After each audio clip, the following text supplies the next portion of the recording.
but I've been preparing all week. So that's weird. Let's do this. Got a fan on high speed directly pointed at my computer's intake. So I'm hoping Sick. that anything that may happen. I've got the wettest ice bag I could find next to the computer just for the DM. Nothing bad will happen. just just it's like a solidarity. Also, welcome Brandon, our observer, who is definitely not going to join soon. We'll see if I can hook him this session. Um, but I yeah, am the watcher. yeah, the watcher. That's right. But yeah, welcome. I hope you guys enjoyed last session. I'm gonna do a little recap for you. And as we come into the session, let's tell a good story. And I'm sorry in advance. Let's proceed. Um, okay. Welcome to the Calamity. Um, Last session we started out with your wonderful lives, as they should be. Leah Satra, Willowmite is 99 years old and too young to be married. She is living at home, living her best life with mom and dad. Obviously doesn't get along with her parents, of course. And just is living pretty good, despite the fact that she was expected to join the Magocracy properly and take on a proper apprenticeship. I mean, not even a proper apprenticeship, to be just sort of handed a role in the golden circle of Avalir, purely due to her mother's prestige, is very prestigious, but we don't want all of that. We want to sing and dance. That's the Leah Satra story. Um, we've got across the city Mira, who seems to be at the center of a new arcane advancement in the city of Avalir, a sorcerer of arcane capability, capable of magic thought only held by divine casters, which is powers of healing. Now seems to be possessed by the great magical might of Avalir. Truly, there's nothing the arcane can do. There's nothing the arcane can't do that the divine claims that they can. More proof that the wizards are just like the best. And also, Lumira was there in the background. Her master, her mentor, sort of taking the spotlight in this great arcane advancement, but nonetheless, has been shown great pride by the keeper of the local Arathis clergy. Is very proud to see that she has ingratiated herself into the Magocracy, could begin to sort of hopefully teach these mages the folly of their ways through the wisdom of Arathis. Um, Meanwhile, on the ground down in Cathmoira, we had Hekator, who had a loving uncle, a loving mother, and apparently a loving father, but clearly a little bit of a strained relationship there. An individual long disappeared to the city of Avalir. Um, but has come to Cathmoira to sell pottery. But it seems that Hekator wishes for greater adventures. Hopefully, he'll get his wish one of these days. Um, and also, Ox, a most mysterious character, one clearly unusual, and to be clear, one that would not be accepted by mostly any society. But it seems the Druids of Cathmoira have done all they can to ingratiate this individual, despite their clear strangeness, maybe even alienness of appearance. Under the watchful eye of one specific druid, and is helping out around, having a very wholesome time, and definitely isn't up to anything untoward or dark or deadly of any kind. And as the night fell, so too did the city of Avalir, and so too the city of Calamity. These mad cultists, with runes upon their chests, spilt the blood of the innocent, and from their own bodies, turning themselves into sort of suicide bomber, like human portals into hell, allowed themselves to be ripped apart from within so demons might enter the world. Um, Lumira, being the first to encounter these, ran for her life to the Temple of Erathis, but could not leave those in trouble to their fate, and rescued quite a few individuals. and tried to make to safety, where she met up with Leostra, who was also dealing with the dangers of demons attacking her own home and killing her father. Her mother, an archmage of the High Council of Avalir, one of the leaders of the city, told her she'd be right behind her and told her to get to the teleportation circle. Leostra having to make a difficult choice between going to the theater district to try and save her boyfriend, not boyfriend, sorry, we're not ready for boyfriends, her lover from the demons attacking and enforced that district, or to go on to Excelsior Plaza for a more safer but long-rooted escape. She, under the pressure of the nearby refugees, in no small part to Lumira, and to a very large part her mother, Leostra seemed to have finally relented, it seems, after 99 years and listened to her mother's advice for once, and abandoned her lover to the demons for her own escape and safety, leaving her mother behind to go down with the ship. Um, Meanwhile, on the ground, Hekator was told by his uncle to just go get your mother. And Hekator did. He listened dutifully to his uncle, a great warrior, and sped off to find, indeed, his mother. Uh, and I just want to get her name out really quick. Uh, Asuka, I believe. Yes, went and managed to save Asuka from nature spirits who had been driven mad by whatever the hell is going on. And was also saved by this apex massive eagle spirit that was also being corrupted, but it seems by the druidic powers of his own mother was able to stop it from going mad, and instead it seemed to almost explode and divide itself. Each of a fragment of itself turning into a smaller sort of eagle and seeking out different individuals around the city. Mira, Leostra, Hekator helping them get to safety, including Ox. Ox, who was helping children escape, actually saved this very kind druid who had taken him in off the streets that earlier the previous night, and had shown him every kindness and saved him from a friend, an ally, who meant to become one of these, not that anybody knows, become one of these demon portals and tried to take care, that was the name of this druid, with him to empower his creature. But Ox, in a moment, in a snap decision, saved her, but also in a strange moment of defiance, but also brotherly honor, took out this cultist, but also still stabbed them in the heart and allowed them to fulfill their dark purpose, and fulfill their pride, the meaning of their life. Ox and Hekator managed to meet up with a wounded mother in Hekator's arms, but uncle did not make it, was slain. After slaying many demons of his own, died a great warrior. You two managed to make it to one of the trees in time and escape the calamity to come. Meanwhile, Lumira and Leosta were actually saved by Lumira's mentor, who appeared up in the nick of time to slay a raging automaton with a blade of disaster and covered the escape for the two of you. All of you were also sort of pushed forward by by voices and these strange spirits and circumstance and coincidence, and managed to escape to an Arctic tundra somewhere else. You felt a great rumble as you landed here in the cold snow. Some of you prepared.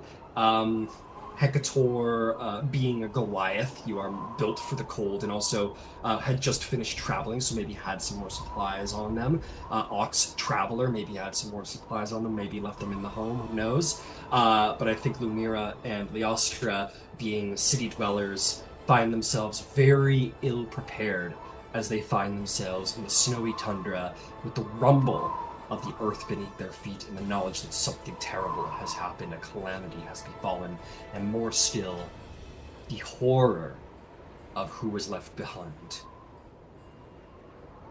That is where we pick up today. You find yourselves in a cold, freezing tundra. nobody here is properly dressed nor equipped for such extreme, immediately, obviously extreme circumstances. Um, and around you, you hear a couple dozen refugees um, crying, calling out for people who may or may not be there. Um, uh, Hecator and Ox, you landed quite near to each other. Hecator, your mother is still in your arms. It's still quite wounded. Meanwhile, on the other side of the refugees, Lumira and Liaspra, you two landed next to each other, but all of you are surrounded by your groups. Your Avalir refugees and your Cathmoira refugees. And both groups seem to have landed pretty much right next to each other, and that is where we pick up. Um, there are people scattered. There are children scattered. There are people underdressed, and it is just an opening moment of uh, shock, disbelief, uncertainty, certainly in yourselves. And I will implore each of you to play your characters authentic to the moment. There may be inspiration involved for that. But you find yourselves here in the cold and north. You don't know where you are, and there's panic in the air. So I will ask you, what will you do in this most desperate moment?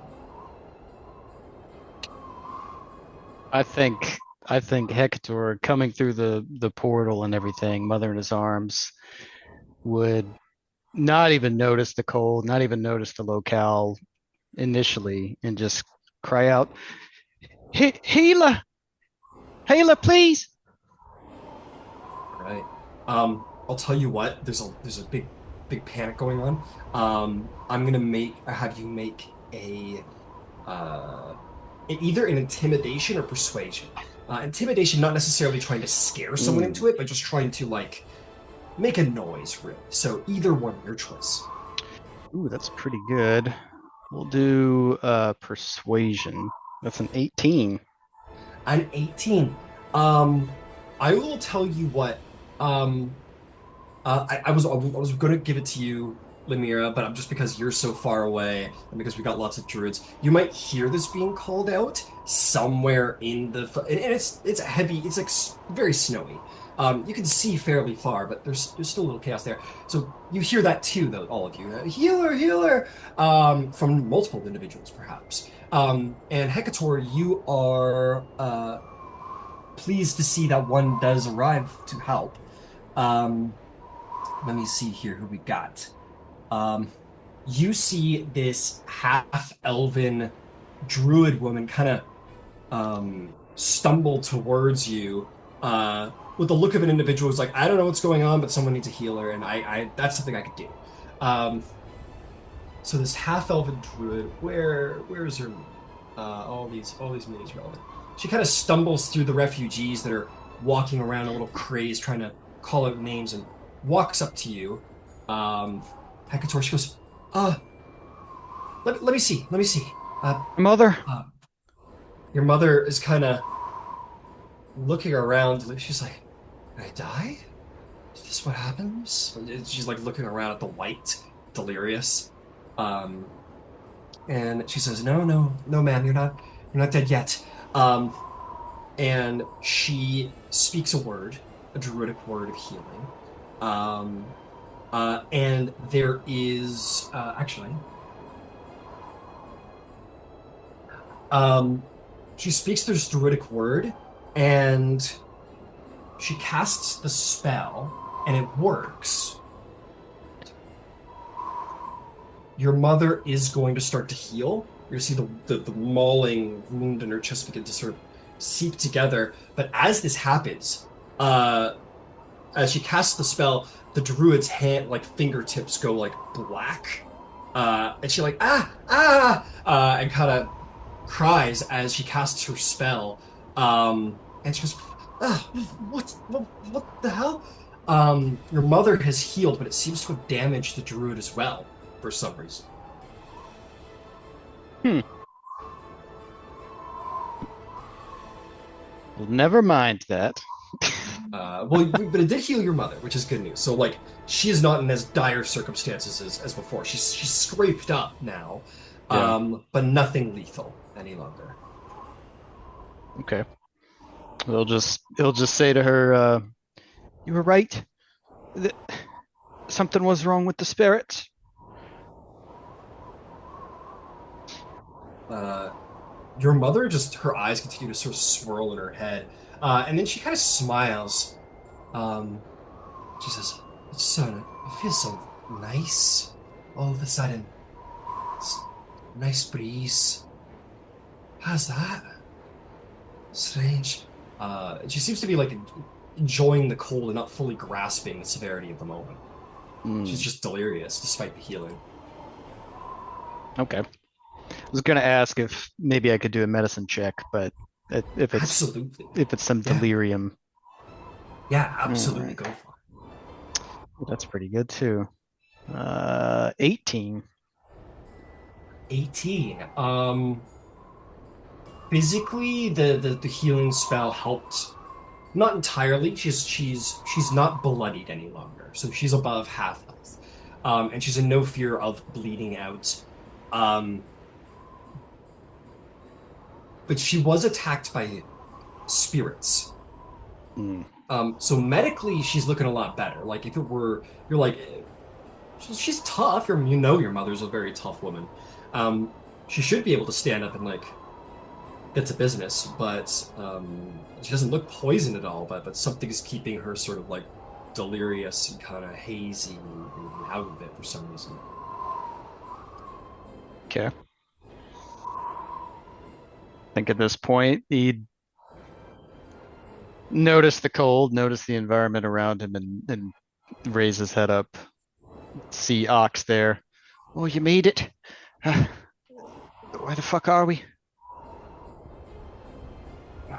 I don't have the slightest. I'm getting my bearings myself.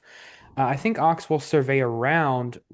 I know we're in like kind of a snowy, wintry area. Is there anything else that sticks out here? Are there any nearby formations I can kind of think of as like shelter from the wind, or are we in like flat? Great question. So I'll ask you, do you want to just do like a little preliminary scan, or do you want to like get to business and start like scouting things out or like checking things out and figuring out what's most likely like really getting down to business, or is this just a preliminary scan? I I'm gonna say this is preliminary at the moment. Okay. You want to find out where you are. Let's say um it's not hard to like just scan around. Yeah. Um let's have this be a nature check to see if you can identify any landmarks, basically. Okay, sick.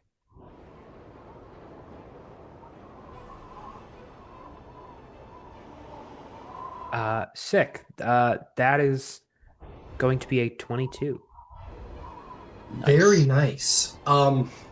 It is I don't believe you've ever been, at least as I recall from your backstory, in like Arctic tundra before. No. No. Um, but you're looking to see if you've like ever heard any stories, essentially, of like, anything. Uh, you see nothing. You look around and you are in like a mountainous tundrascape. With that roll, though, I will say this. You are not like near the peak of a mountain by any means, but you are certainly in the highlands. You're pretty Yeah. sure of that. But you don't know if east, south, north, or west leads to any kind of civilization or away from the tundra at this point. You're too deep in it right now. But you do see what would be like. I will say this: you do see like high enough ground around you that if someone were to undertake like a small, I wouldn't even say a small, maybe like a day hike, they might be able to get to high ground and scan around and try and at least get bearings as to where you are, if not like specifically like name wise where you are. Okay. So that this is to say you're in high ground, and the best course of survival here would be to get to high ground and find out where you are for the long term. Not for the short term, but for the long term. Gotcha.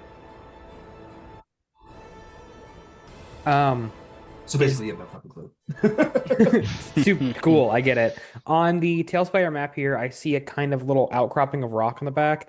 Is Yeah. that what is that representative of necessarily? That's just like what's right next to you. You see like two rocks. Certainly a number of people could get some cover from the wind, which would be super. I Yeah. I think I go to I lean more closer to Hekator and talk a little quieter, and I go, if you can make it with your mother between those two rocks and maybe a couple more of the wounded people, between those two rocks, you're out of the wind, out of the snow. We can start a fire there, maybe just for a little bit of warmth until we figure out our bearings, okay? Right, that's a good idea. All right. Um, right. And he'll stand up and kind of start looking And, around. and anyone who looks rough, ask them too. I don't want to spook anybody. Nobody's gonna want to talk to me right now. I will Sure. say this, Hawks. As much as that will provide good cover for maybe six people really pushed together, Yeah. that's it. You have maybe several dozen individuals around here, and it's certainly a matter of like, I could take care of my own. But if you had a mind to take care of everybody else, like, that's not supporting everybody else, you know? I think he's just hoping for the extra wounded around Yeah, here. I'm sure there are leagues of hurt people, but he's yeah. just thinking like the ones Oh, whose yeah, bodies are already kind of crumpled and can fit. absolutely. Just given the notice. Yeah. And with your teacher check, I would say that, like, the fact that you're in a mountainous region, not just in like a flat tundra, is a very good thing. Because if you were in just flat plain tundra, uh, there's no wind cover. There's No, no. you're just getting pelted. You're just getting pelted by wind and cold, and you're not making a fire, and you're a little screwed. But luckily, you're in a bit rocky mountainous terrain, which means there's possibility of finding caverns and outcroppings to protect. So that's the saving grace here. But you have limited time before big problems start to emerge for these refugees. So yes, you point that out to Hekator, and you guys can start sort of making your way over there. Hekator, you feel great, probably better than in This Cathmoira. is Like, awesome. Yeah. yeah, like the cold, like Arctic cold wind for a Goliath is like a hot, nice, comfy beach down with like like sand. So you're feeling fine. Your mother actually seems comforted Mm. by the cold. But yeah, you make your way over, get into the outcropping with her, um, and I think a couple people just happen to start following. Ox, I'm going to swap to you guys in just a second, but the last note, very quickly, Ox, you're going to note as you're kind of hustling over there with Hekator. I think the druid would go with. You're sitting right there at the runic fingers, and you're like, "Oh, let's go build a fire." And obviously, she's like, "Yeah, I want to get on. I want to get in on that." So she kind of starts following with her like weirdly burnt, magically burnt fingers. And you're going to turn around, Ox, to notice that there is maybe seven children following you like lost echoes. Mm. And these are, Are these the ones I picked uh, out? yep. Some of them are, maybe Yeah. like half of them are. You see, like at the front, there's clearly a brother and sister with like blonde hair. All of them are like, like shivering, like all seven of them. The front two blonde ones are like holding hands. The little girl is much younger. How old is she? Just to let's start building those stakes. Um, that little girl is, where are you? The little girl looks to be about seven, and the big brother is maybe like 12. And he's like helping his sister along. And the other kids are just following the big man who saved them. Yeah. Uh, I think I kneel down to like the 12-year-old boy and I go, "Hello, son. What's your name?" He says, "Oh, I'm Nemi, and this is my sister, Seru. Uh, thank you for saving us back in back in Cathmoira." Of course, Nemi Zero. Now, I need you to do a favor for me. My friend Hector and his mother are hurt. If you can find a place along with them to get out of the wind, Stay there for a moment, and I will work on getting us a fire started. Keep you warm, and then we'll figure out what's next, okay? No persuasion check needed. These kids are looking for they're looking for a Is leader. They're looking for a parent. is this boy the Um, oldest one here? Yep, he's the oldest. Gotcha. And he goes, yes, sir. Well, come on, Sinu. Come on, everyone.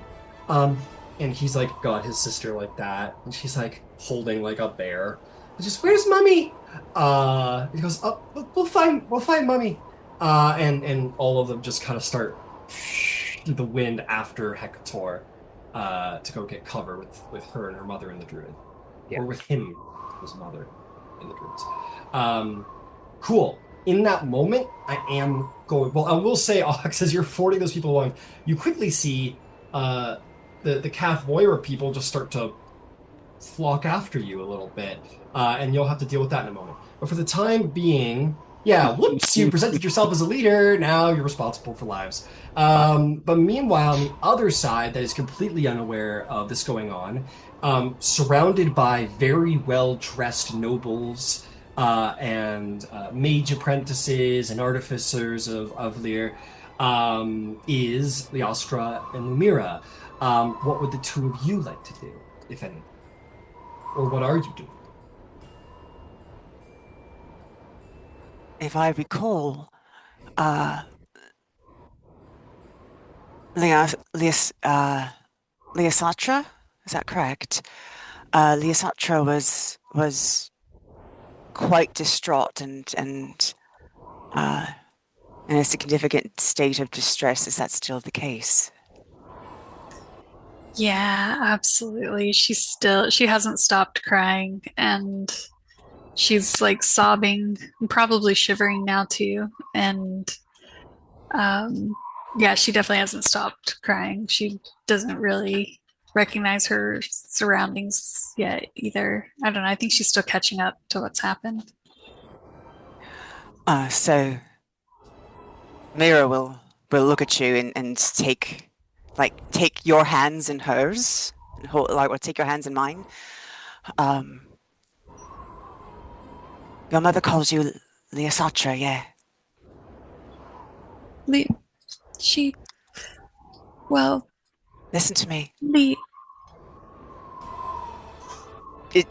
Above the table, do you have your violin with you? Do you have your instrument, like I could physically see it? no, so Leah Satra is wearing nothing but a night dress, no shoes.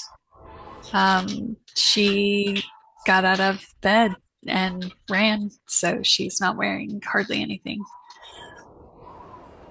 Listen. I don't know what's going on. But your mother moved heaven enough to make sure we could get here. And she'll like, Mira did take the time to put her stuff on, so she's got a cloak. It's not for this kind of weather, but she'll kind of wrap you in her cloak. And she'll do a quick survey of who all's around while she's got Leah sort of underneath her arms, and she just tries to kind of physically comfort her while checking out what's happening. Go ahead, Liasatra. What did you want to say? Oh, she yeah, she'll say you can call me Leah. As she like is cuddled in next to you, she kind of catches her breath for a moment. Call me Mira. Mira. Thank you, Mira. And her teeth are like definitely chattering at this point. And she'll like kind of hold you close because I'm sure I'm quite cold as well. All right, is there anyone who needs healing? And she'll call that out to everyone. Yeah, you. I'll say that there's a couple of individuals, sure, who call out that they need heal. I'm gonna say that on your side, nobody who here seems to be in like dire straits, like on the other side of camp. But yeah, you hear a couple people like, yes, I'm wounded. Yes, please. you are going to see two people approach you who are seemingly wounded or claim to be wounded. You're going to see this like what looks to be like a gnome clockwright. So one of the sort of like artificer, like basic artificers of Avalir, um, approach you. He's got like a pretty he's got a decent claw gash across his arm. It looks like he defended himself from something bestial and got scraped up. The other person who comes up is let's see here. This middle-aged archivist woman who is exhausted. She doesn't look very athletic. It has been a very trying time for her, clearly. Um, yeah, I'll say she's limping. Like she's got a twisted ankle, basically. And she's being helped along by this like 12-year-old mage's apprentice. Uh, yeah, and then she kind of like she's helping that one along. So these two people approach you. All right, so I have to see how my spellfire works, as I will definitely heal the gnome.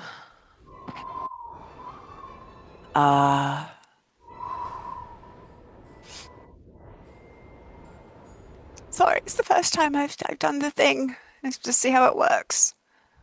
No, we'll play into it. These guys approach you, Lumira, and you're like, as a sorcerer, it's a little like trying to figure out, like a child trying to figure out how their fingers and toes work. Like, it's just part of you. You know, there's no book on it, right?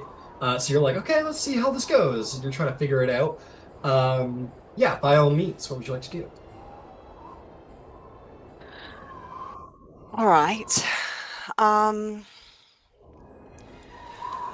Well, I am going to try something that I didn't think I was going to have to use quite yet. Actually, shit, do I want to do that? All right, I am going to work to heal the gnome that you said he looked like he'd been clawed, yeah? Yeah.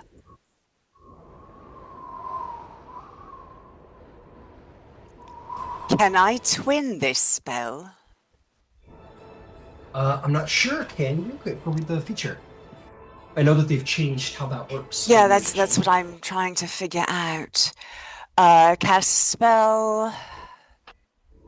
Can be cast with a higher level spell slot to target an additional creature. Oh, I don't think so. It's something that you have to be able to. Now. No, it just says it has to be able to be something that if you add when you cast a spell that can be cast with a higher level spell to target an additional creature. Oh, that's not at all what I thought it was. I'll be changing that at 4th level. Not, so never mind, that won't work at all. So I will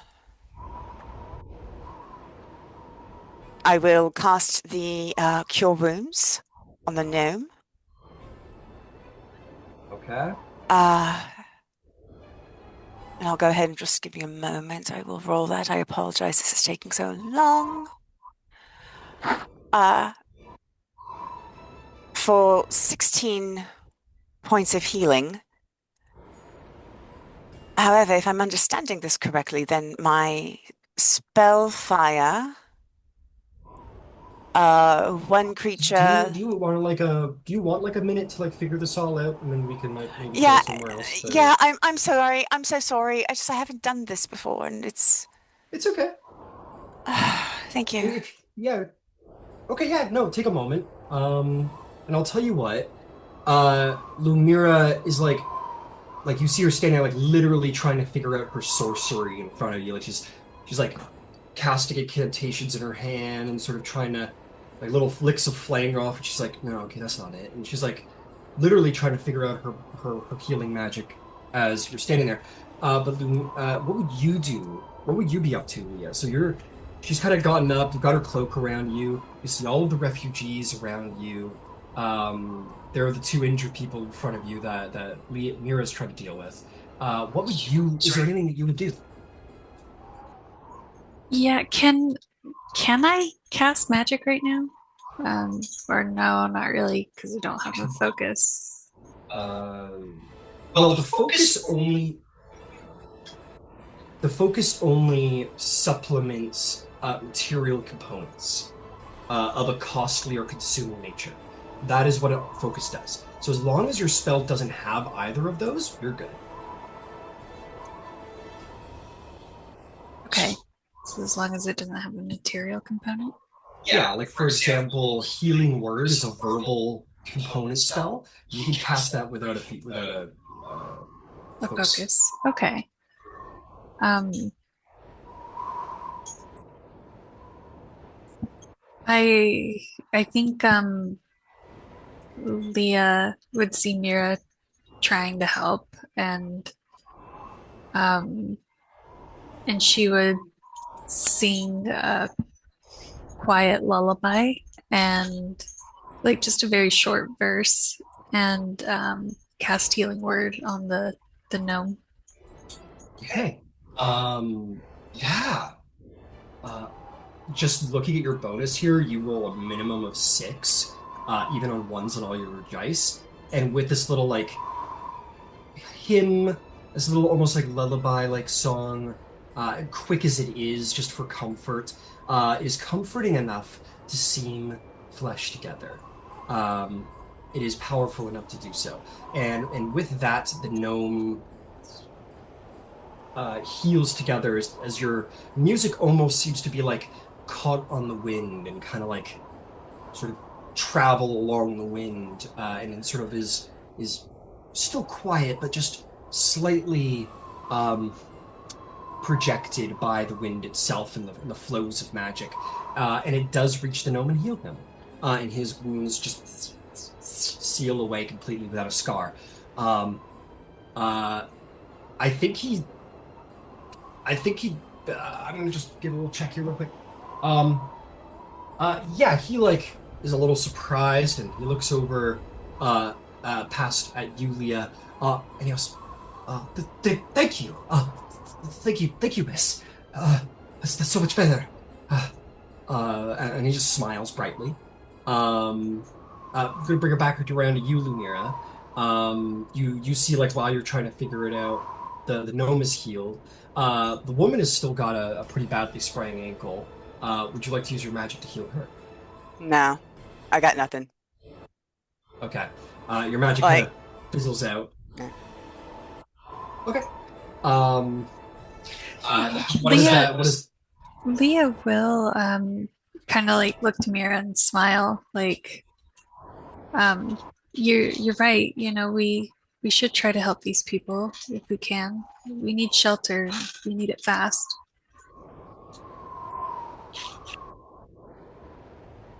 All right, well, then it sounds like you're the one who should take care of that. Oh, I'm well, I did read a book one time and I could try to help us out, but If I might suggest we gather everyone into one group first, mhm. it'll make it Yes. easier to assess how many people we are, the size of the shelter that we would need, that sort of thing. Sure, yeah. And she kind of like sniffles and like wipes her tears. Most people Which are respond to frozen to song. the side of your, which are frozen to the side of your face. By the way, Leah, you realize in this moment your tears are ice along the side of your cheeks, and your eyelashes are like frozen solid. They're like crinkly as you blink. As you guys are like saying, we should gather people together. There is like a bit of a bitter, a good and bad thing, depending on how you feel about it. That does happen. Through the cold, you do hear this one voice kind of spring through of this young man. You see this like his cloak billowing in the wind, um, saying, "Everyone, don't worry. We should just stay put, and Avalir will come back for us. They'll they'll find us. Just have faith in the headmasters. You heard the transmission, or you heard the words. The, the the head mages, the archmages were staying behind to keep the city afloat. They'll pick us up. We just have to stay put, and they'll find us. I'm gonna make a little check for him to see how well that influences individuals around. Um, while it has a positive and negative effect, where it does gather people as there's like a focal point of attention, the people start kind of like crying out and screaming. They're like, "What are you talking? We all felt that smash in the earth. Like, they're gonna find us." And they're like, "Oh, Avalir was nowhere near wherever we are. It's frozen out here. We were near Cathmoira, and how would they find us?" And he goes, "Well, Avalir's great magics. What are you talking about?" And all of this like uproar and chaos and fear, in opposition to this young man who's trying to sort of rally hopes, kind of breaks out. A little panic starts to break out. If I might suggest, the panic and the cold won't help. Whether someone's going to find us or whether we are responsible for keeping ourselves alive right now, we should gather close, consider our situation, and tend to ourselves for the immediate moment. We can talk about what the headmasters will or won't do once we are safe, yes? Make an intimidation check.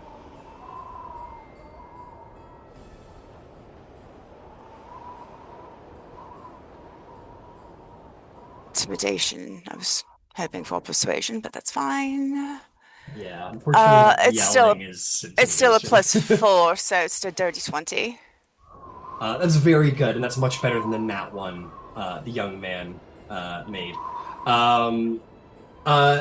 It is cold and windy out here, so this will certainly reach the gathered Avalir individuals, but it is quite apparent what is going on with sort of like the other side of the group, in that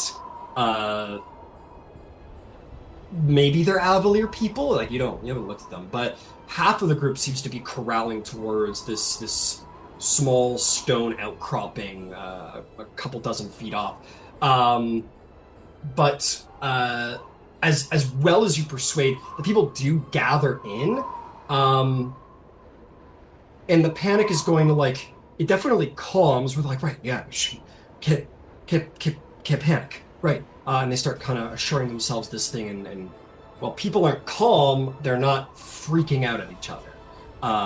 So there's a moment of where maybe you could take the reins in some direction. There are others here.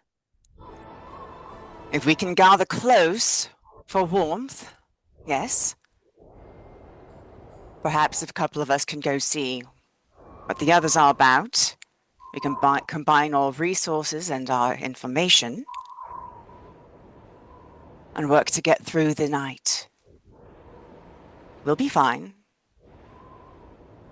We're very, very smart.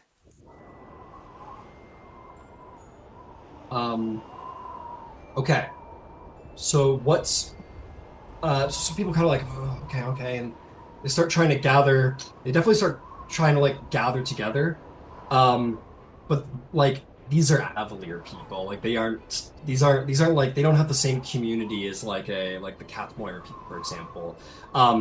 It becomes very pushy and shovey about everyone trying to like either force themselves to the inside of the circle. Like I'm wearing less clothes than you should be on the outside, and then you'll start to notice a rather unfortunate thing that can't be prevented.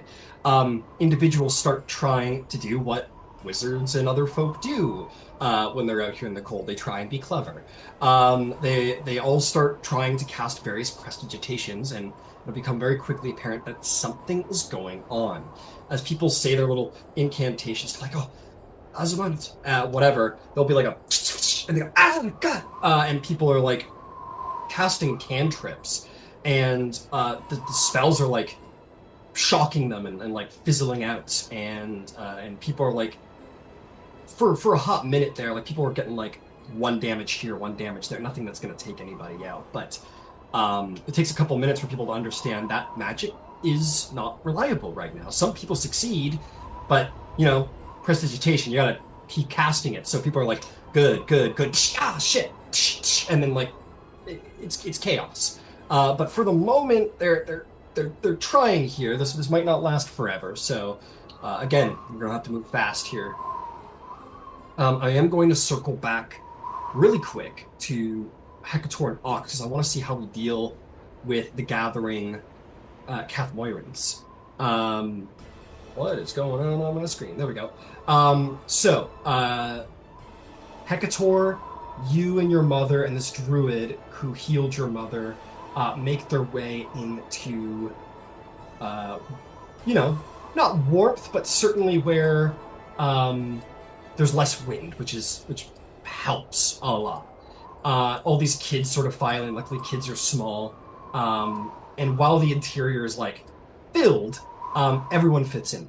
Because you're big, your mom's big, the half elf is like medium, short, and then the kids are tiny. So you guys all managed to fit in between the rocks. Um, Ox is out there, and Ox, you see the Cathmoirans seem to have noticed a group of individuals moving over to here and maybe start kind of doing so as well. You'll notice um, amongst them that there's one particularly wounded individual whose leg is like it's not damaged, it is mangled. Like it's not bending the right way. It's a bloody mess. And unfortunately, it seems to be the only person around here who is a ranger. You see this rangery type individual with an absolutely mangled leg, with his arm around the shoulder of some farmer, and Yeah. this dozen or so individuals starts gathering towards the rocks. Ox, uh, looking to group up and maybe I don't know, to seek some guidance, perhaps. They are immediately like they all do pause to see you. Some of them, your giant gray-skinned horns and slit eyes are immediately intimidating as they sort of peer you out through the snowfall. What would either of the two of you do? Well, I think Hecator just kind of seeing that his mother seems stable but delirious will look up and see all these children and say, "Oh, you look freezing.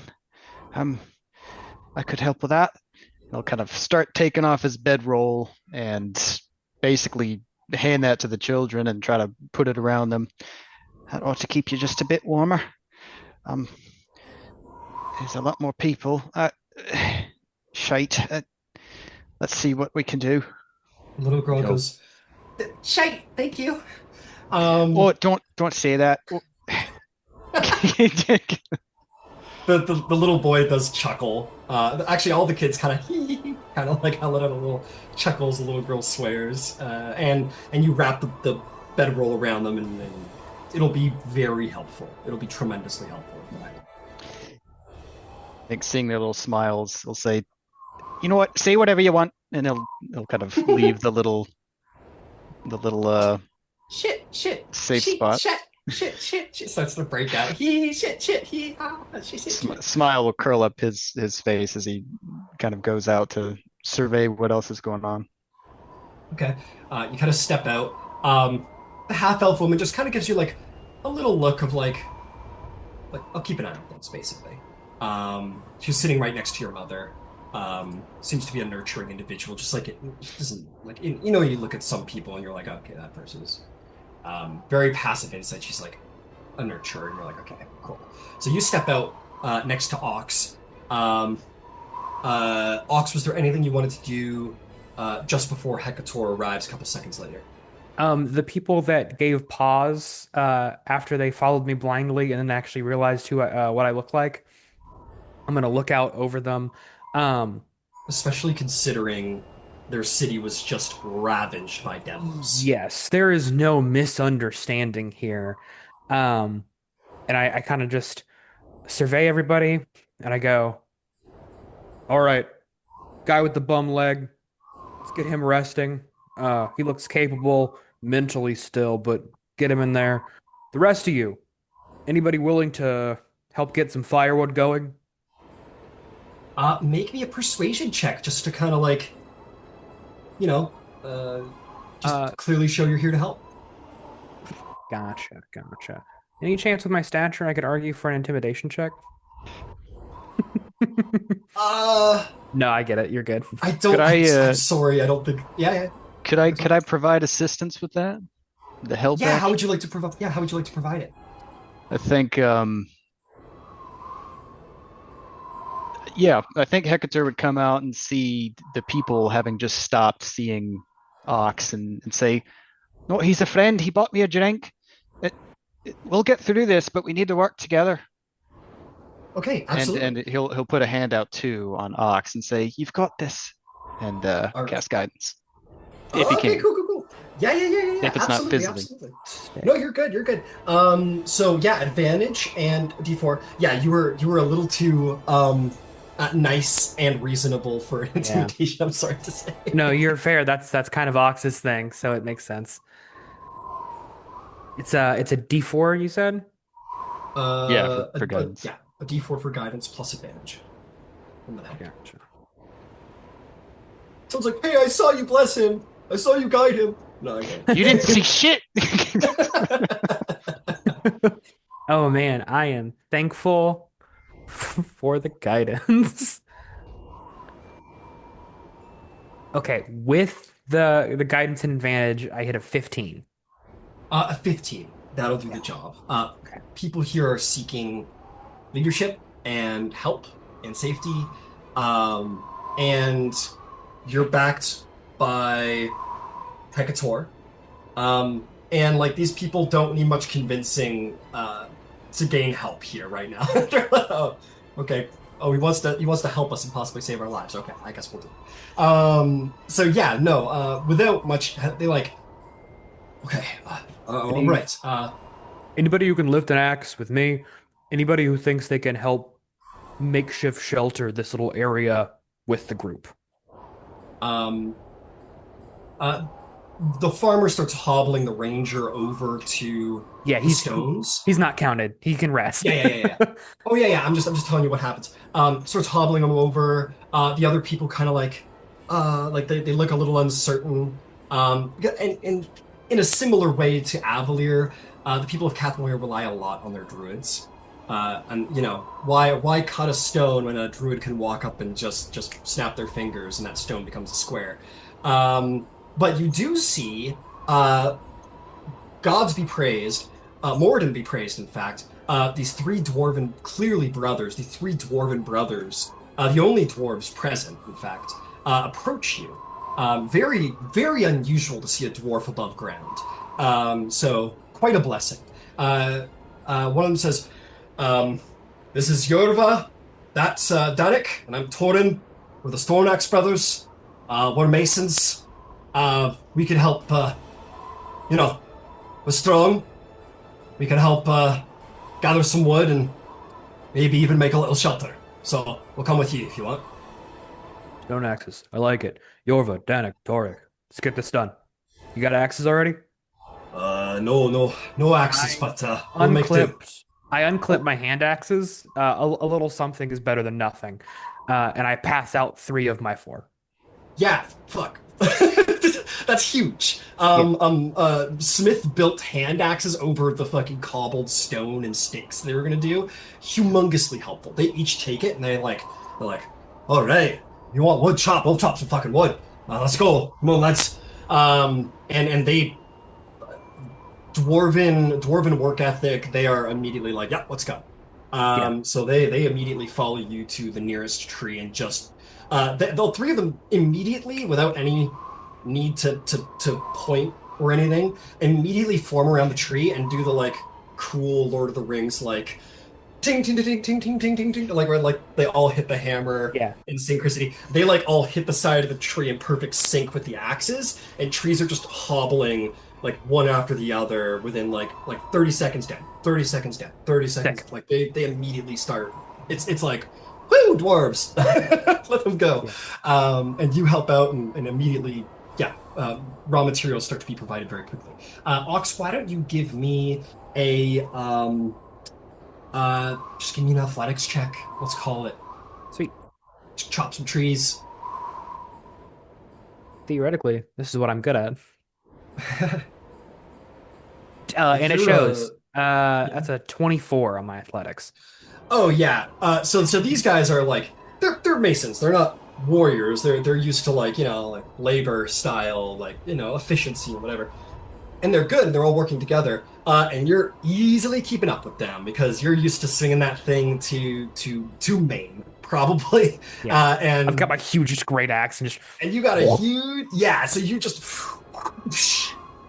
Awesome. and on the third one, and you just like grab the side of it and just and then those dwarves just jump on top and just start Yeah. cutting up all the kindling off of it, and you guys are a deadly. The trees didn't know what hit them. Incredible. Meanwhile, off to the side, I want to hit you guys, Team Avalir. I keep saying Avalir, and it's winking me out because Aaliyah, one of your character, Aravir. So Avalir, Aravir, it's winking me out. Anyway, Team Avalir. So I'm gonna say this. Mira, you've gotten these people into like a bit of a keep warm circle out here in the howling wind. Whether it is due to the lack of cohesiveness between these sort of like upper echelon mages who've never had to survive anything worse than like a stubbed toe in their lives, or the falling of Avalir. Um, this will last for a little bit until they either get annoyed or someone on the outside freezes. Uh, what would the two of you like to do, if any? I'm going to go check on the other group. Would you like to join me? And she invites Leah to come with, but she's leaving these idiots. Yes, I would. Yes, I'll come along. Mhm. Okay. You guys leave. Um, and hang on. Sorry, thank you. And with that, like you'll look over your shoulders. You're about halfway there, and the cohesion will start to break down immediately now that the ringmaster is left. So there's that. You two kind of mush through the snow. You will notice though that not everyone stayed behind in the group. There is one uh, little girl. In fact, the little girl who was helping the old archivist. She is following you around, Lumira. She's sort of like following after, well, you two, but seemingly you. She's like 12 to 14, somewhere in there. Um, she's got a little spell book at her hip and a little wand holstered, and she's like holding everything. Reach my hand back to her and try to collect her. Uh, maybe a little. It's gonna be a very low DC persuasion check. Go for it. Oh, that's good because it's only a 10 with a pretty decent bonus. So Yeah, it was a DC 5. I was just looking for really catastrophic anything. You reach your hand back and be like, okay, come here, just like take her hand really. And yeah, she takes your hand and smiles and looks up at you, and she says, I'm Thessa. You could just call me Thistle. all right, Thistle. I'm Mira. This is Leah. And we're going to go make some new friends. Okay. And she'll go with you, and the hand holding isn't just like we're being cute. It's very much you could not literally drag her through the snow, but you kind of help pull her smaller legs forward through the thick snow. So it is helpful. And you guys kind of mush over there. These guys at this point, I'm going to say have like uh, where would I'm gonna just roll for which way the wind's coming. Wind is coming from the south, so these guys kind of like moved over to here to kind of just like try and get what wind cover they can back here. Um, so Ox went wood cutting, and that would be very obviously apparent. But I want to know what Hecator you did, because uh, everyone kind of divided there. What would you have liked to have done once the groups kind of got sent on their way? Yeah, so Hecator is kind of starting to get his bearings now, just a little bit. He would have given his tent, he has a travel tent with him that holds two people. Maybe if it's stretched out a certain way, it can provide a little bit of shelter from the wind. So he will have given that to those druids, the Cathmoira people that were going around the back there. Um, he would have lit a torch and given that to the kids as well, just to try to keep a little bit of warmth near them. And he's looked up and he's looking for the next thing, and he sees these two people approaching. I would Yes. wager So three, 2.5. yeah, so just being immensely helpful. We'll say these guys, as they were making their way back, they made their way back with this large amount of canvas that you provided them. That they could, there's like a little less than a dozen of them, could easily like wrap around the whole bunch of them if they stand close and in wind cover. So you kind of provide that, and you've just like lit the torch and kind of like into the snow, and now you've created a little campfire for everybody in the middle. And you come out kind of looking to see what you do, and you see these two um Avalier looking individuals. Like you know what Avalier individuals look like. The city's landed a couple times in your lifetime. So you see like uh, you realize now that like half the group isn't here and over there, and you notice these two like two and a half uh Avalier stressed individuals approach you. I think before they get too close, he would call out, "Hold!" and then go up to meet them. You guys are approached by a menacingly tall, like 8.5 foot. Or you're S- smaller for Goliath, you seven said, right? four. Yeah, Just a measly a 7'4". measly 7'4". A measly 7'4", bare-chested Goliath in perfect comfort walks up to you guys. You're from Avalir? We are. My name is I Mira. think. This is Leah. Yeah. And this is Little Thistle. I don't know what your needs are. We've some healing capabilities. And some senseless mages who are going to be difficult to corral. I think.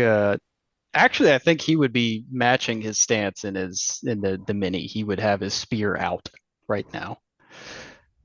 And as a What I reminder, need. as you see these people approaching Hekator, you heard the transmission from radio guy, whatever you want to call him, that basically claimed that this whole disaster was Avalir's fault. Yeah, Um, that's yeah. exactly what I'm thinking. So Okay, he cool. he kind of stops, holds the spear out, and he says, "What I need are answers." He'll kind of grit his teeth for a minute. Did Avalir declare war on Cathmoira? Holding Avalir the fell spear up. from the sky because fiends attacked it. I am an Fiends. acolyte of Arathis. And I watch more people die than you can possibly imagine to get here. Now, I won't And say my that the uncle mages are died. responsible for it, but no one here is. The home fell from the sky.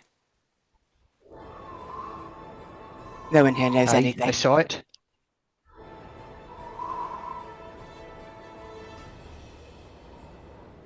What do you have to say? We'll look at Leosato. Well, she's right. I mean, the fiends came and killed everyone as the city fell out of the sky. It was absolutely horrible.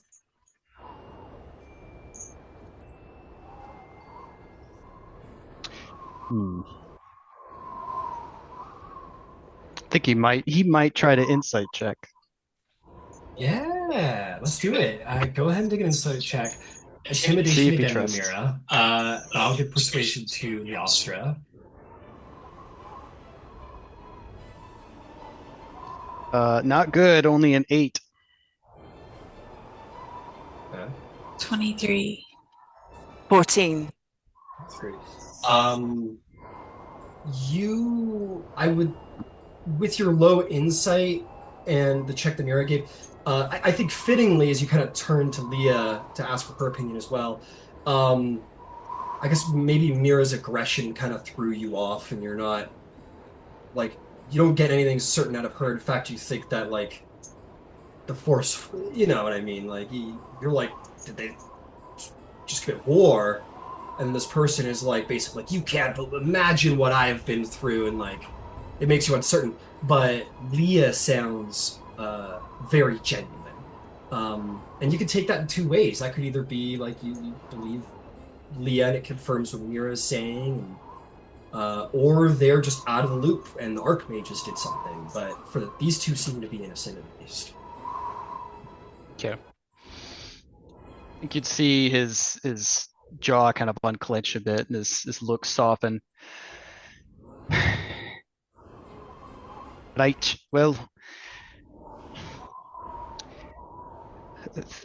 Thistle, you could join the others just around the side. That staying warm. More kids. She's going to. She's been just been holding Mira's hand, but looking at you with like fascination. You don't think she's ever seen a Goliath. You say you could go get warm. She goes, "Oh, I'm cold, but I want to help. I can." She's not Irish. Sorry, that's Cathmoira. She says, "Oh, I can help. I was an apprentice with the illusionist program at the university. I can help up somehow. I'm not a little kid. I can help." Oh, I thought she was a little kid. She is. Well, actually, She Hector might totally still is. totally think that, even if she's not. Oh, she's like 12 to 14. She's absolutely a little kid. She does, but she's saying she isn't. Right. Okay. Illusion. Kind of look around. Yeah. I'll let you come up with a use for that. Okay. My headmaster said to you're gonna be creative to be an illusionist. I'll think of something. If I might suggest something, little one. If the children are over there, I wonder if you could make an illusion that would sort of hide where they are. Maybe a bit of camouflage. Oh, because there's probably Judd looks out in the woods and You don't? shivers, not necessarily because of cold, just because there's probably wild, dangerous Because creatures. Right. it's good to practice when you can. And this is an opportunity to practice. Nothing more. Go make friends, dear. I don't think this is practice time, but okay. And she'll hustle through the snow. She goes over it and she will oh my god, actually. Hang on. You guys go, well. And there's a small and she's like sent like 5 feet as she tries to cast a spell. And the spell like explodes in her hands. And she like through the snow. On that one. For her arcanist check. She shoots up though. She goes, "I'm okay. I don't know what happened, but I'm okay." And she got a little blown up, so she took damage, but she's okay. Okay.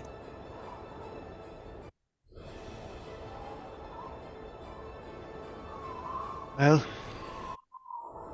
you don't look at all prepared. No, the weather was a bit different 20 minutes or so ago. Well, I don't have much, but he'll look, I guess, probably specifically at Leah in just a like a pajamas or something. And he'll dig in his pack for a second. I've got some traveling clothes, but they're pretty big and dirty. Oh, Yeah. yeah, quite. Um, I'll take it. I'm desperate. Um, and her teeth will chatter, and yeah, she's freezing. I think her feet are probably in the most danger right now. Um, You'll maybe look down she and see Hector's bare feet. a very different experience.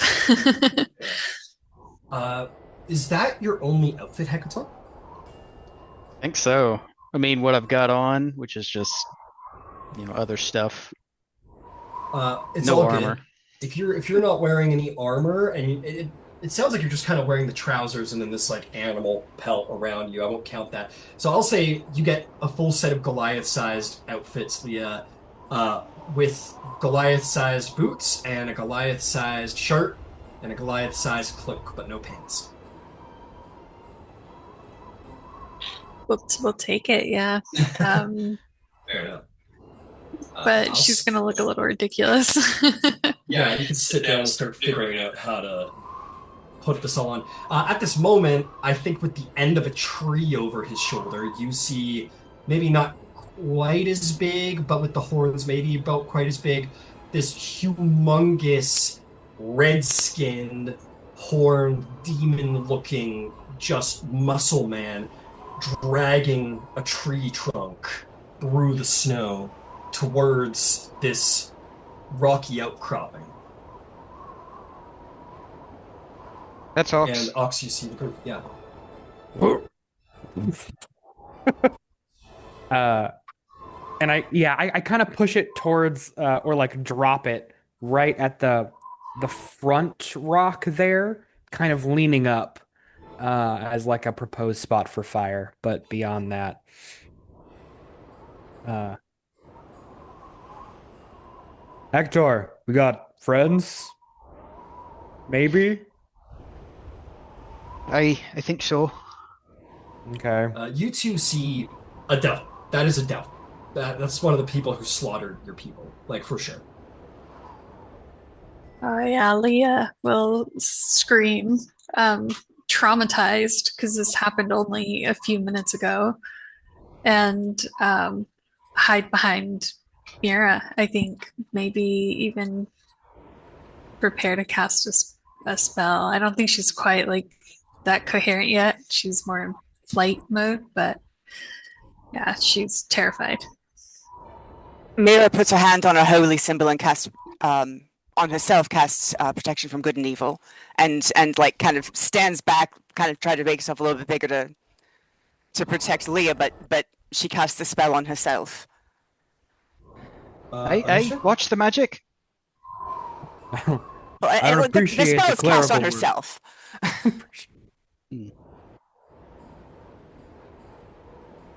I'm just collecting firewood. The axe stays on my back. If you got kids, bring them this way, out of the wind. You can do the frightening creatures that stuff. tore Avalir apart bore striking resemblance, sir.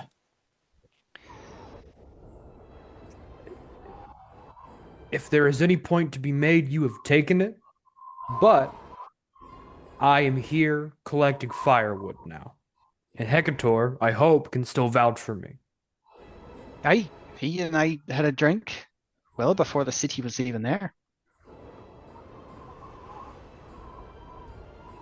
He just looks funny. Good joke. And so, Real like, funny. the symbol of Arathis is still around her neck. I mean, the spell is not a concentration cast, so it's cast, but she's stands down a bit. I can keep a wide stance, not come near you guys, and be on our way. But actions do need to be taken for group safety. Aye, your people are freezing. Corralling them will be difficult. I don't know if you've ever corralled people who think they're smarter than you. Right, Every most day people. of my life. As a fun side note, Lumira, when you were about to be killed in the street by the first devil you ever saw, you used this spell, and this flying creature that was twice the size of Ox wanted nothing to do with you and flew away from you like two positive magnets. Uh, as you cast the spell, Ox didn't even flinch. That doesn't change anything. That is still a devil. That is still a horned, red-skinned monster, like anything that killed any of your friends in Avalir. But it's interesting that he didn't seem to mind at all that you cast the spell. None of them could stand the presence of Arathis. That's why they couldn't enter her temple. If he's fine, then he's clearly different. Like, measurably different. Measurably different. If I You could always not to be too exorcist about it, but as a genuine test, you could probably bring the holy symbol before Ox and see if he can stand to be in the presence of a holy relic of Arathis. That would be a pretty extension of that test if you care to. I probably will, but not right this second. Not while we're potentially trying to get people out of the cold. Yeah. Okay. Right, well, we're gonna have a fire going pretty soon. I'm gonna start on that now that we're not worried about me holding an axe anymore. I'm gonna say at this point, gathered up again by this very young mage of some kind who doesn't seem to have stopped holding his spell book here like this. The initial guy who incited the panic, seemingly leading the Avalir people, has decided to come join what seems to be more successful survivors. They are not doing good. They're just not doing good.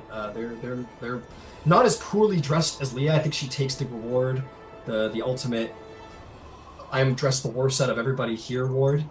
But they are dressed for a big. They basically were dressed for New Year's, like in the middle of maybe summer or something, or in a weather-controlled magical city. So their shoulders are all exposed. They're in thin jackets. Like they're not doing good. Yeah, I think the apprentice guy would be like, what's going? We'll sort of look over to you two. I think there's a similar reaction from you, Ox, but he just kind of cuts through that and talks to you, Hekator, because you wouldn't happen to have a little extra room here for you know, who are you, by the way? Are you from Avalir as well? No, well, I was in Cathmoira, but no, not from Avalir. There's not a whole lot of room, but we'll make do, at least for the time. Okay. He'll try to pass out. He'll try to pass out a few more torches that they could just hopefully share. I've got 10. The I'll pass one out between like the 3 or two, 4. yeah, the one between the two stones lights and holds well enough for the children. The other ones are getting blown out. It's so windy out here and so cold out here. It's really hard for them to light it. And nobody's got a tinderbox because we use magic to light all our fires. What is flint? So they're struggling to light it, and I think it's as the Avalir people come over to try and take cover, it's becoming very apparent that this cover will not suffice. Much better shelter needs to be found and found soon, or people are going to start dying.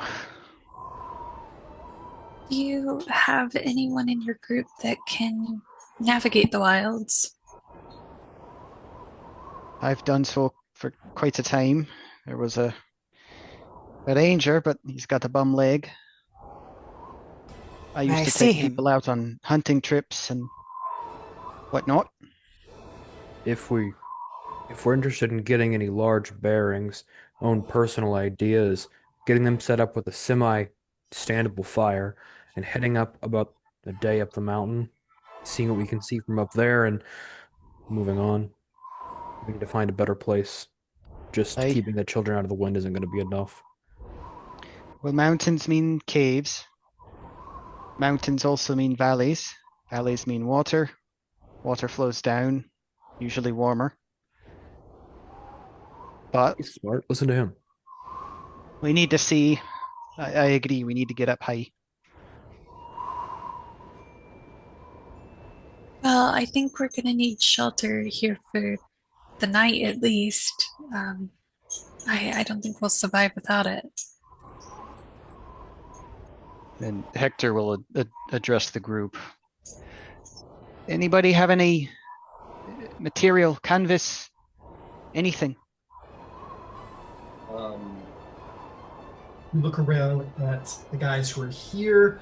There is the cloaks and canvas that you gave out, Hekator. Um, the children like readily offer it up. The initial whatever you gave them. I'm not admitted to Oh, the bedroll. Oh, the bedroll. Yeah, they immediately offer up the bedroll. The children. No, no. Um, no, no. They go, okay. They put it back on. These guys over here have the canvas. Um, they like it's yours. They're ready to offer it up, but they're like, there is the look of like, oh, yeah, here.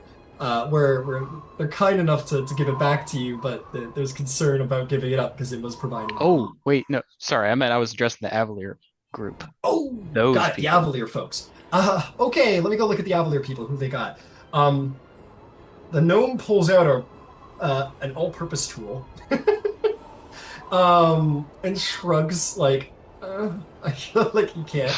Um,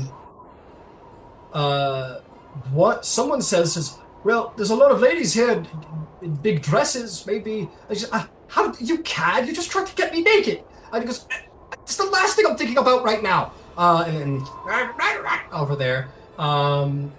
But you look around and similar to these two, they are again, they were dressed for like a New Year's gala in like a temperate climate. They do not have gear of any kind or cloaks or anything. I think one guy offers up a very thin, like stylish like shoulder cloak that will provide no heat to anyone. So no. Well, I think your dwarves are doing an incredible job of felling trees. I mean, you said one every 30 seconds. That's fast. So we could build a structure around the opening of the rock and try to get as many people behind that as possible. Um, I I I'm not much help though. I can't swing an axe, but if we had rope, we could perhaps put something together. Hey, I do have some rope.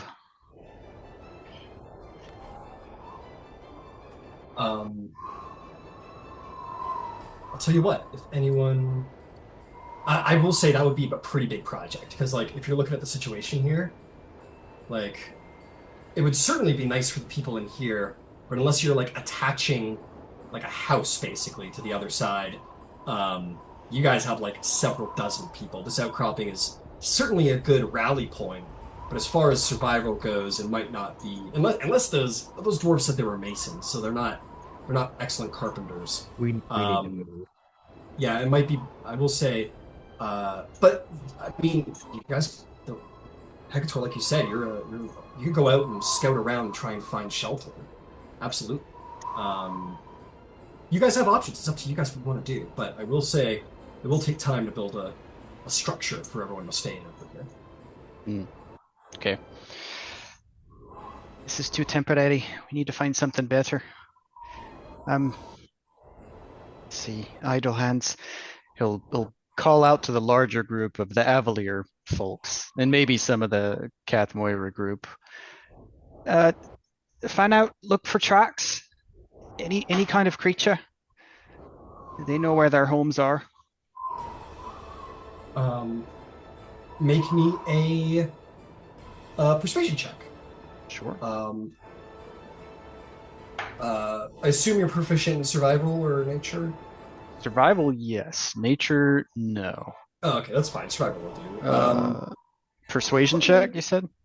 put an advantage on that because you seem like a wilder, more knowledgeable individual of the wilds than the Avalir folks. You know, I'd be like, oh yeah, we should listen to the caveman. Yeah. uh, hmm. Can I guide myself? I'll sure. Sweet. What does guidance look like for you? Out of curiosity, because I always imagine like just like a little like somebody bless me or guide me or whatever, right? What Yeah. does it look like for you? Uh, First of all, it's a 15 total with the guidance. I think he just touches the scar on his chest, the Ah, kind of cool. bluish scar, and you might see it kind of pulse ever so slightly and just kind of focus in, and that's it. And then when Uh, he's doing it on somebody else, he'll like touch it and touch someone else. excellent. I'm gonna say you feel something unusual as you do it this time. It all works. Everything works fine. In fact, some of you might have noticed that your magic is working, and everybody else's magic is very unreliable. Those of you who have been casting spells, like Leah, Mira, you may not have actually completed a spell, but you were like testing out things, which technically should have been more explosive considering what's been going on. But that all just worked as ever, at least it's working fine. And as you do this, you touch your scar. Um, it's so odd. You feel like almost like something inside of you almost like shivered in fear. Like a baby bird, like scared in its nest because something has approached. It felt like a very innocent sort of shudder. But the magic goes off, and you guide yourself, as you have guided Ox earlier. With a 15, they go, uh, because they're so smart, they're like, yes, we should trust in the professional who knows wildlands better than we, says the apprentice. And they go, right. It's okay. And they will all just start fanning out. Some people will kind of like, try and not, because they're freezing and don't want to leave the cover of the stone. But with a 15, I'll see you rally like half the individuals to go. The other half kind of stay there, like they're not. To be clear, they're not being lazy or assholes. Like they're shivering and they're gonna die of cold soon. So they're Hmm. they're looking out for themselves, and I don't know if I would blame them. But yeah, how about half of them kind of go out and they start kind of trying to find some tracks like you suggest. Um, but I will, if you want to join the hunt, anybody, I'd love to get a check from you guys. Sure. Yeah. How is the fire situation, real quick? Just that's have the Some of the dwarves torches. started? Uh, oh yeah. The dwarves are workhorses, man, and they've quickly set up like a fire. They're probably like right here. Two of them are like actively like putting like creating like a semi structure to provide more wind cover on this mouth of the rocks. Hmm. And the other one has taken kindling and just thrown it down. Uh, I'm gonna see how well he did trying to light that fire. On a natural 20, he does light a very nice fire, and people corral to it. And this is gonna save some fingers and toes. Perfect.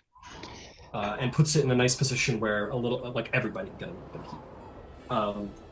There are people who are kind of it's that sort of like holiday sale. Like I'm not pushing through to like save their own fingers, trying to get in front of the fire, and it's a bunch of people over top of each other trying to get as much heat as possible.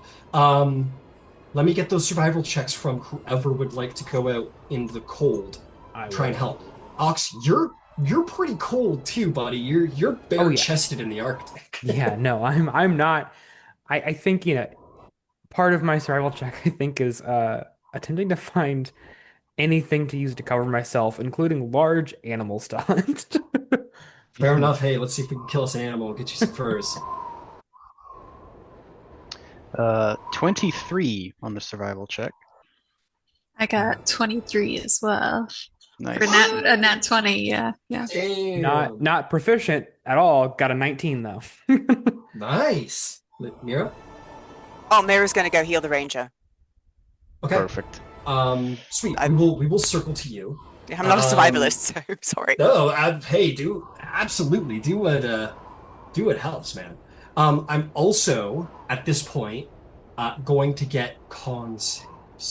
As we have been in extreme, not from you, Hekator. This is a delight for you with your cold resistance. You're just fine. Leah, because of Hekator's donation, I'm not going to give you disadvantage. Go and roll a con save. Mira, you can roll a con save because you threw on a cloak. The disadvantage is for anybody who's like ridiculously underdressed, like unfortunately Ox, who is half of his body is naked. I get it. So disadvantage con save for you, my friend.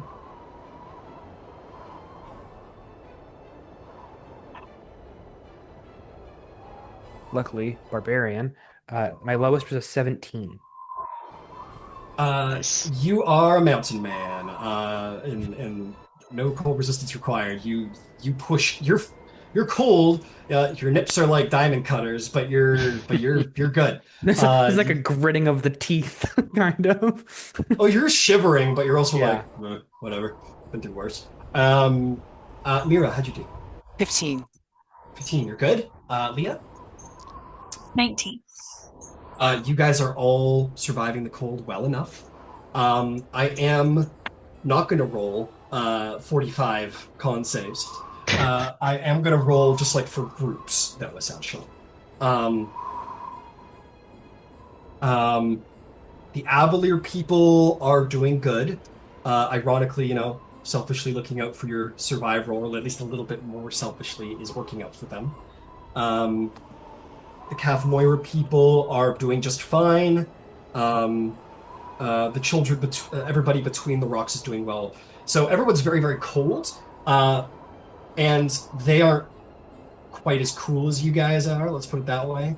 But nobody has died or taken ill or lost fingers or toes, which is great news. So we're doing good for now. Technically, everybody succeeded across the board.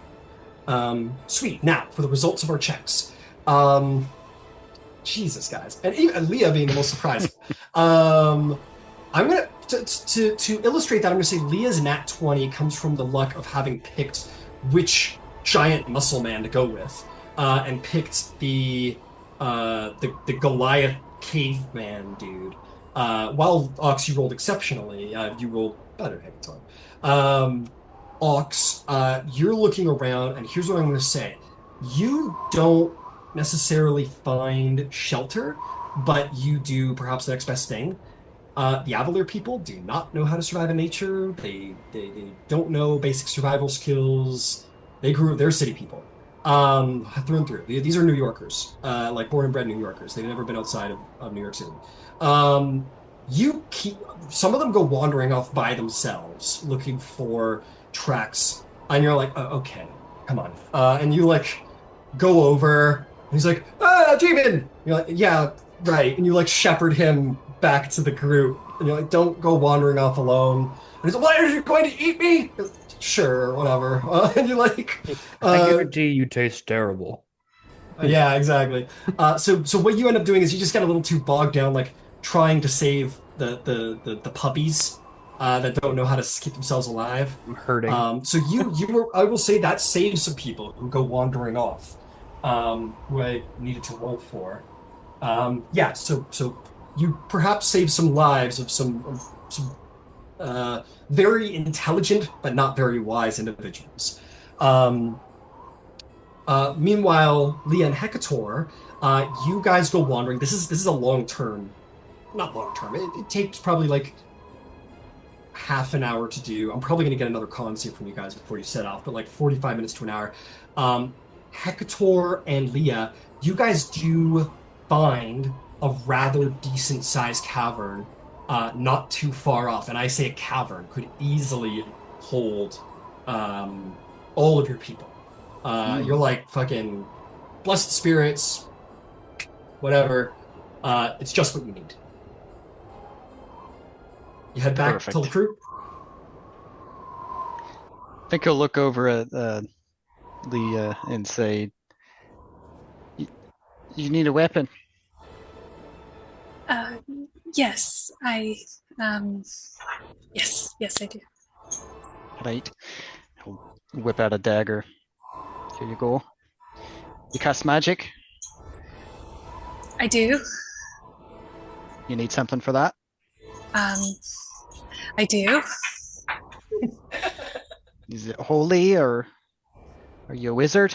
Well, no, it's more through inspiration. My song and music. I play violin. That was my Music. Ooh. purpose. He'll he'll reach into his bag and pull out it's a horn, which is an instrument. This thing is probably like a ram's horn or something. Mhm. That work? Let me try. And she'll like I don't know, blow into it. Is that yeah? Do you have proficiency with horns? Leah lets out like a um, and yeah, Breaks you're his like, You've called wolves. them. you're like, oh, maybe, yeah, like you're like, ooh, ooh, ooh, ooh. You have no idea how to play this thing. Meanwhile, back at camp, all of you are like, oh, I hope they find something soon. And off in the distance, you hear,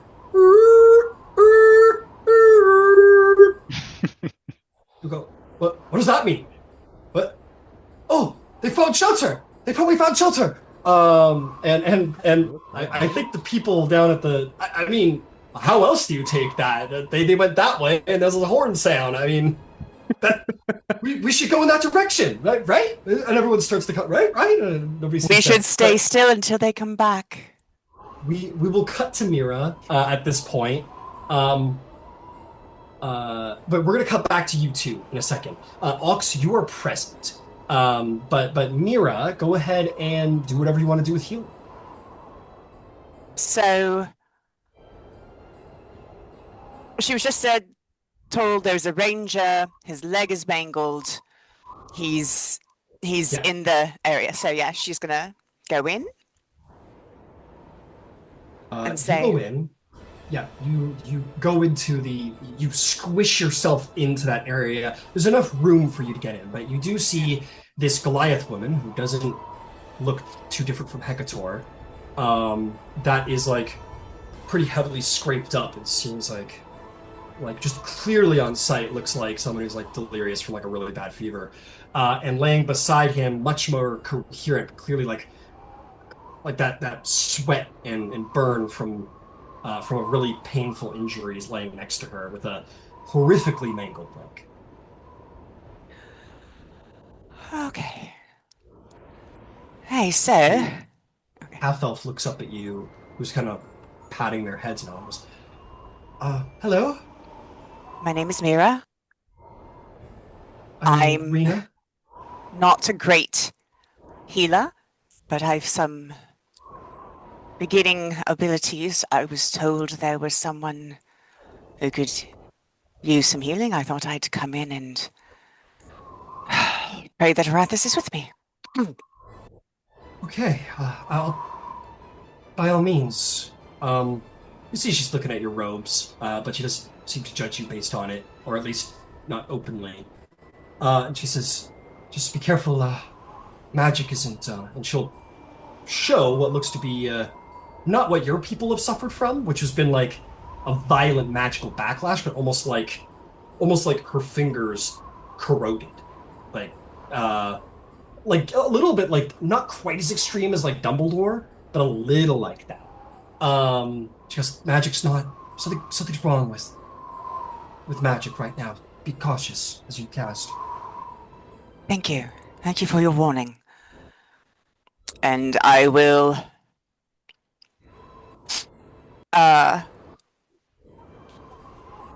spend. Actually, no, I'm just going to put my hands on him and I will cast. We'll start with a first level Cure Wounds.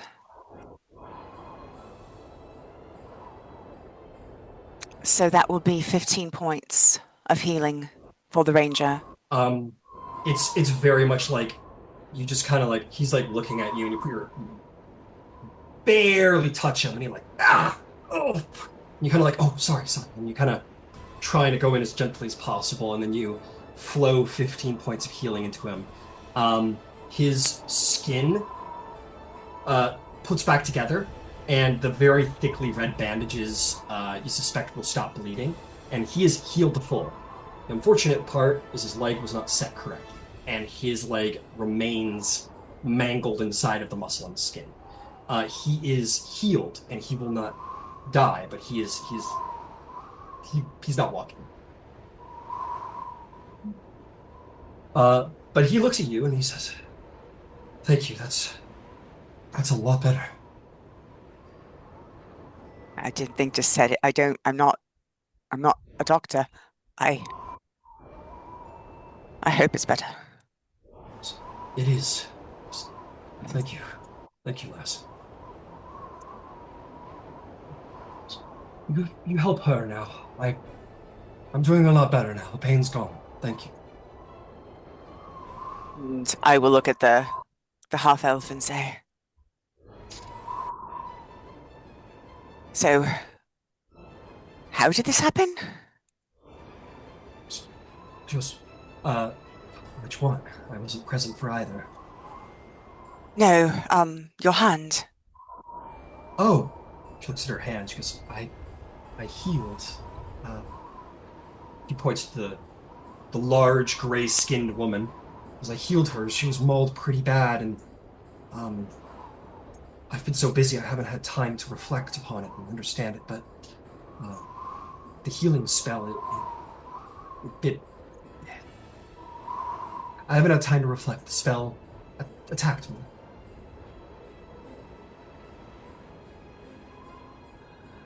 All right. Everything's broken. Okay. She's delirious. I don't know what's wrong with her. I provided her with healing, and it surely saved her life, but she's not here. I could provide better insight into these things if we weren't. Things are just so desperate right now. There's something I can do, but I'm afraid to do it if... And she looks at the ranger and she's like, I don't...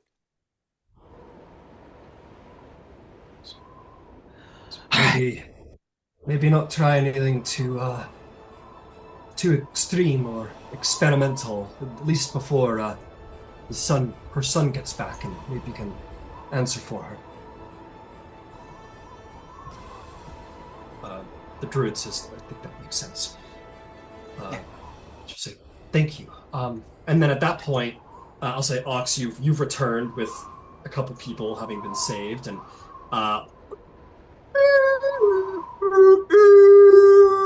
from the distance, and there's that pause, and what does that mean? Wait, they went in that. What else could it be? We should move. Yeah, and people start standing up. In which Mira, you say, we should wait for them to come to us. We heard a sound, but no one has the skill to find it. One of the young man with the spell book at his chest, he says, listen to her. We should stay here. We shouldn't go far from where we appeared. The mages could come for us. If they mean to find us through magical means, how will they find us if we leave? I will allow you to make a persuasion or intimidation check, Mira, and I'm going to give you advantage because this guy's helping you out, but I will warn, this is A, a very high DC, and B, will not land for anyone, even if you roll a third. Because some people are like, fuck that. Like, I'll take any sign of hope I can get. So, by all means, roll. This is to see how many people you you keep here. You're not going to get everybody.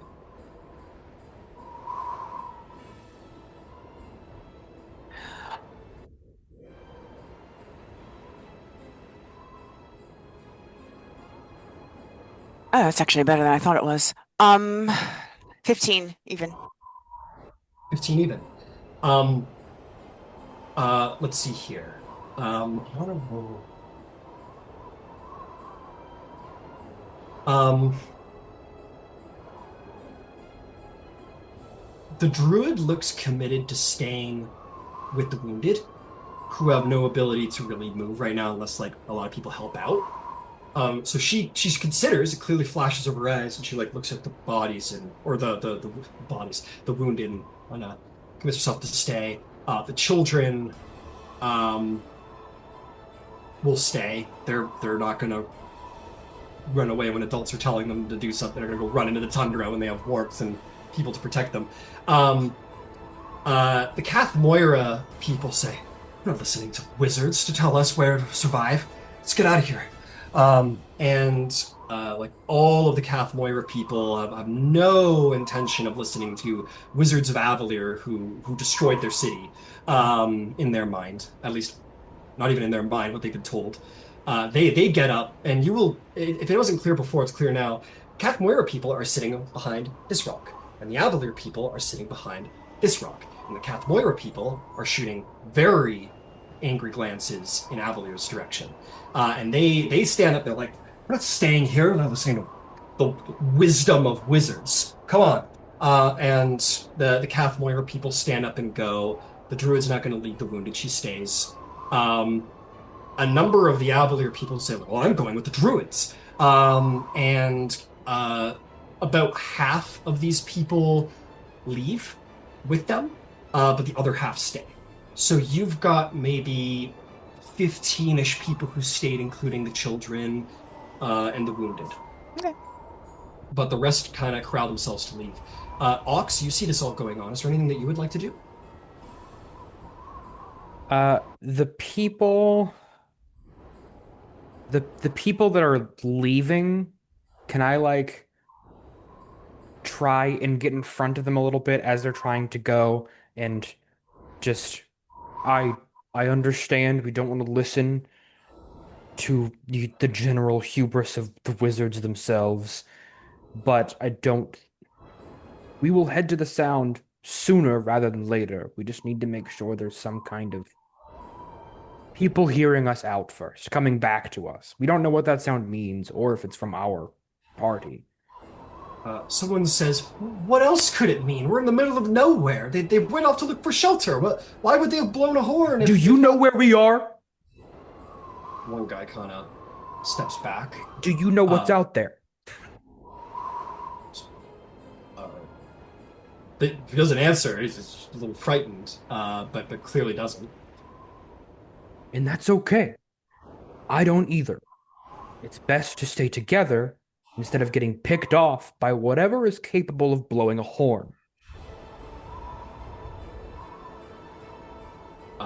Make a intimidation or persuasion check. You kind of, I'll say intimidation check. I'll say intimidation check. Sick. You're certainly throwing around your weight to get them to listen to you for sure.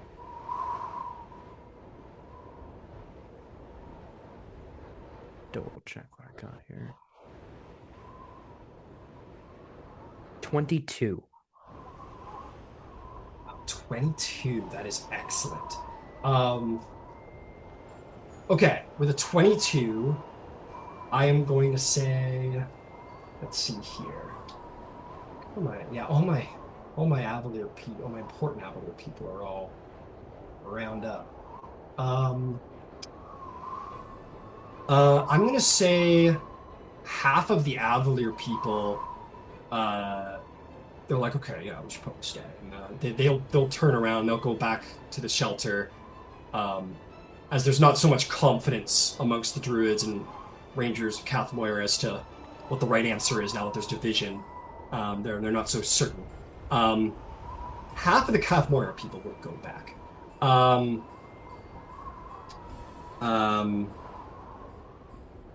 There's one person here who, let's see here.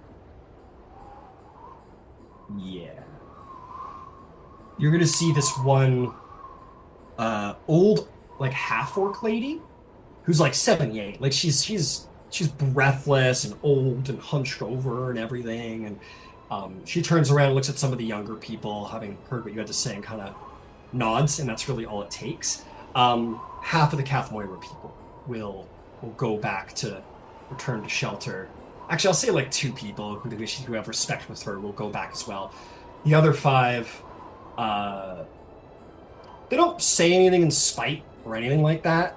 They just kind of walk by. They seem Does that very. Yeah, go ahead. include the Stone Axe brothers? Um, I'm gonna say they're doing whatever you're doing. They kind of look over at you, not in like that they're like followers, but they're a deeply loyal people, Yeah. and as you guys have built a little rapport with hard work, they will trust in your judgment. Okay, cool. So he will stay. Yeah, with that, the people that still are determined to leave, I think Ox openly just says, I've done my diligence. Walk into the snow. And I head back. Yep, and they do. There's I got some important people here. Oh, you see this one woman who has a baby in her arms will stay. She's not taking big risks. She has a baby. Yeah. And yeah, this guy will stay as well. Just because I got things for him. This one's got a twisted ankle. He said to stay. I'll throw like another mobile over there. Okay, cool. So this little group's gonna go off to try and trace down the horn sound. Let's go back to Team Cave. So you guys just blew the horn. Yeah, Hector, you slap your face a little bit. What happened? What do you guys do now? Should we check the cave first before we bring everyone here? Absolutely, but I fear with the sound, we might have some people, we might have something else. Not going to be sneaking in now, but can you see in the dark? Oh no, not at all. Or can I? Hold on, actually. Let me double check. As an elf, you have dark vision. I can. Oh, good. Sorry. Let's maybe just take a peek. Yeah, that's... Oh boy, here we go. And Can you be quiet? I can certainly try. Okay, make a stealth check, Leah. I think Hector won't be too far behind. He'll be like a few paces behind. Absolutely.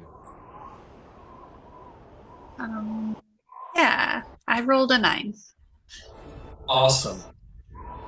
Just gonna go great. You walk up to the cave. Hector, we'll say you're kind of back here. Leah is like kind of in her boots that are way too big for her feet and kind of like flop around the bottom of her feet. And regardless of whatever dexterity or grace she may have had as an elf, the boots are stealing them from her. You kind of like make your way in and you see this large cavern. There's like a little tunnel over there.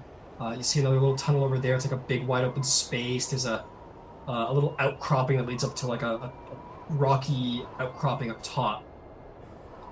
And you're gonna hear like a scuffling sound, and then climbing up the side to have come investigated what that horn was, you are going to see the biggest, scariest thing you've ever seen after a demon. You see a polar bear come up the side and sort of roar in your direction, Leah. What do you do? She yelps and jumps backwards and probably trips and falls. But as she does, she'll, um, or maybe, yeah, she'll fall down and hold the dagger out and um, cut her hand and say, um, stop it, just stop. And she'll cast Bane. The material component is a drop of blood. So, Fair enough. I will say let's roll initiative and see if you can get it off because the jump back and the fall is a sudden enough movement and like you know what they say about bears, right? They're like make yourself. Or I know it depends on the bear, but I think the sudden movement will spook it and it'll come after you. We'll see how that goes. So let's get a Hekator and Leah initiative. Hmm. 18. 20, 30, 20. Um, the bear will beat you, Leostra, but not you, Hekator. Hekator, you heard the like inside, and you were like, you know immediately. You're like, oh, this like bard girl who basically said no to every survival question I just gave her will not know what to do and will be killed. And you are fast to come to her side because you don't think she's surviving a bear encounter. You whip around the side to see a polar bear for the first time. What do you want to do, my friend? Yeah. Yep. Mm-hmm. He will. Okay. Yep. Yeah. Okay. He's gonna run straight up to Leah and grapple her Okay. and bonus action I dash. okay. Go ahead. Yeah. Then no, keep going, keep going. Bonus Sorry. action dash and get the heck out. Got it. Leah, you go eep and like jump in the air to fall back. Before you even fall over, you feel like a tug on the back of your neck, and suddenly you're like, as you're as a monk's speed, just like fucking Looney Tunes getting out of there. How So fast are that's you, Hekator? so with the dash, that's 90 total feet of movement. Okay, After the grapple halved. I'm gonna say, how much Now carrying I do capacity do you have left? Because I I'm do gonna have think powerful build, so I you do can have powerful carry build. like Yeah, you've got powerful build. You probably have a lot of carrying capacity left, and Leah's tiny, 450 pounds. so you're not halved. Great. Yeah, I'll grab um, her and just book it straight back. got it. Just She create some leaps space. back, and you just like are at her and swing your arm around to like a fireman carry. For you, Leah, it feels like some kind of crazy like martial arts football tackle. As you're like, ugh, as like the wind's knocked out of you as his shoulder hits your stomach as he just kicks off to start his run, and you're like. Like the wind knocked out of you over his shoulder, just flopping around, and Hecator just like down the mountain, and the polar bear definitely like after, but there's no. It gives up pretty quickly as it sees you guys speedily leaving its territory. It chases you for maybe like 2 or 3 rounds and quickly falls behind and gives up the charge and just lets out a final like basically saying, and don't come back. And you get out of combat. You're good. Very quickly, you see a group of refugees coming towards you at a slow pace as you're coming down the mountain like this. Wait. They stop. They're like, what's going on? What's going on? Bear. He'll put Leah down. There's a bit of a bear. Oh no, bear! We should have listened to that demon! And they will turn around and the Avalir people will run back. One person is like, I cast fly! Ah, fuck! And I cast long strider. Ah, shit, fuck! Be like, stop casting spells! And you guys make it back. You guys are gonna get back just fine. And you got there very quickly, so they didn't get too far into the tundra before the speed of Hekator. Am I saying it right? It's Hekator, right? Yeah. Hecator, whichever's I fine. want to We'll say it respond to right, either. so you let me know what your name is. He'll say it both ways. Okay. He'll okay, say it. sure. He'll say it in such a way where it sounds like the A is silent, but he's like maybe saying it a little bit, like Hector. Okay. Okay, got it, got it. I want to get everyone's names right. I'm infamous for getting the names wrong in the first 2 or 3 sessions, so by all means, correct me if I'm getting your names wrong. But yeah, you charge down the mountain, you catch up with them. Shortly after you're like, I've done my due diligence, Ox, you go back to camp.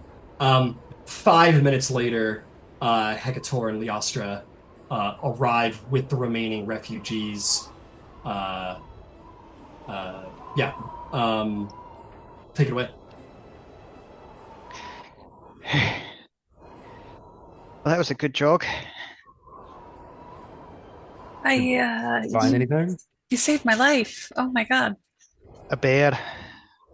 Did he nick you? I'll point down at the cut. No, I was trying to cast a spell, but you got there first. Thank you. Thank you. Oh, well, no use going up against an angry bear in my old clothes. Ox, there's a bear. Hmm. Big, white, bigger than you. Oh, well, it's serious then. Well, where was it at? They Oh, have a like cave. nest. Okay, okay.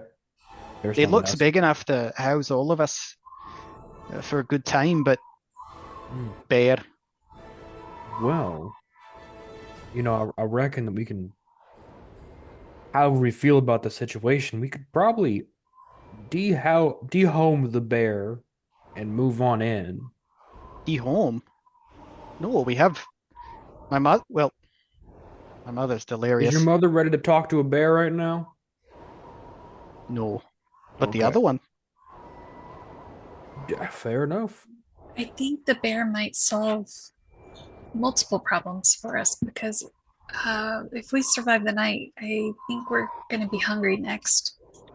You're I'm go. Oh, I'm with Leah here, but I don't want to make any druids angry by suggesting bearicide.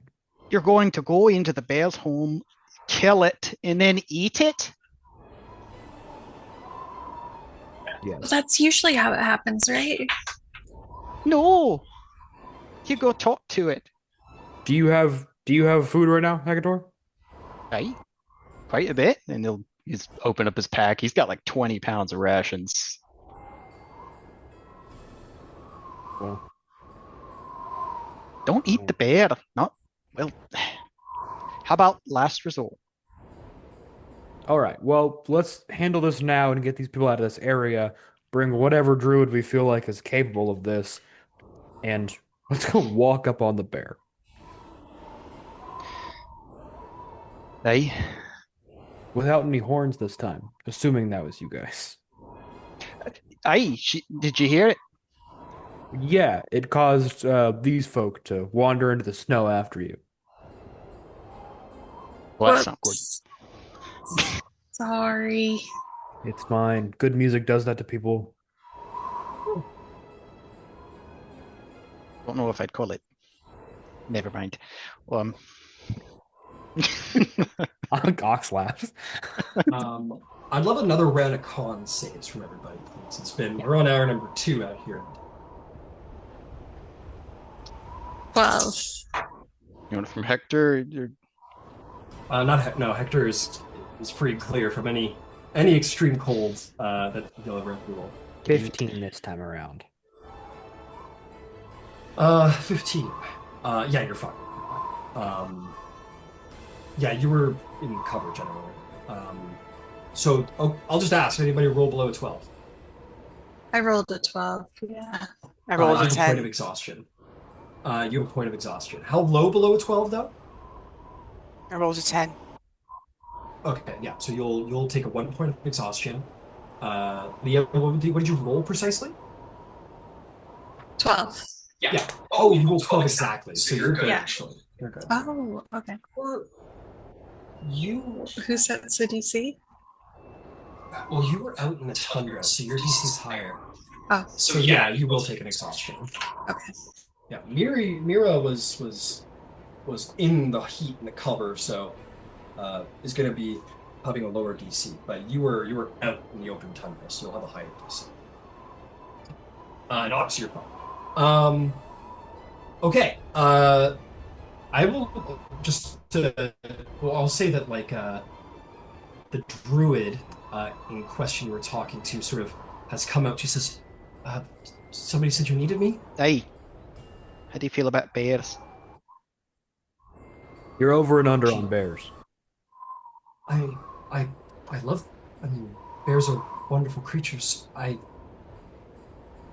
She's gonna make a survival check here for.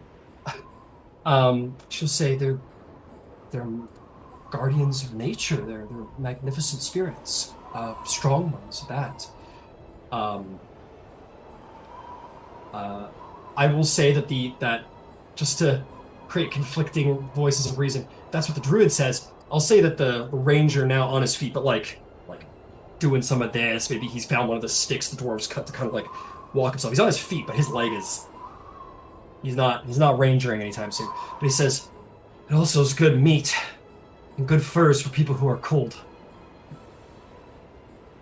Hey, but that's his home. Yeah, the druid turns around and looks at you with similar aghastness as you, Hector, and goes, it did nothing wrong. And the ranger will say, no, it didn't. But nature is also about survival, and we need to survive. Hey, we could survive if we convince him to share his home with us. At least for a time. How do you see that going with all those children in there? They can't share a home with a bear. Why not? It's dangerous. Why? Well, she like looks aghast at everyone. Like, You spooked him. well, bears. You blew a horn in his home. On the best day, an unwatched child can get bit by a dog. Bear is much worse. What was going on with the dog?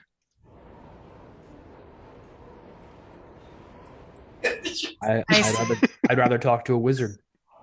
The druid, It was raised by druids, man. I don't know what to tell you. the druid's like, because I admit the druidic powers are working so well right now, but if I could speak to it, if I could beseech it to be friendly to us, maybe you could hunt for us. Uh, she kind of looks at her fingers. And the ranger says, that it's a great solution actually, but your powers aren't working, aren't they? They could. It's us or the bear at the end of the day, live or die. I can't hunt it. I can't make the decision. And the druid says, I have to stay with the wounded. I can't leave the wounded behind. And it becomes very apparent that the decision is up to all of you. Well, let's try to reason with the bear. And if that doesn't go well, then we'll be left with no choice. Quick bear chat. See how it goes. Hekator, you can take point with the bear talk. I can't speak to bears. Oh, fuck. Anybody want to speak to a bear? Druid, would you like to try? I have a concern for your vocal cords. She goes, I'll try. If it saves a life, I'll try. Someone will have to stay with the wounded. The orc lady will say, the old orc lady that you saw, she says, I'll keep an eye on them, dear. Just, you go do what you're meant to do. They're stable. I'll keep an eye on them. That one's just a little limp. It's all right. And she'll look over to you, Mira, as I saw the readiness there. The orc lady, I will say, definitely did interrupt you.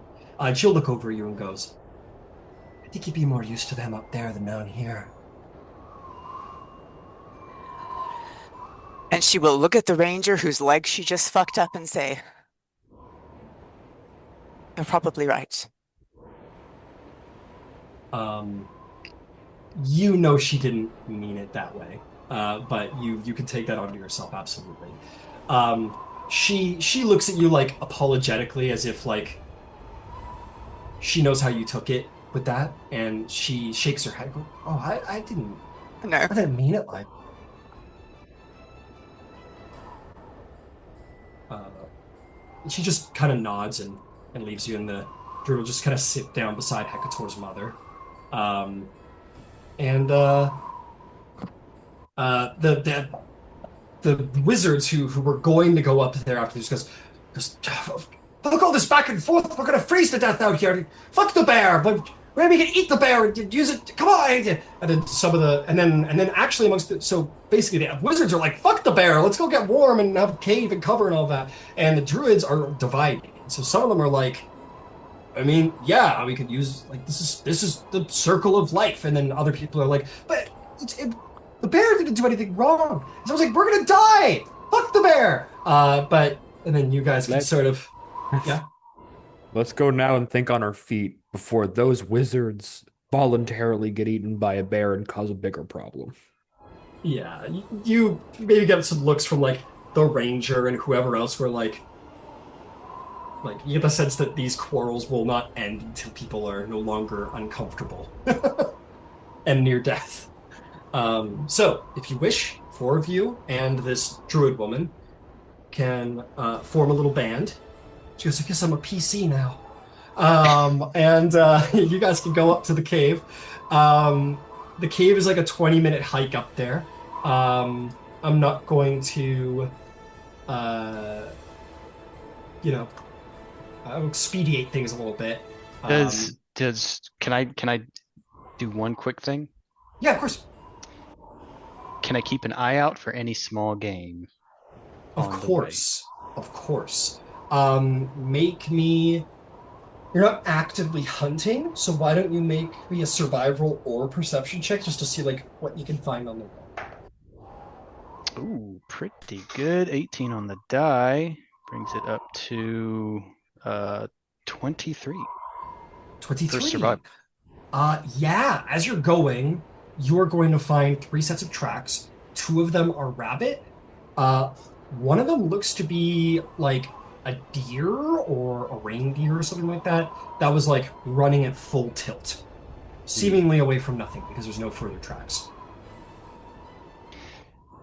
I think he'll point down to him. Do they look pretty fresh?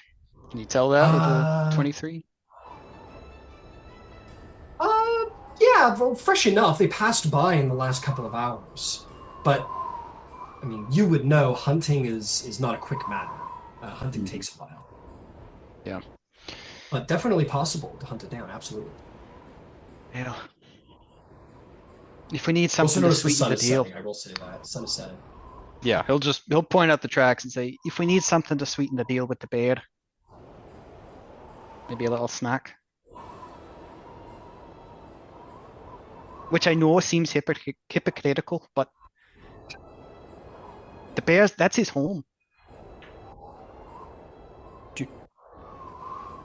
I'm going to pose the theory that it may not even be the bear's home necessarily. We haven't talked to the bear yet. You think it's at Entel? A lot of things live in caves. A lot of things waltz right in. As you're walking, the druid Rena will say, this have any of you had similar things happen with your magic? My spell ate my fingers a little bit. I noticed some of the wizards.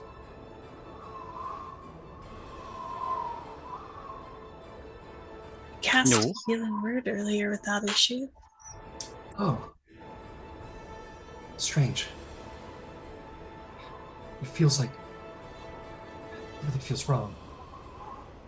The world feels wrong a little bit, wherever we are. Aye. That's a big question. It's like the world is or maybe just this place, but it feels like the world is. I don't know how else to describe it. It feels like it's having an anxiety attack. Nature feels like it's terrified or out of balance, terribly, terribly out of balance. Aye.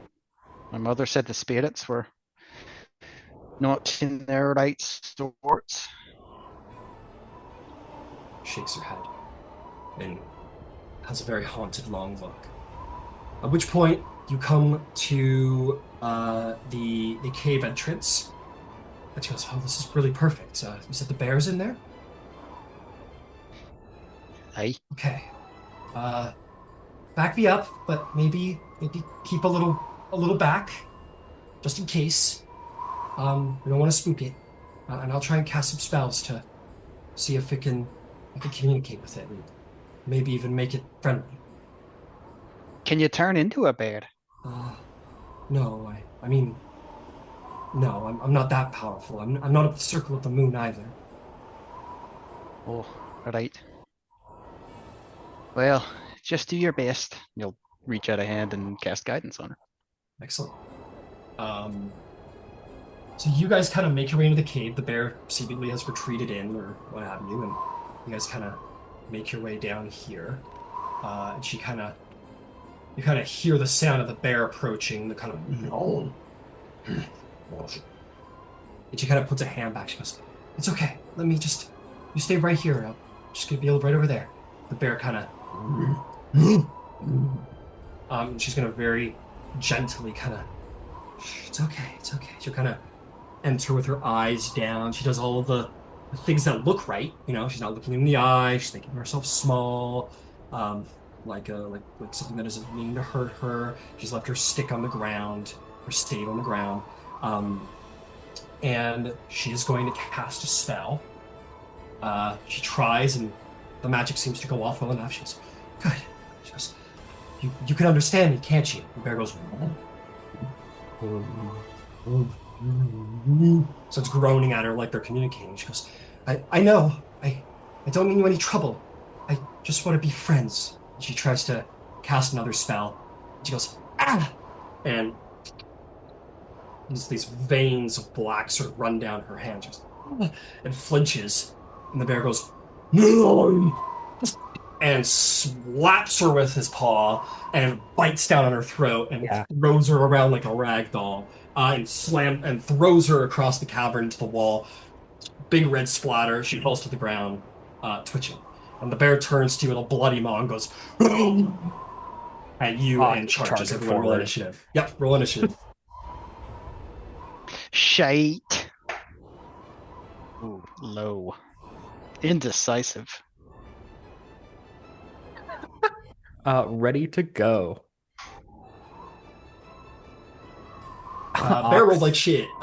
Who rolled above a 20? 22 for Ox. Nice. 22 for Ox. Oh, I gotta 21 for Mira. Very nice. 20 and 21. Very good. Hekator, how'd you do? 10. 10. How'd you do, Liastra? 8. And there's our initiative. As a side note, there are two bears. Oh, that's an owlbear, not that. I had to adjust my plans when there were two of you. I didn't want to. I didn't know they got along out like of the that. open.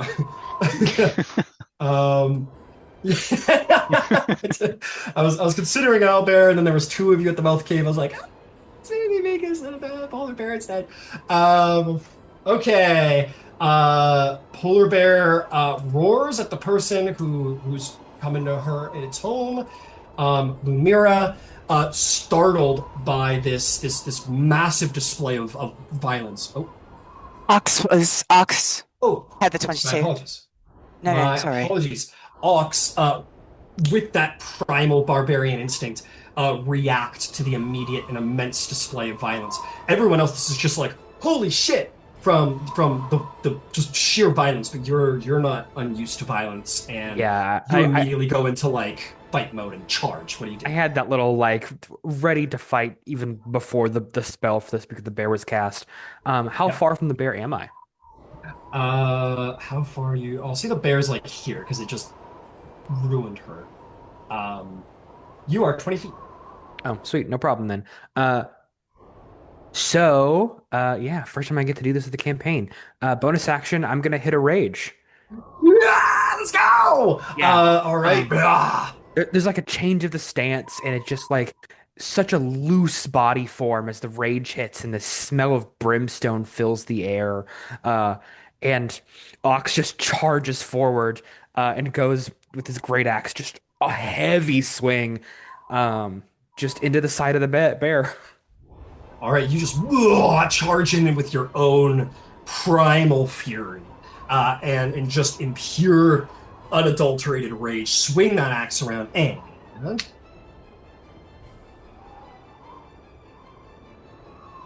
That is, man, I haven't had to attack yet. 16 plus 5, that is a 21 to hit. oh yeah, give me some damage. Gotcha. Some damage if you'd be so kind. And just to declare it, with the 2024 Berserker, I get to add 2d6 to my weapon strikes.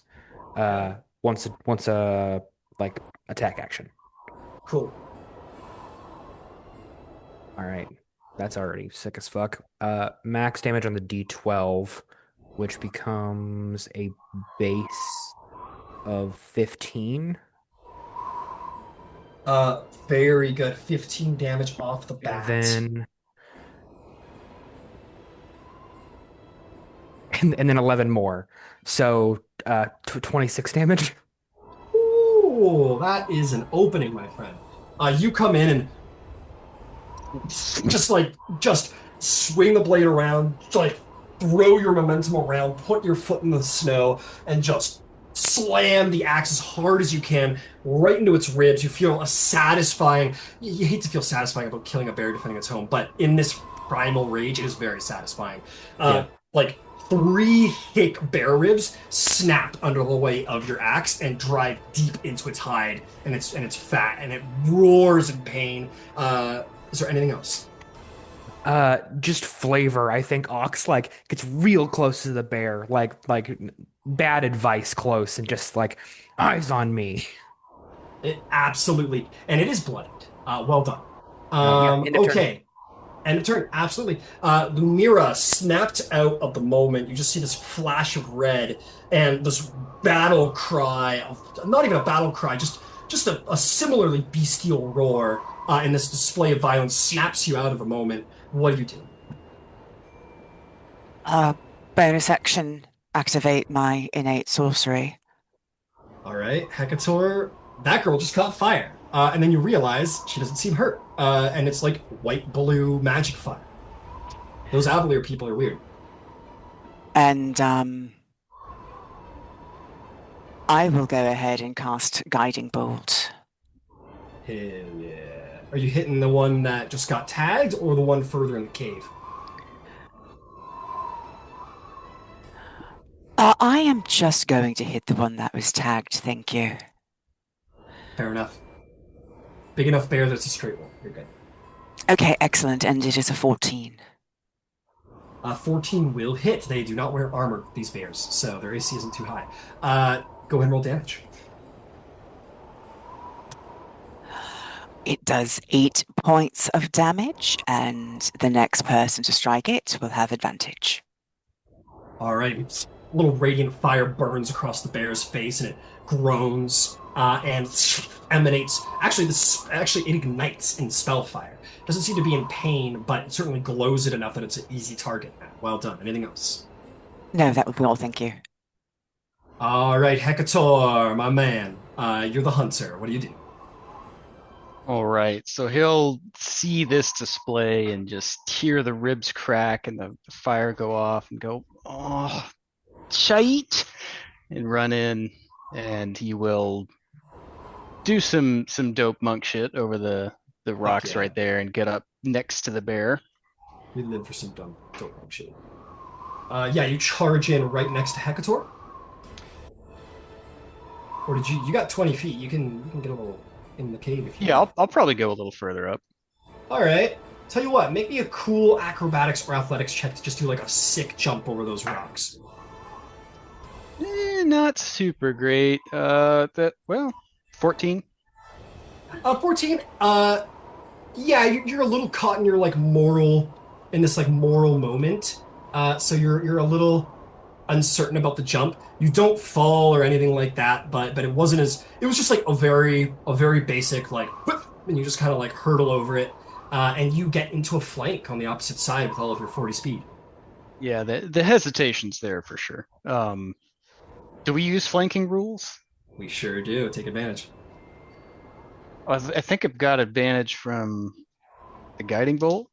You do, but you will have it for Yeah, all but- of your attacks now that you're in a flank. Oh, excellent. Oh wow, a 2 and a 1. Oh, the Real bad. hesitation is Yeah, he intense just on Hekator. I don't want to. And then he'll do bonus action unarmed strike. All right. That's a lot better. That's an 18 on the die for. Oh, that's showing wrong. Oh no, that's right. Yeah, 24 to hit. 24. That will definitely hit. Roll some damage. Okay, is this a large creature? It sure is. I would like it to be prone now. Then it shall be prone as you command. Unless Great. I roll something. Nope. Hill Right. giant.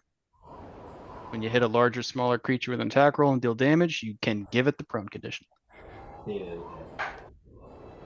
Oh, that's 5 on the die, so that's 9 damage total. 9 damage. And my turn. Okay, you sort of sweep the leg like with your Goliath strength and your monk precision. Actually, I got some good bad news. This would be the killing blow. You Oh. could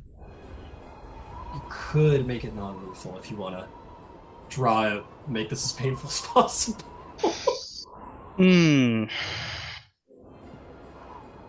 No, he saw the blow that it just took from Ox. That's hard to come back from.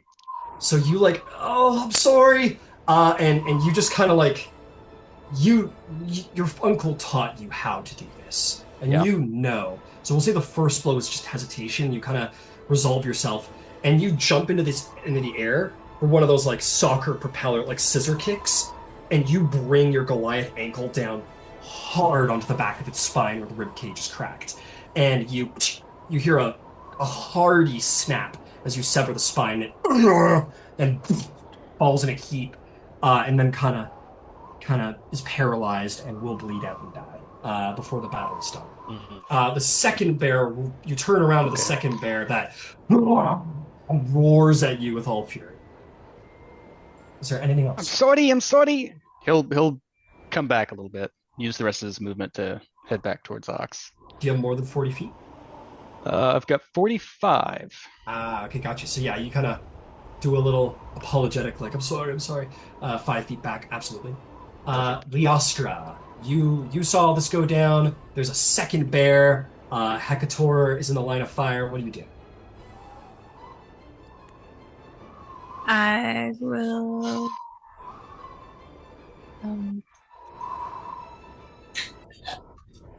I'll try that. I'll try Bane again.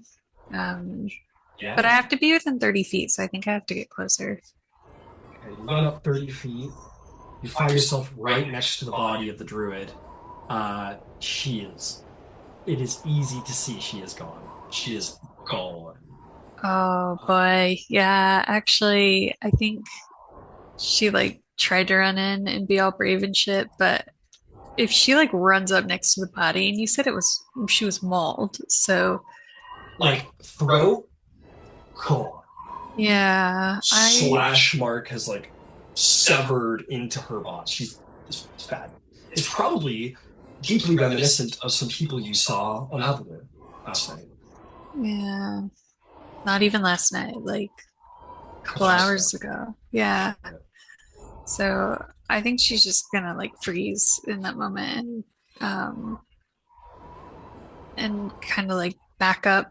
I guess she's out of movement, but There's 25 to get there. So you can just Okay. 5 feet back up. Do you want to roll a wisdom saving throw to see if Leah goes through, or do you like the role play? I don't want to get in the way of the role play. Um, what's the wisdom save for? Uh, for courage, basically, to keep fighting. Oh, Just a mechanical sure. option, but I don't want to get in the way of Yeah. the role play. No, let's see what the dice have to say. All right, why don't we set it at 15? Because things are pretty fresh for you. Yeah, I rolled a 12. So, Okay.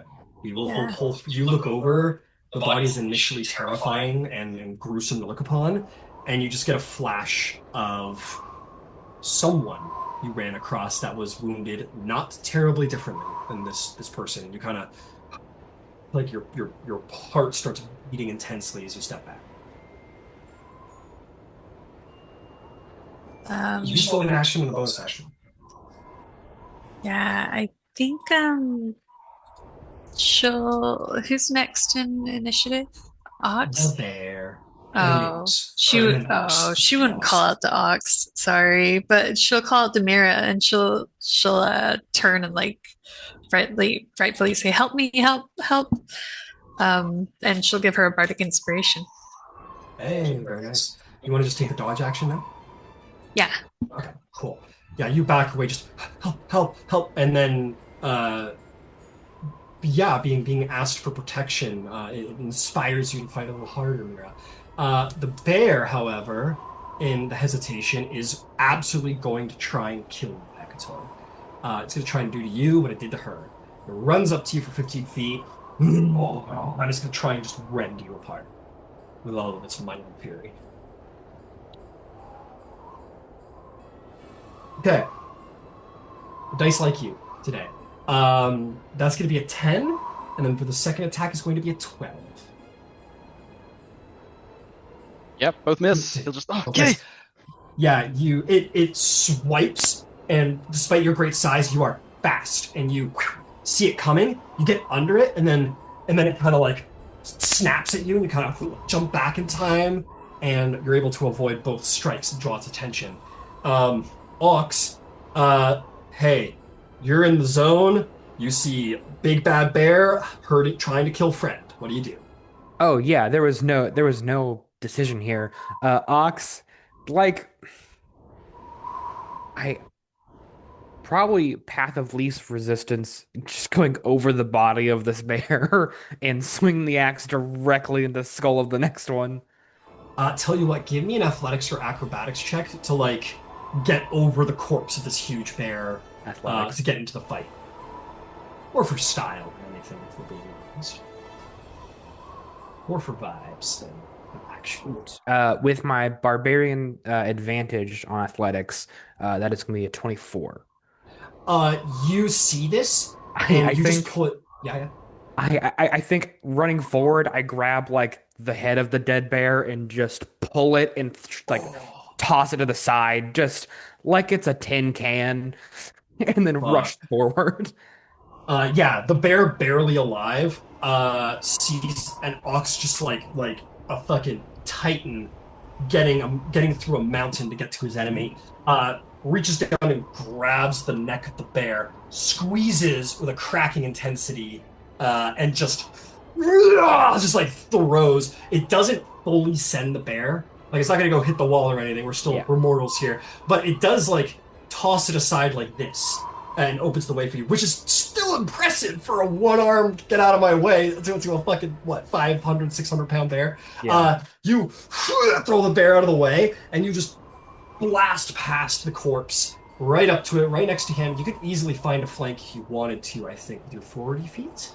Yeah, give me to a flank. Well, I believe I only have 30, but 30 will be enough. okay, sweet, sweet, sweet, sweet, sweet.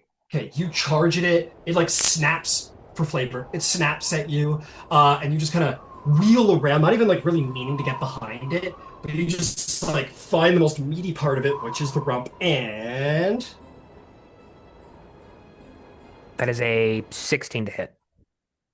that'll hit. Rolls me some damage.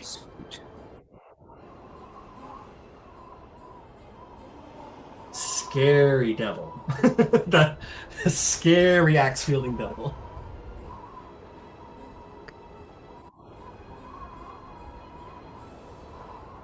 This one is just 19 slashing damage altogether. Just a measly 19 damage at level 3, anyways. Very impressive. You went for the biggest part, which is the rump, so you didn't get quite as much as the first guy. Yeah. Just because it's the meatiest, most I got protected I got I part got of more it. fat than I got muscle. Yeah, but for 19 damage, you bit deep with your axe, absolutely. And it roars, preparing to defend itself from the rear. Bringing us to Lumira. Lumira, what do you do? I am going to advance. How can I get in front of Leah? Absolutely. 25 is next to her, 30 is directly before her. I will try not to step on the mold druid if I can. You don't have to worry about that. Yeah, And then it's like beside you, but you're good. and then I will throw a sorceress burst at it. Okay. Which will be an 18 No to hit. hit. Oh yeah. Then I will come over here and we will do I like this one because I get to choose. And that will do a whopping 4 points of fire damage. Hell yeah. You singe it. The bear does not like fire. If we know anything about wild animals, they do not like fire too much. It like gets up on its pine quarters and and is very unhappy about the fire. Fearful of it, one might say. If there's anything else. Oh, no, I'm just going to keep myself steadfastly in front of Leah. All right, that is going to bring us to Hekator. And I also want to give Leah, I'm going to give you an inspiration. You compromised a combat turn for a narrative purpose, and we love that. That's good role playing. So go ahead and take inspiration. Hekator, go for it. What would you like to do? You are face to face with a polar bear. Yeah, he'll hold his spear, seeing the big axe just thud into the back of this, and fire whiz past his head, and go in for a copper, and take an attack with a spear. That's it's a 19 on the die, so I assume that's gonna hit. Oh yeah. It's a D8, two-handing it. That's 5 plus 4, 9 damage there. And then one more attack. That's in that 20 Oh yeah. with the unarmed attack. Actually, how do we do the damage? Was it max damage 1, crunchy crits? Yes. Okay. Yes. Okay. Your second set of dice are perfect. Cool. So that is 14 total damage on that one. Hekator the Bear Slayer. This is your second bear that you will slay in this combat. How would you like to do it? You may not like to kill them, but you know how. You were taught how. What do you do? Yeah, I think he's right at the front of it. He's got the head right there, so he'll take his spear, kind of jam it up, get low, jam it up into some vital areas, and then as it's roaring, turn around, grab its head, and just come down with it hard on his shoulder. Hear a snap.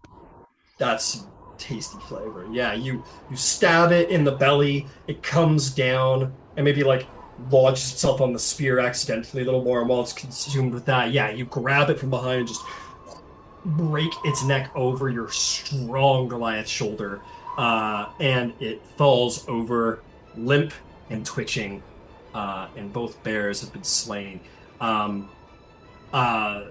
Incredible.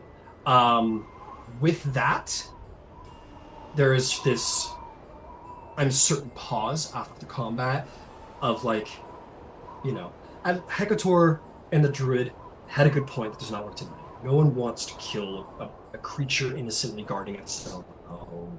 It's sort of regrettable this happened, especially, and then maybe on the other side of things, regrettable that this want to make peace with the bear led to the death of a druid, and both bears. And maybe it's up to you how you feel, but maybe a little bit of a lackluster victory.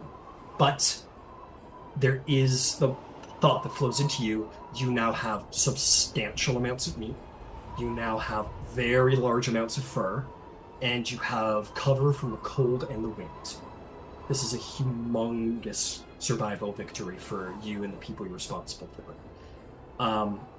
Before I go to break, I want to ask, is there anything you want to do in the immediate aftermath? Because when we come back, I'm certain you're just going to go get your guys, so we'll just cut to everybody getting to the cavern. Is there anything you guys want to do in the immediate aftermath before leaving the cavern to regather your crew? Yeah. Mira will, at least for the moment, try to find some gentle pose for the druid, something not mangled, a little bit, just some sort of modesty. And we'll say a prayer to Arathis.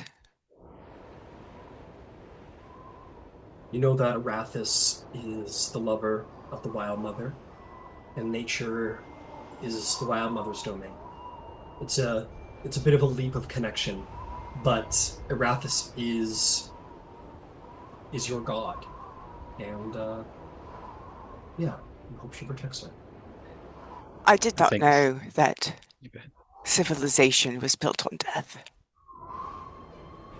But more will die without this. A sacrifice should be honored.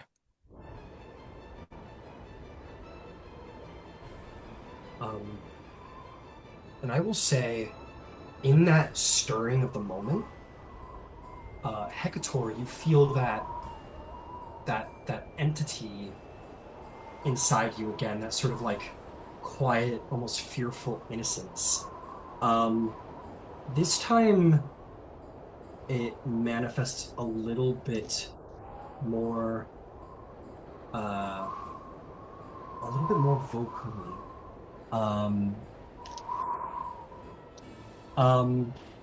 It feels like the satisfaction of a baby bird at seeing its mother, like coming back to the nest with breakfast to be fed.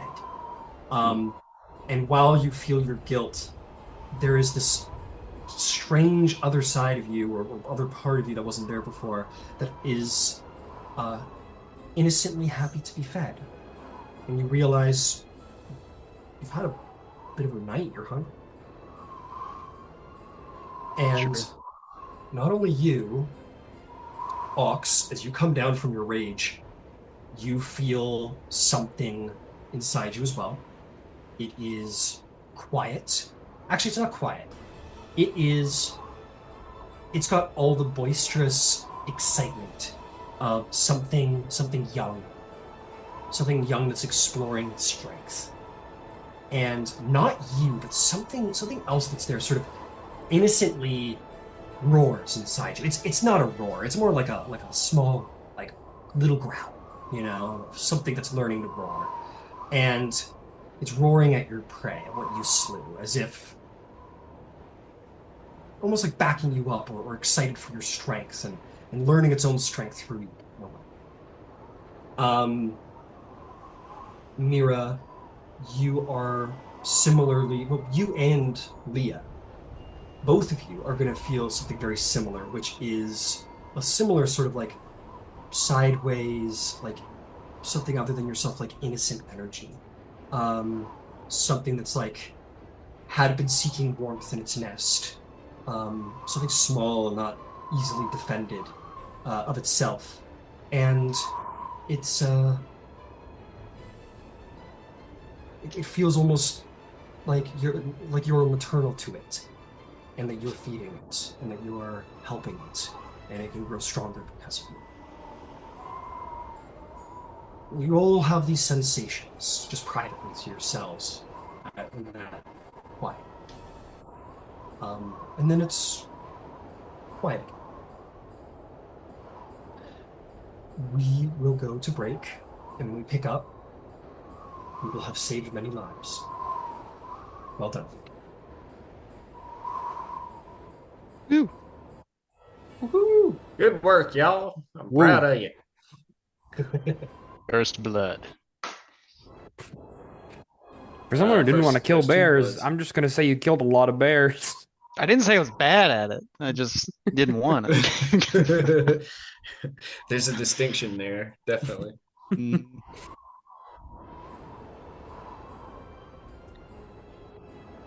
I'm gonna go grab some tea real quick.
Oh, good shit.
do you think?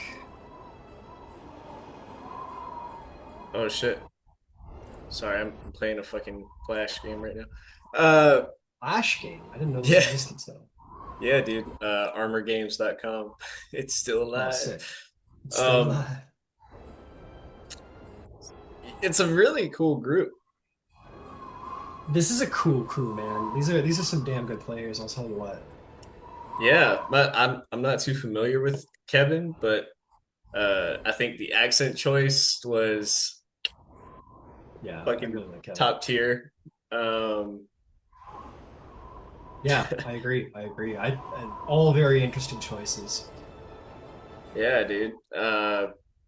So what happened in the first session? Did you ever see Exandria Calamity? Yeah. That happened. Ah, They've survived that from the civilian perspective. okay.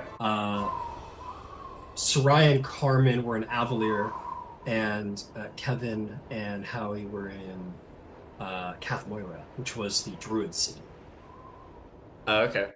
It's So like the they're survivors. city on the mountain or whatever. Yeah, because Avalir was the mountain Yeah. city that like reconnects to the Druid city. They were from the Druid city. Got it. Yeah, that's what happened. Hmm. And I see you have the thing where the some of the spells aren't working as they should. Yeah, man, the calamity's begun. Things are realigning. Things aren't working as they should, and it also is a very good narrative tool to help the party be uh, powerful, so we don't just have druids being like, "Oh, we'll just make good bears." Yeah, true. That's Say always the as problem. Hector pulls out good berries. Yeah, you can, so you're gonna be a hero for that. But the other druids can't cast animal friendship right now without getting mauled by a bear. Clearly. Well, lessons learned, right? Yeah, since Hey, how's it going, Brandon? Good to meet you. Yeah, man. Nice to meet you too. I was trying to kind of, well, to be frank, I was listening and playing Arc Raiders. So I Oh, nice. figured you didn't want to see my face as I was raging, losing all my loot.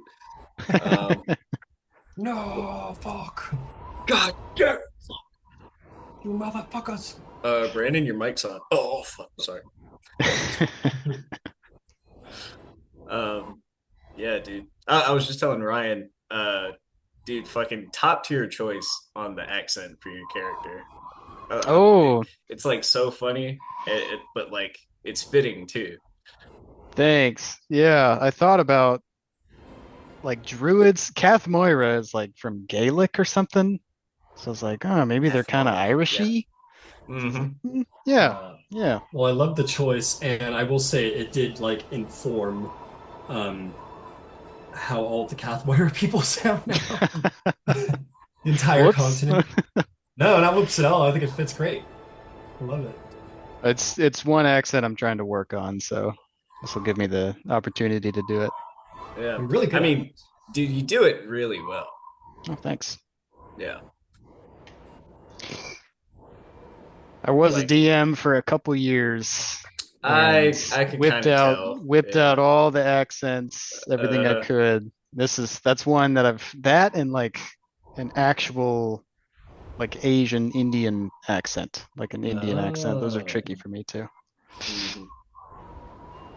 Yeah, and you when you do like accents like that, it kind of walks a fine line of like, okay, am I like trying to sound funny, or am I being insensitive, or am I Yeah. doing the language and the people that speak it justice? You know? Yeah. Yeah. My first campaign well, it was my first paid campaign anyway. Um, they were in Chult, and Chult is like it's African. Like, let's be honest, it's Mm. it's a fucking rainforest Mm. jungle and Chults and like absolutely. And I was like, shit, I can't do like an African accent. It's so offensive. And I was like, what? Doesn't make any sense. Like, so you could do an Italian and a Scottish accent, and that's not offensive, but you completely adhere respect do an African accent just immediately. I'm like, nah, fuck that. So I did it, and it took me quite a while to make it sound properly, I think. I bet. Yeah. I struggled with the Irish accent because I've pretty. My family has a lot of Scottish people in it, so Yeah, I'm mine decent with too. Scottish. So making that transition was a bit tricky. Hmm.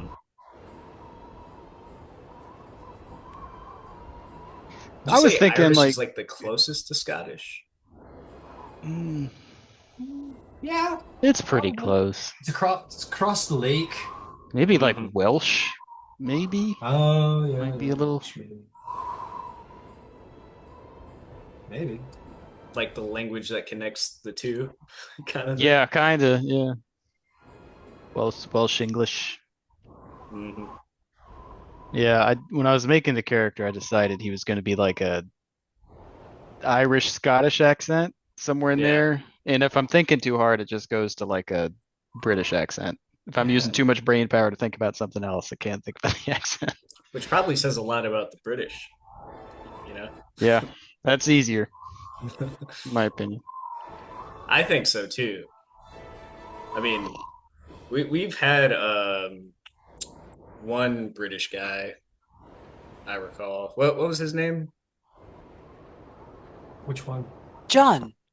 John. Oh, John. He Yeah, was yeah, like yeah. a Well, fucking yeah, and storm. Yeah. Nathan lived in England. Was he not originally from England? I think he was from Welland, or that's where I'm from. No, where are the Welsh? Where are the Welsh from? Wales. They're Wales, Wales. That's it. Yeah, Yeah, he's from still Wales. part of But he the was living in UK. England. Yeah, Hmm. I'm pretty sure. He still plays. Yeah, he's in my another deep game. Yeah, so he and Lex are there, yeah? Yeah, they're both there. I miss them. They're so awesome. Yeah. Like what? Come on, just be in 3 more campaigns, guys. The fuck? That's I already actually not played a 3 bad- times a week. That's not a bad time slot for me. Hey, man, we got 2 seats available. I'll never say no. No's not a good word for me. I wasn't Guys are sure what making it was going to really happen hard with to say no. Everon, so that's continuing, but that I was going to ask about that if Eberron had ended up closing. They're in Ank'Harel right now, so they're Ank'Harel's a cool ass city, dude. That's probably one of my favorite Exandrian cities, honestly. Yeah, that's a cool one. Yeah, it's very cool. Everything's sepia, you know. Mm. It's cool. Hello, cat. I will say, you guys are making it pretty difficult to say no to a third game. Hey, I'm Well- already in 3 a week. He's about to get my ass too, dude. Mm-hmm. I was telling my wife, I was like, hey, we just took out 2 polar bears. And she was like, they're endangered. And I was like, not in Exandria, probably. They're in danger. That's Well, not in yes, this but world, so are honey. we. Not in this So- one. So are we, you see? Yeah. So it evens up. I Well, in tried to tell Exandria, them, they're babe. like rats. My actor or my character tried to tell them they're in danger. I tried. I was like, Wait a "Try minute, I'm having a Ranger PC idea. it." They're in Uh-oh. danger. What are you talking about? Every monster they come up on, they're endangered. No, the opposite. Oh, I'm gonna make I'm them making them endangered. extinct. Yeah. I have something against specifically the polar bears. Is that not the character you're playing now? That would be great. Ox? The edgelord Hey, character Ox who's taking didn't revenge. kill anything. I You should say seem- that. Hey, you seem like you had it out for these polar bears. That's all I'm saying. Hey, I'm just real good at swinging an axe. All right. Yeah. Trees, You're the one bears. that was Hekator- real good at killing the polar bears. Yeah, Hekator didn't even kill a single one. They died from injuries. Yeah, yeah. To be entirely Caused honest, by I'm just glad you were there in front All of you me. did was paralyze him. Yeah, you just paralyzed them both. No, I'm kidding. You fucking murdered those. You murdered the shit out of No, them. Don't say that. No. It won't this to happen. my conscience. Ah.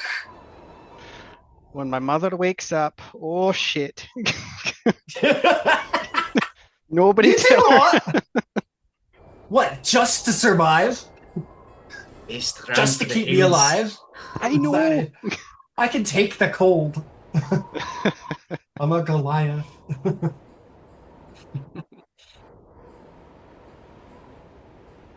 Damn. Moving everybody in. Carmen, did you say you lived in Greece for a while, or you visited Greece? I've I've spent 3 weeks in Greece twice. Awesome. I've been there once for like 3 days. I love Greece. Really a long layover. Greece is so cool. It is cool. It's a great place for a long layover. Oh my It god, was. the best baklava I've ever had. Like that just Dude, the one Such good one food. thing, one like kind of a weird thing that I miss about Greece is like I don't know what they called it, but just the big ass plate of meat they gave you. Like that Oh was, you know, yeah. they just like pork, Oh chicken, yeah. steak, Mm, kebab, souvlaki. They just like literally give you a plate and just load it up with like delicious meat. And like I think there's a side there somewhere underneath it all. I don't recall, but Well, yeah. usually you'll get the pita, Hmm. yeah, that's right. You get the and pita and then a lot the of times there'll hummus, be sauce. maybe? tzatziki, Yeah.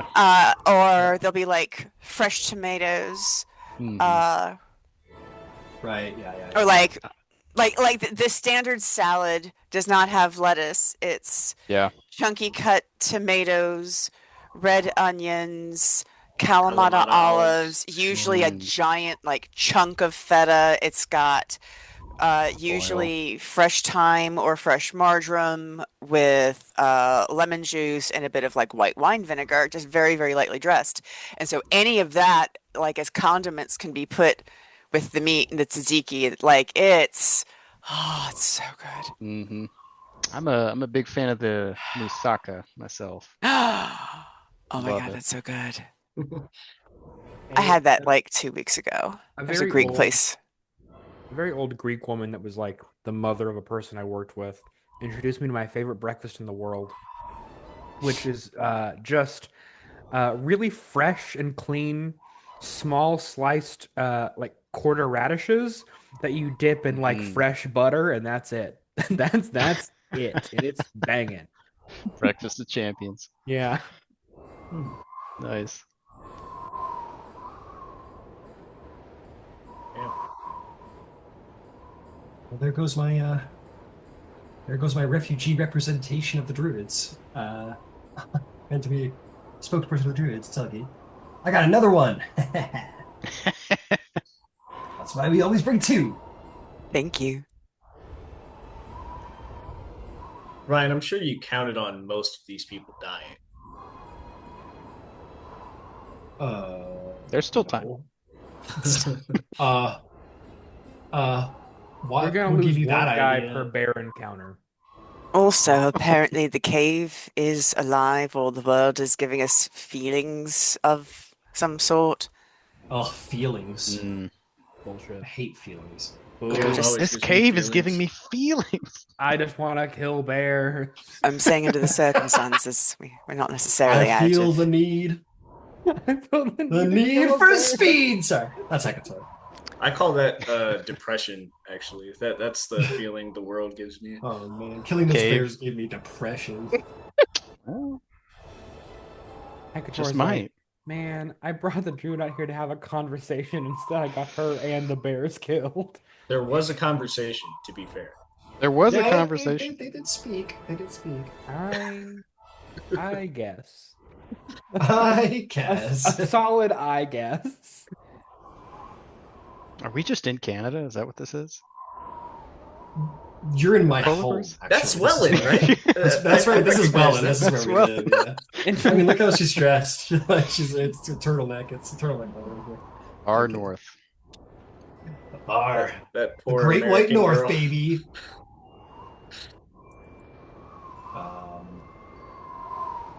You know what? I don't want to multiply people. It's stupid. Just getting the refugee council together. That will naturally form, I'm sure. And of course, the little illusionist girl who almost killed herself is here too. Hey Ryan, what do I have to pay you to be an NPC in this game? If you want me to be a DMPC, say less. I'll be a DMPC. You are now Thistle. I always was. Congratulations. Whoopee!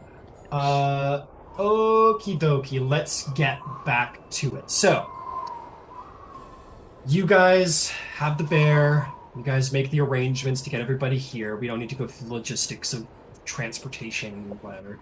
A couple of things very naturally begin to form as you enter the cave. The Avalir people find the highest part of the cave, basically like this high ridge up here.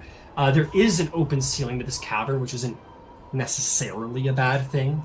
At least for them, they're like, oh, it'd be good to go up high. We could watch the stars and the celestial alignments and sort of figure out what's going on with the Arcana and be good. And, so they go up there, and whether that's a metaphor for their arrogance or not, decide for yourself. And as for over here, the druid people take the slightly more survivalist route and put a roof over their heads, and they take sort of like the mid-ground cave, if you will. Your mother, Hekator, is sort of moved into this outcropping. If you wouldn't have wanted her there, she can be moved, but it's just because she's, like keep the sick away from the not sick kind of thing, probably. But you can move her if you wanted. Someone probably is there to keep an eye on her, usually. That orc lady, of anything. You could have put the body of the druid wherever you wanted. For the time being, she could have been very respectfully laid in sort of the bear's cave and laid off to the side until something's done with the corpse. The bears are over here, and you guys find, as the day grows late, I'm actually going to turn down the light a bit. Those dwarves are really good at what they do, so they would have brought a ton of firewood, or made people bring a ton of firewood, and had fires lit around. So I'll put those in. But naturally, sort of like cut to, you find yourself sitting around sort of the biggest campfire in the center, and various members of both communities have gathered together to argue a bunch. Now that they're not in dire straits, they finally have time to blame each other for their situations. You find yourselves all kind of sitting around the circle, poking at the fire. The wounded ranger is there, probably giving pointers and tips to whoever actually is capable of skinning a bear, if they need it.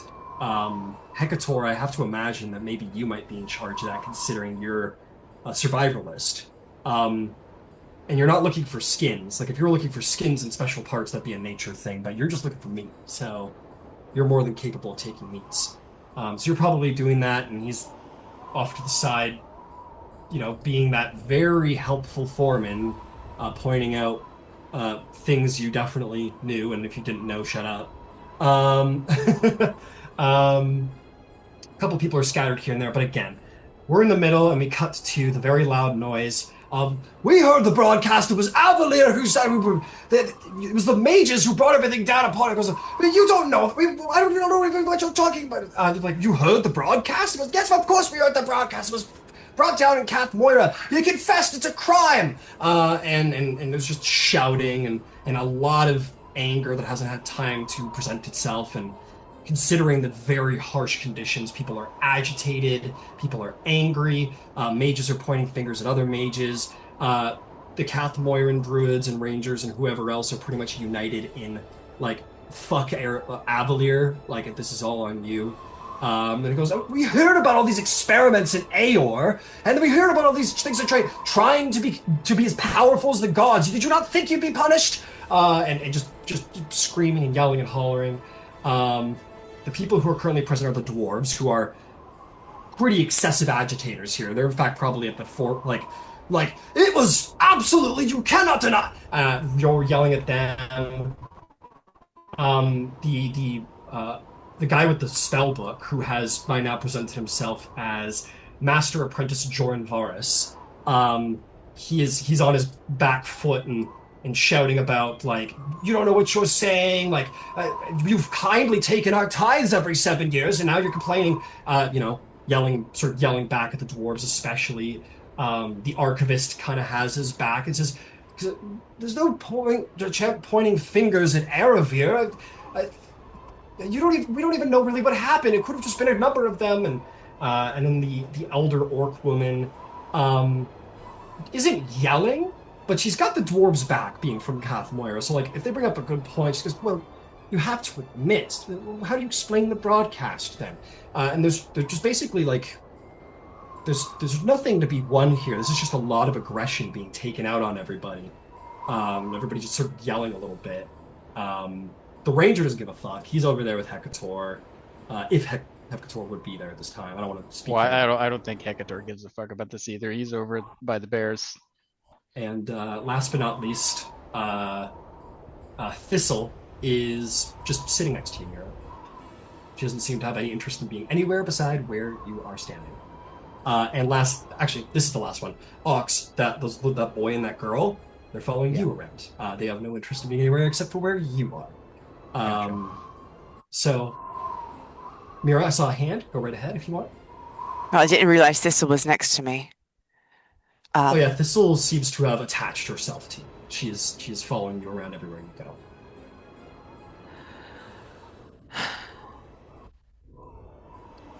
So, before all of this happened, you were an apprentice. Just, yeah, at the Sorcerer University. Did you like it? I did. I really did. I was really young in my class, but my professor said that he said a keen mind. I no doubt that you do. What happened to the mage you were helping before? Oh, he points across to the archivist who is sitting now, and she's got a bit of a stick, and says, she was kind of having a hard time walking through, but she seems to be, now that we've got a cave, she seems to be better now a little bit, but her foot really hurts." I'm afraid if I heal it, I will mess her up too. I don't want to make her worse. Are you a cleric? I only knew clerics heal, right? Clerics do heal, yes. Clerics do heal, and I am I do pray to Arathis, but I am not a cleric. Who's Arathis? Oh, well, you know that there are gods, yes? Mm-hmm. Well, Arathis is one of two very important gods right at this particular moment. She and her wife, Melora, the Wild Mother, and Arathis protects culture and civilization and the spaces where people come together, where the Wild Mother, she protects harmony with nature and Oh. how all things seem to work together. Honestly, I'm not so very wise. It's like Avalir and Cathmoira. One's like a city Yes. kind of place, and one's like a wild kind of place. Yes. You are quite Oh. astute. Oh, well, thank you. I am going to go try to learn to skin a bear. Oh, okay. And she, It like, might be stands- gross and you don't have to come with me, but people need to eat. And I've never killed or prepared, like I've cooked her first, like I've never actually, handled. I just feel like it's important if this is how we're surviving. Oh. I don't know. But you don't have to go if you don't want to, because it's probably going to be kind of gross. Oh, But you're welcome to no, come if you if you think it's important to surviving, then I should probably learn too. And then she's going to come to Hekator and the Ranger. Okay. Um, yeah, the ranger, who by the way, his his name is Vanera Stoneshade. Um, Vanera says, goes, yeah, you just want to like get the. He's giving you some, not even like be bossy, but you get the sense it's just for his own comfort, really. Mm. He's kind of like leaned up against the wall. He's like, "Oh yeah, you don't want the liver in there. It makes good for it makes if you cook it like that." We start giving you some pointers, and you see, Hector's like a little annoyed. He's like, I'm not going to pierce the gut sack. all right, just be careful. Yeah, you seem to be doing good work there. And Mira and Thistle show up. I don't know how to do this, but it's a big bear. If someone would mind teaching me, and she'll pull a dagger. This is all I have, but I would like to learn. Oh, aye. That's that's probably best. Well, Should we bear is a try big to animal. save the? Oh, I was going to say, should we try to save the skins to so people are less cold? I don't know if that's a thing that we could do.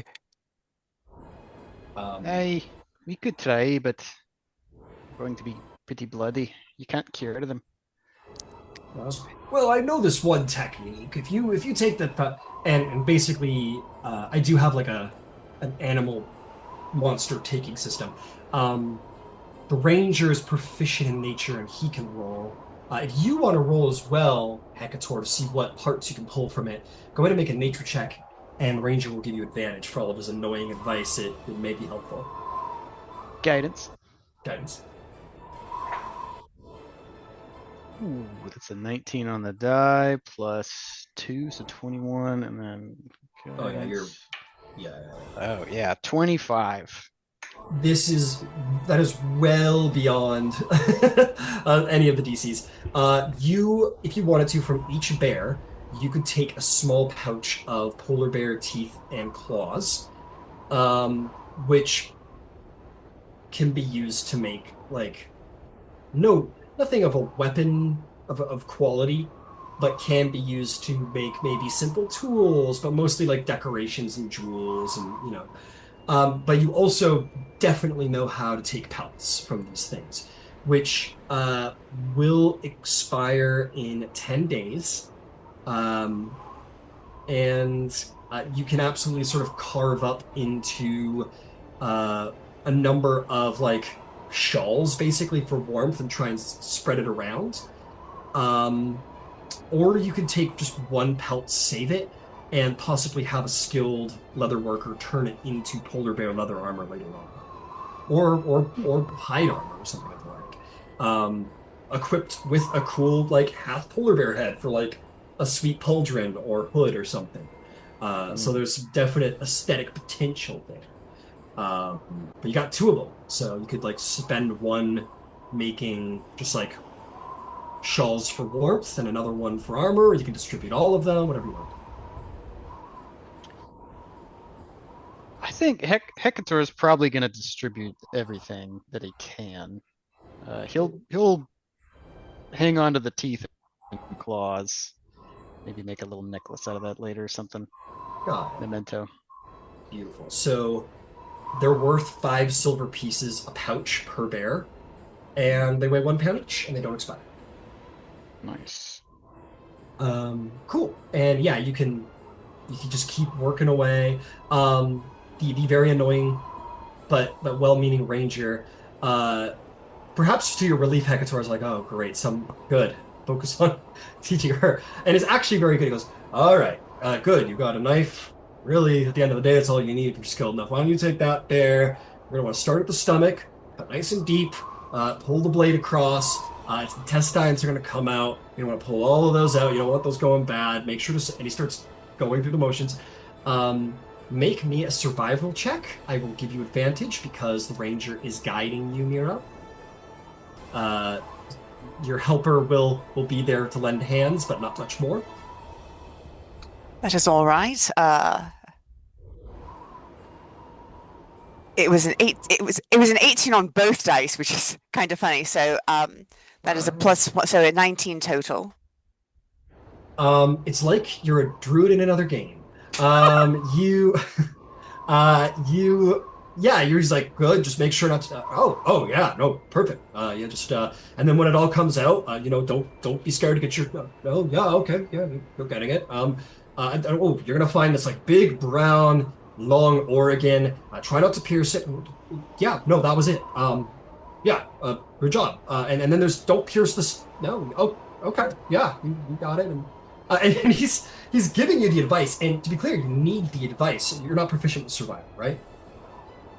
No, yeah. So you need the advice, but you're also a wizard's apprentice, and you have learned to pick up on direction very well. You're in the middle of being a good student, so you're really good at taking direction, and you take it very well. And even before he's done most sentences, you know what he's saying, you put it down, and put it over, and you're doing a fantastic job, and you will be able to take meat from this beast. Absolutely. So it's going to take a while. It's not going to be done. That's the one thing about this thing. It doesn't ever give me any times for how long any of this will take. But I imagine cutting the meat off of and carving up the pelt and all that will take a while. Maybe, Oh yeah. let's say, an hour per 5 feet of its size. So, uh, maybe half that. So we'll take 2 hours of bear, but working together and with the ranger's guidance for you, Mira, 2 hours, and both of these bears will be completely harvested. Um, Mira, roll me 66, and Hekator, roll me 66 as well to see how many pieces of meat you take off of the bodies.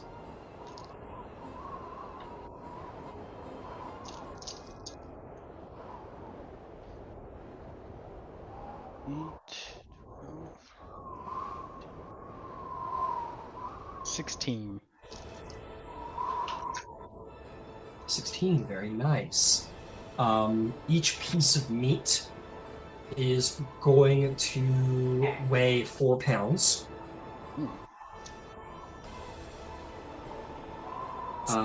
So that is how many? So you took 16. You said 16? Yeah, 16. Beautiful. So 16, they will expire in a day, but the 14. good news is that you guys have 16.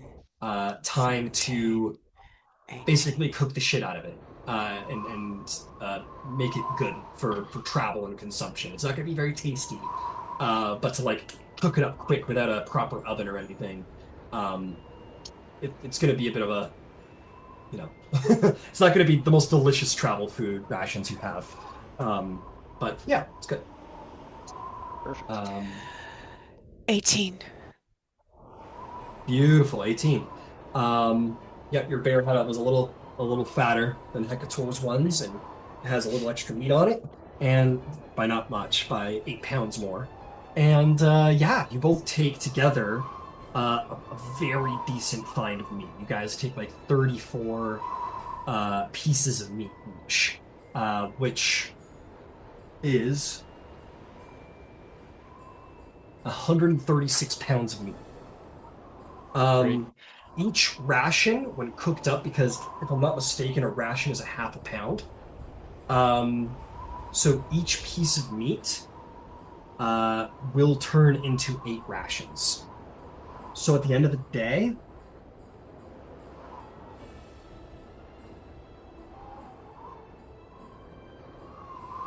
oh shit, that was no, sorry. All right. You're going to have this will feed you probably like for the entire journey to wherever it is you're going. That is 272 rations. Now you guys have about 40 people with you. This is a rough estimate.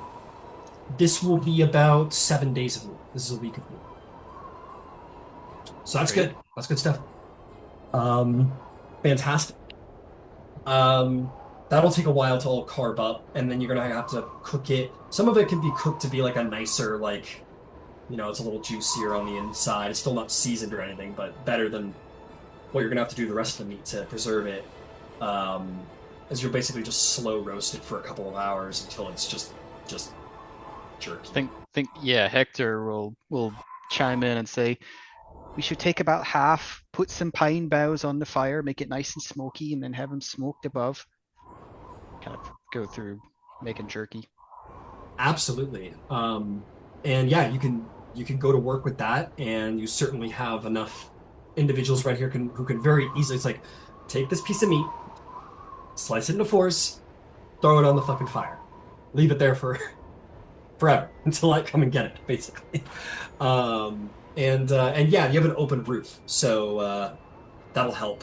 And your dwarves are handy enough that like they can help with whatever minor invention might be required. Hey, the good news is you got some artificers and stone cutters around, so you guys are a little bit more fortunate than most people dropping onto an island. You're not like a bunch of students on the island, which is great. So you'll be able to make all of this. So you've got food covered. That's great news. That is going to cover you guys for a week to make it very easy. 7 days. Now.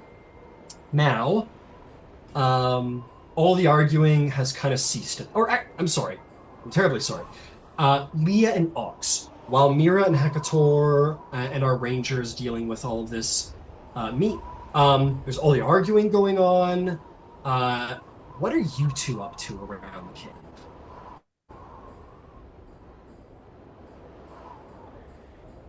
You said I had that the kids with me, right?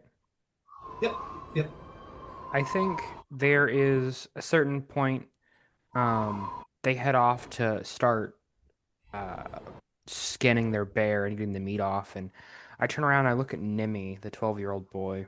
I go, He's got a stick now. He swings it around like a sword. God, enough form work, and eventually you'll be able to actually swing that around. Keep on practicing. Okay. Square your stance, though. Anyway, do you remember a few hours ago um, when we were still at Cathmoira? I'm assuming so. Uh, he nods at you a little, you know. I know. It's hard. It's a hard memory, and it will stay that way for a while. Do you remember the lady I was speaking to when we ushered you through the tree at all? Or around that area? Lady with the big ears? Yes, lady with the big ears, the kind one. Yeah, she helped us through the tree, but I didn't see what happened afterward. No. She was helping us all through. I could ask some of the other kids for you if you want. Please, I know the kids are all nice and I don't want to frighten them, but if you could ask for me, I would appreciate that. A lot of people here don't seem to want to engage in casual conversation with me. Okay, yeah. I'll do it right now. And he takes his sister's hand. Or he goes to like run off, and then he realizes his sister's there, and he goes, "Oh, come on." And he takes his sister's hand, and she goes, "But I want to stay." And he goes, "Oh." And he'll look up at you, Ox, like, "Will you watch?" I'll keep an eye on the girl. "Oh, okay, thank you. Take good care of her." And he'll run off to go talk to the other kids and see if he can figure anything out. He actually runs over to Thistle immediately, who's like, oh, as like Mira's cutting into it, and she's like trying to be very quiet about her horrible disgust. He goes, "Oh," he tugs on her wizard robe. He goes, "Hey, I wanted to ask you a question." She goes, "Okay, okay," and he just starts talking to her, and they start gabbing. And Thistle wants to pay attention, but maybe isn't unhappy about the distraction from the bloody boar. Who, by the way, Saru doesn't seem to fucking mind in the slightest bit. Like, it's clearly happening, and there's blood, guts being thrown around. He doesn't give a shit at all. Maybe he's seen this because he's lived in Cathmoira. Probably seen an animal skin before. And then they talk, and then he runs off to go find the other kids. Sweet. Yeah. I'll come back around to you, but in the moment, Leah, I want to know what you're up to. There's lots of people around, lots of things going on. What do you do? I think she's probably still really upset about losing her mother and father and probably lover and sister. So I think she's just going to find a spot to herself and um, have another good cry. Yeah. You are probably not the only one. As you like go looking for a good cry spot, you probably pass by a couple nooks and alcoves in the cave where you find uh, Cathmoira, Avalir people as well doing the same thing, and you eventually find a nice little private place to break down. Um, your mother's uh, face flashes over your eyes. Um, your lover's face flashes over your eyes. Everybody flashes over their eyes. And, yeah, you have a good cry. Absolutely. It's a good point. Back at the circle, or we're back at the arguing, I should say. While none of you are particularly interested in engaging in the argument and probably don't like the sounds of argument too much, it is, maybe you might hate to admit it, but it's a matter of opinion if it's better or not. You guys find yourselves all adjacent to the arguing, perhaps because the sound of like anger and accusal and whatever is better than the sound of just heartbroken despair, and you hear just like guttural, like absolute horrific wailing echoing off some parts of the cave where there aren't large concentrations of people, and maybe the din of argument is somehow better than having to hear that horrific sound. This is the first chance people have had to actually absorb and mourn and cry about what's happened, and it's not a pretty sound to hear. Was there anything else you wanted to do, Ox? There's a lot of meat carving going on. I think yeah, there's a lot of meat carving going on.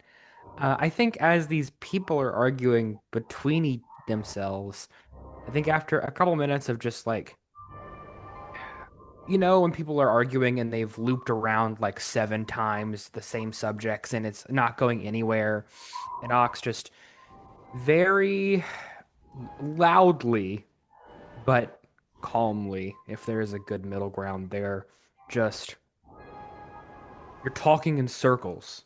It's cold, it's hard to breathe. Eventually, you're going to make yourselves useless, even more so than you are. Just stop bickering. You have steps to take. Just relax. Whoever's fault this is right now doesn't matter. Are you going to fix it right now? Make we'll call it a persuasion check. Yeah, we'll call it a persuasion check. You're trying to Yeah. change relations, which I'm learning more and more is what persuasion is meant for. It's not meant for mind control. It's for Yeah. changing disposition as opposed to making Okay. people do what you want. Anything okay with a 16? Um, yeah, it dies down from a yeah. There's a pause in which, while it's not like loud in your ear or anything like that, there is the echoing din that everybody hears in that moment of just the guttural like wailing, like deep, horrific, like I've lost everything. I've lost all my loved ones. I've lost my home that I've lived in forever. I don't know if I'm going to survive till tomorrow. I'm with people I don't like or trust. I don't feel safe. I don't know if things are going to be better. Like that kind of just horrible cry. And it's a little triggering, perhaps, for some of the angry people here. Not in like a stop it, fuck you, but like in a this has happened to these people, this injustice. And what follows is perhaps a little bit more bickering, but not as like viciously like fuck you angry. It's like the dwarf says, "You won't." One of the dwarves, but we'll say it's You're Mira goes, "You're defending Earth? You're defending the wizards? Didn't you hear the broadcast? They their city fell apart because of them, and our city fell apart because of them, and this I'm I am no more defending the wizards than you. I just they're obviously not the people that started it. The individuals here that we have our lot with. Um, you'll forgive me if I don't know your names, but referring to the wizard and the archivist, and then looks back to the dwarves. I just don't think it's productive right now when the people that we need to focus on putting our energy towards are filling our ears right now. And I kind of gesture up. yeah. The old orc woman, uh, whose name is Doran, she says, "It's fair. We should uh, we should figure out what to do next. We're not here to discuss philosophy. We Um, know who's to blame. We should think about getting to tomorrow and try not to curse yesterday until until we're actually safe." She kind of submits to to your logic, Ox, and the other dwarves like stubbornly are kind of like huffing and puffing, completely. Um, I'm trying to find the good word. I guess just completely like angered by the injustice of it all and how the wizards aren't facing like immediate justice for the horrors that have befallen them in their city. Um, there's a lot of big feelings going around.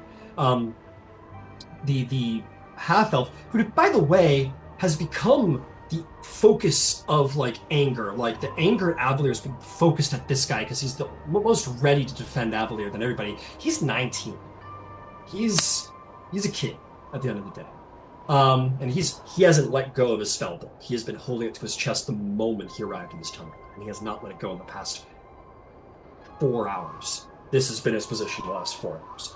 Um, um, and he says, he looks over at you, Ox, and goes, "Well, you and your friends got us to safety, and we're getting food because of you and your friends.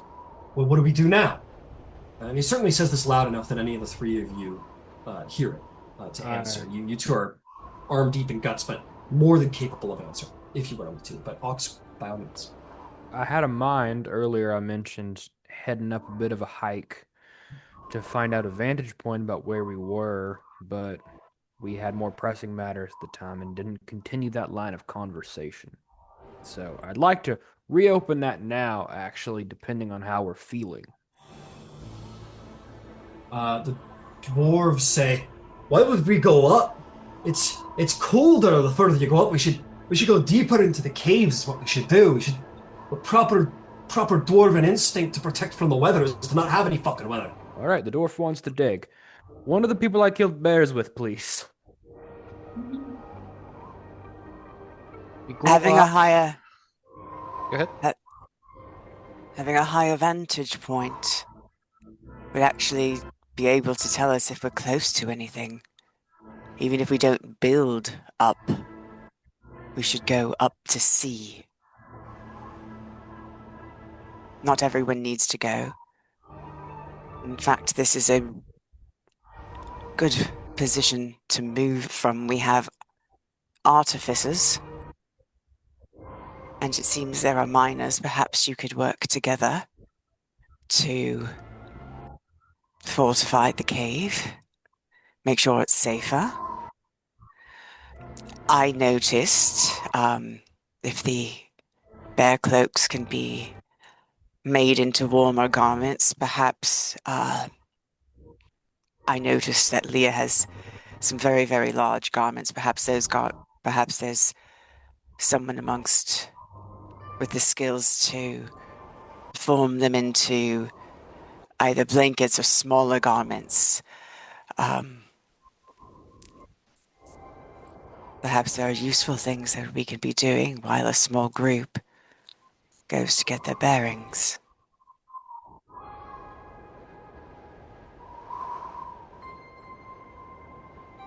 Um, there were nods of some pure and clear logic, to the nods around the cave from our NPCs.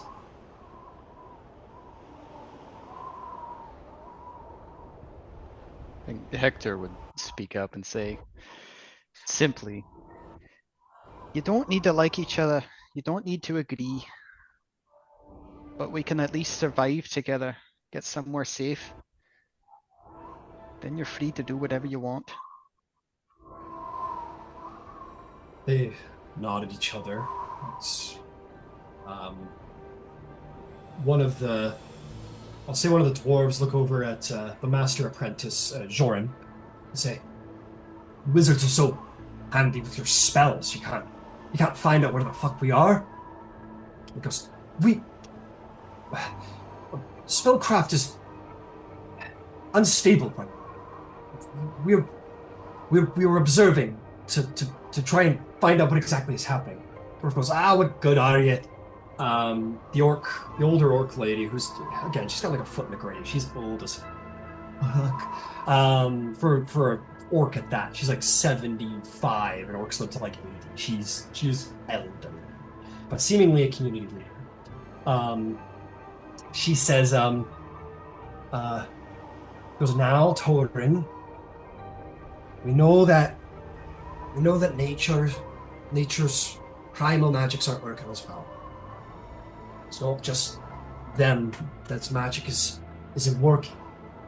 I'll talk to some druids to see if they can feel their nature, find out what's going on.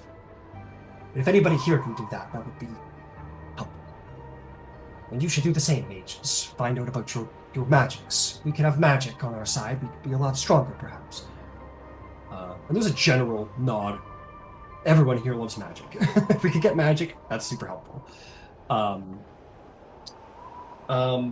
I think the old orc lady will turn to, like, the three of you and generally say, like, "Well, if you've got good sense, we'll follow. Just tell us what you need. We've got many people with many skills. So I'm sure, especially referring to Hekator with this, so I'm sure you know. Now, it's getting late. Lady past me bedtime." And she'll say, "It was all right, Danik. Help me up them steps." And the dwarves will, or one of the dwarves will hang around the fire a while longer, but one of them will help her back to the druids and settle in. Master Apprentice Shorin turns to the archivist. She says, "Oh, I put down all of her titles, but forgot to put down her name. Says Archivist Drex. Perhaps you can help us with when it comes to the magical alignments and so on." She goes, "Of course." And the Master Apprentice Joran says, "I'm just a Master Apprentice, but I mean, we all want to survive. We'll do what we can. We'll do what we can. But I don't think we should go too far. If we gotta wait. If Avalier's gonna have any chance of saving us, we should stay close. You know what they say when you get lost? Just stay put. So that's what I recommend. But yeah, you let us know. We'll go check the stars." And he'll meander off with that. With the archivist, and they'll go do what mages do and kind of intelligently investigate the wonders of magic and try and understand it. All of these people can be interacted with before bed, of course. Is there anything anyone would like to do before turning in for the night? You guys have had because you guys went to bed. Or you actually probably stayed up. So you guys, your time clock is all weird because it's nighttime right now, which is kind of a good fortune. You were up all day, and you were almost all of you up all night to celebrate, which was basically New Year's to both cities. and then went through a humongous event at the end of your exhaustion, and then went through all of this survival nonsense. You're all fucking exhausted. And luckily it's nighttime. Wherever you are anyone with any sense of knowledge, anyone with any general weather sense to them, I'll say anyone with a passive insight above 10 or above, knows that you're not anywhere near Avalir or Cathmoira anymore because the sun just set. And it's been like 3 hours, 3 or 4 hours since the sun rose over Cathmoira and Avalir. Mm, surviving with jet lag. Yep. Just to make this as fun as possible for you guys. Brutal. So is there anything anyone would like to do before getting some much needed sleep? Mira wants to find Leah. Okay. Mm, uh, yeah, you clean yourself up. Not hard to do. There's plenty of serum Yes. around. Yeah, you clean yourself up as much as possible. Blood stains. And there's no magic to true, or maybe you do. Prestidigitation. Your prestidigitation seems to be working for some reason, and you heal up.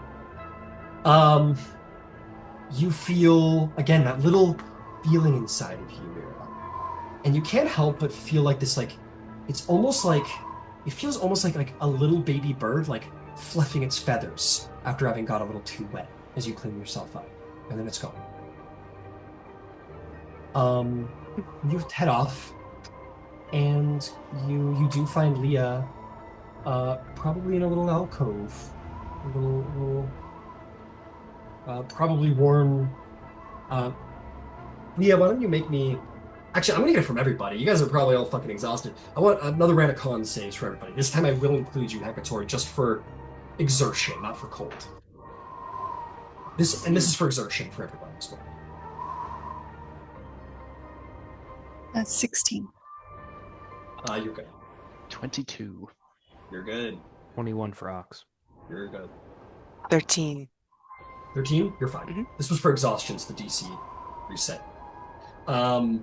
Yeah, so you're all surprisingly still on your feet considering the days you've had. And Mira, you find your way to Leah, who is. I mean, Leah, you tell us. At this point, where are you at? How are you doing?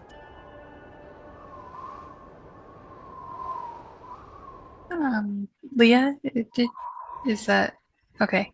Yeah, yeah, just as you said, she's probably in some alcove, crying.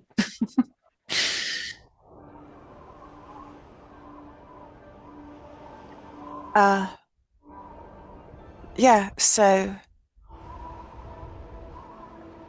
Mira's going to quietly walk up to you and cast a lesser restoration on you, and just kind of wrap you in your arms like you're her little sister, although you're probably a bit older than she is, and let you cry yourself to sleep. Yeah. And she will. She'll like at first cry harder when you approach and like give her a hug. She'll start to cry harder and definitely join the wailing of the others. And but eventually she does quiet down and yeah, she'll cry herself to sleep in Mira's arms. And sort of pull my cloak over her. Yeah. Excellent. Anything for Ox? Anything for Hekator? Yeah. Yeah, I think Hekator will go find his mother. Okay, you can find your mother. He'll just try to stir her a little bit. Okay. You stir her. Her eyes kind of flicker awake. She still seems very out of it, but she's got no fever. Her wounds are still there, but largely healed. But she's so out of it. I think maybe with the stirring her, he might like unintentionally cast guidance on her, just kind of for flavor.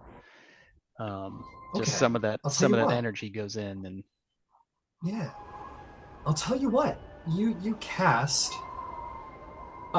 cast it on her, and there's like this moment of clarity, but she looks at you in a way she hasn't ever before. She looks at you with reverence. She says, "Thank you, Great Spirit. Thank you for saving my boy. Thank you."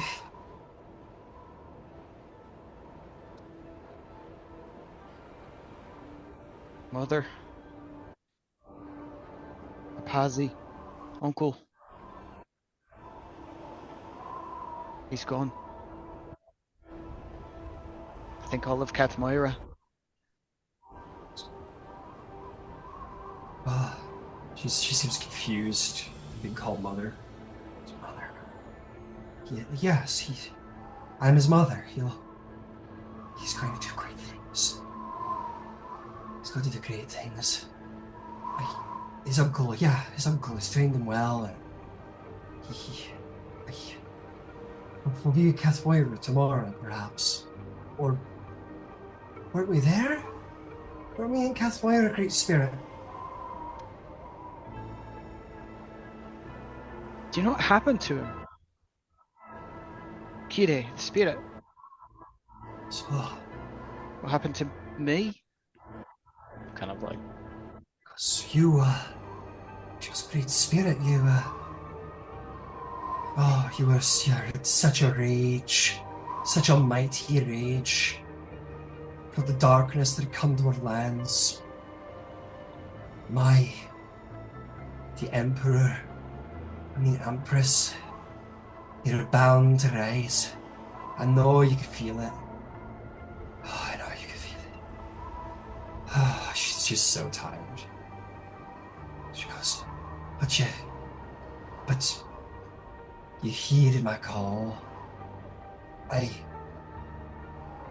He'll keep you safe until you're ready to fight again, I know it. He'll keep you safe. Just as you always did. He'll do it to you now. a little confused as to who she's talking about. He'll go, just just get some rest. We'll Yeah. Aye, some rest, yeah. we'll figure it out tomorrow. Yes. And she's out like a light bulb. She exhausted. She is. And she falls asleep. Uh, Her heart and her lungs beat strong as she put her hand over her chest, and you feel her heart beat with strength as it always had. She's a strong woman of great spirit, and her body beats with strength, but she is out of it, delirious. Mm. I'll say one of the Cathmoira. Someone is assigned. Nobody's been assigned. This isn't like a military thing. It's just in Cathmoira, it's that Gaudrashari sort of like communal.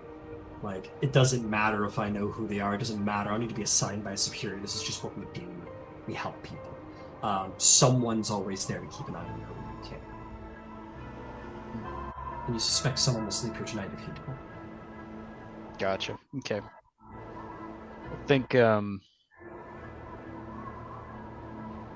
yeah, he'll probably tell her to go back to sleep, and tell the person who's there, I'll stay with her.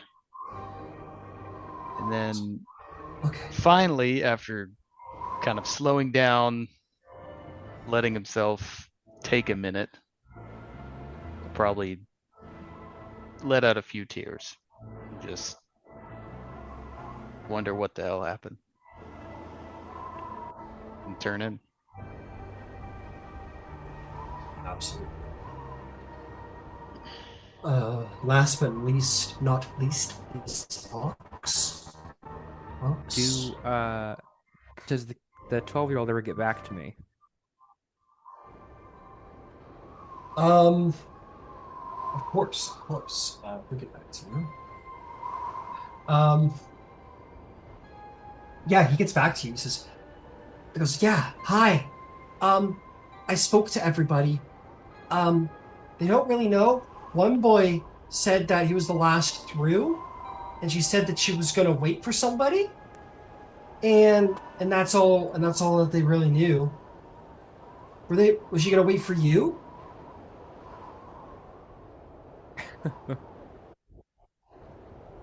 Wouldn't have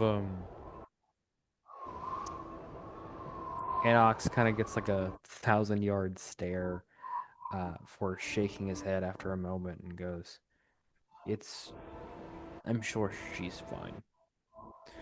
Do you kids have comfortable spots to sleep tonight with the other children, I hope?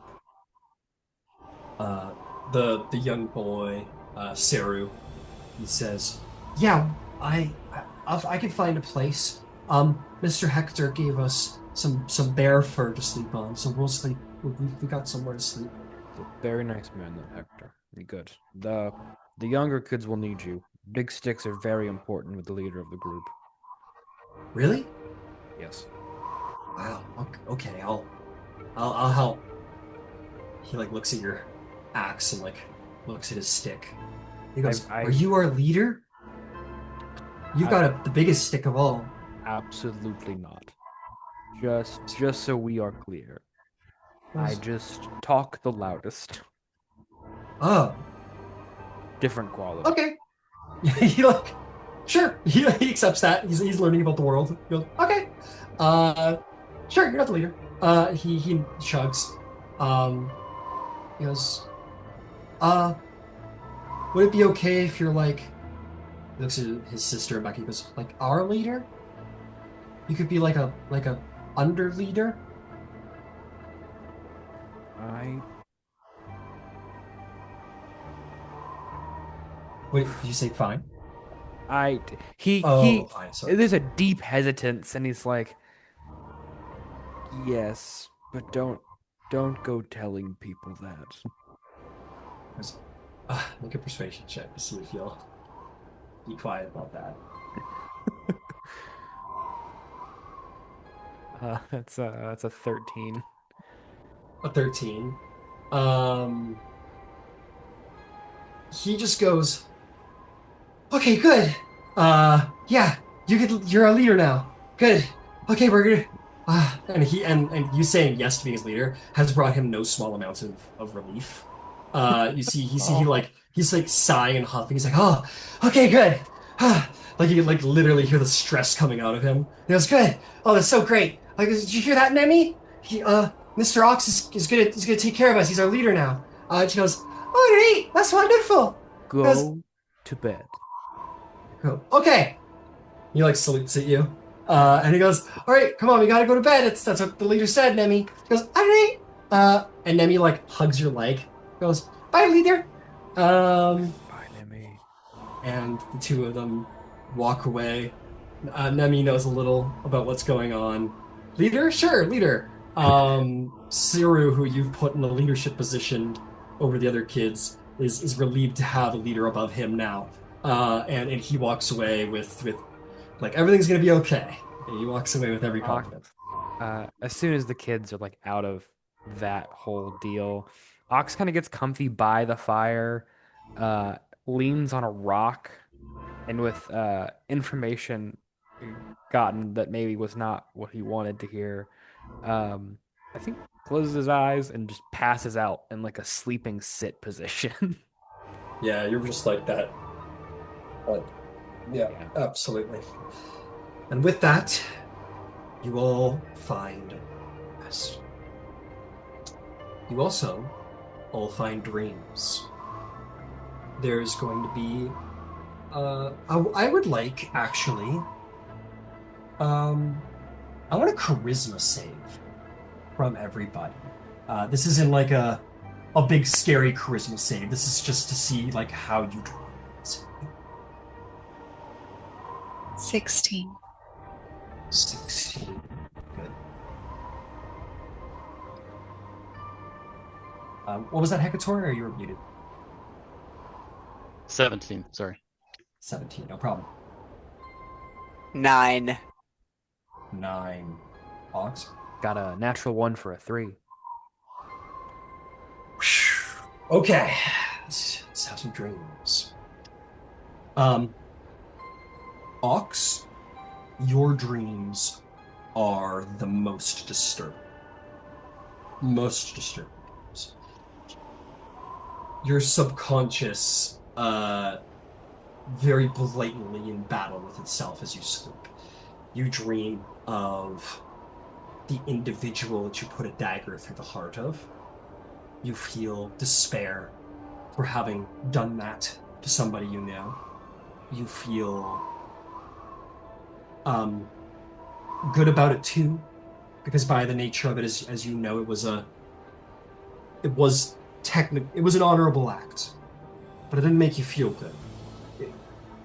It was bad.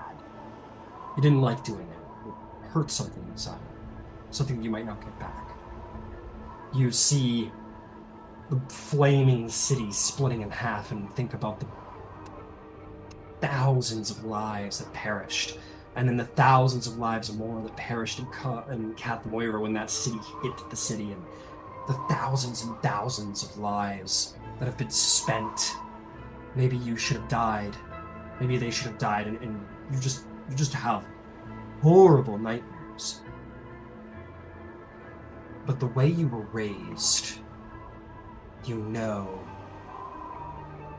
that you're supposed to feel these things, that you deserve to feel these things, these dark emotions of guilt, especially guilt.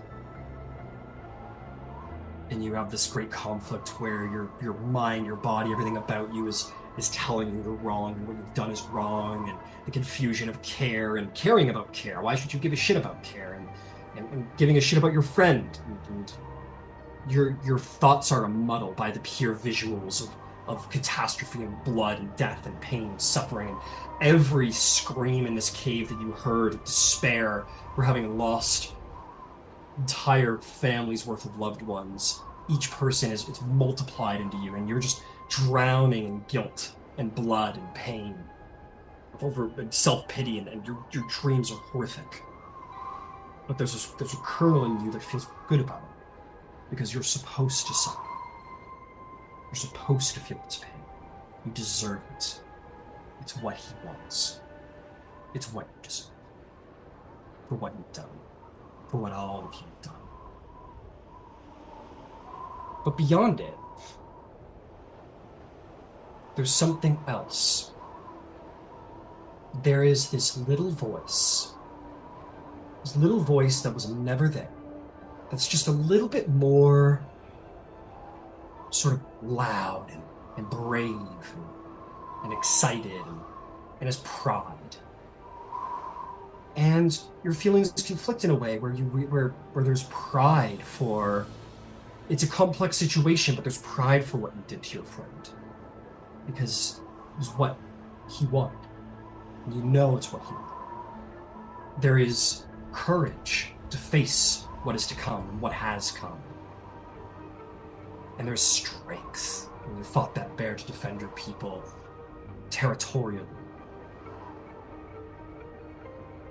You hear in your mind, lead.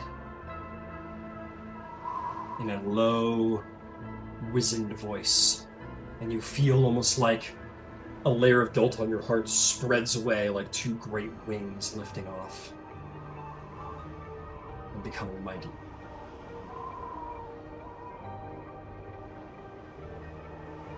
Mira, you were my next lowest. You dream of it too. You not nearly as intensely as Ox, but you dream of Avalir, your family, and then how odd, especially your master, how he saved you. He said, like, I'm not losing you, like, go, get out of here. And he held him, he held the breach so you could live. After everything. He has affection for you? Did he always have affection for you? Of course, he insisted he did. There's a great confusion in your subconscious there about your master's actions. Maybe you were too harsh on him about what he was trying to achieve. Maybe you misread. But you see Avalir burning. And God, you defended Avalir so intensely to Hekator, but in this moment, you take all that Avalir suffered and you double it for Cathmoira, to no fault of Cathmoira's own. But there's something else there. Something that arrives there that wasn't there before. Something separate to you. It's that little feeling. It is young, but it is knowing.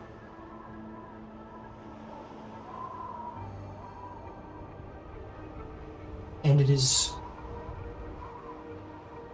has the potential to be great. But it is a bestial thing. This piece of nature, the opposite end of what you pray to, but the same in mind. And you feel almost like as if you're being cuddled up next to you, like you're just like a little egg in a nest, and one of the chicks is just nestled up to you, and it whispers into your little egg, and it says, protect.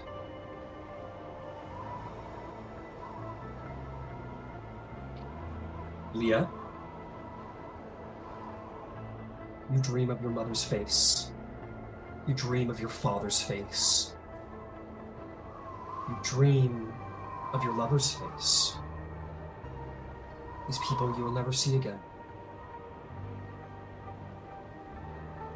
Your dreams are not so horrible as Ox and Mira's in that their dreams were filled with the weight and the self-pity of their involvement in everything that happened. Mira was a part of the Magocracy. Maybe she could have done more.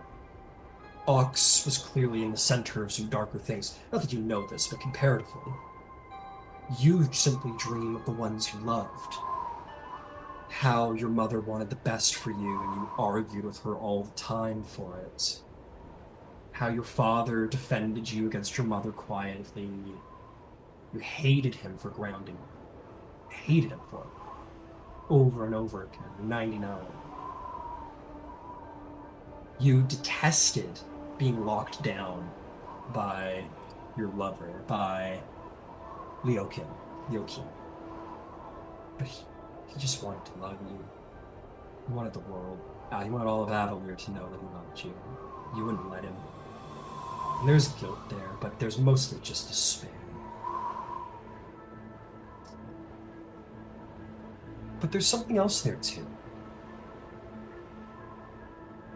As you are in your hole, as you're in the black, you feel just something small, something playful, sort of chittering, happily, just curls its whole furry body around you. It's tiny, but you feel so small right now that this little tiny furry being sort of chitters and sort of puts itself around you, its whole body around you. You know when a cat sort of spins around itself, it's like that, and you're just right in the center, being kept warm in the fur. And you hear it sort of whisper to you, move. As if to say, just keep moving. In your mother's voice, too. And lastly, Hekator, you rolled very well. You feel everything that happened and the terror of what happened. But your spirit is strong. like your mothers, like your uncles. You know what happened was a travesty. But you did well. You did the best you could. You trusted your uncle, and you saved your mother's life because of it. Your uncle failed and fell, and that's a horrible tragedy. But it's not evil or bad to trust in someone you love. You saved your mother. There's hope for your mother because of you. And you feel the great spirit that saved you when you were a baby. You feel its great and mighty wings. But this is only a memory of it rising above you and protecting you and bringing its great talons down on the spirits that meant to slay you. It protected you. And now you feel something similar inside your spirit because your spirit is strong. You're a little bit more in tune with it than the others. You feel an egg hatch. Or an egg had hatched is more what you feel. And you're feeling it shivering in the corner of its nest, as you did earlier today.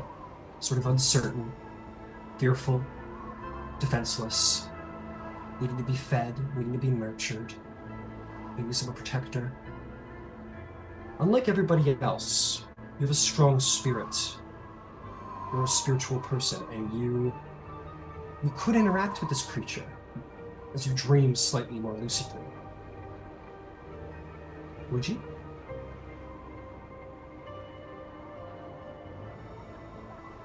For sure. Yeah.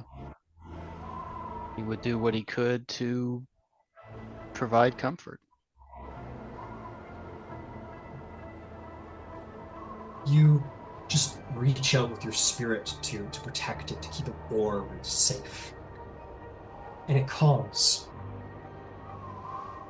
and is comforted. And it sleeps peacefully inside your great Goliath arms. And you know that this, whatever this is,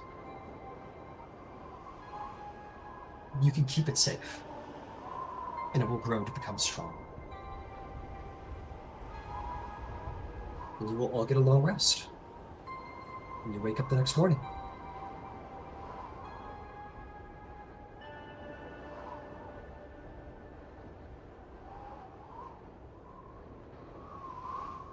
Now, we're getting towards the end of our session, but I want to cover something before that happens. So the things are made apparent to you by the ranger especially. He sort of wishes to speak to each of you, and he does. And as you gather, he says, "All right, you've done really, really well. I'd be out there doing what I can, but my leg. So it's up to you.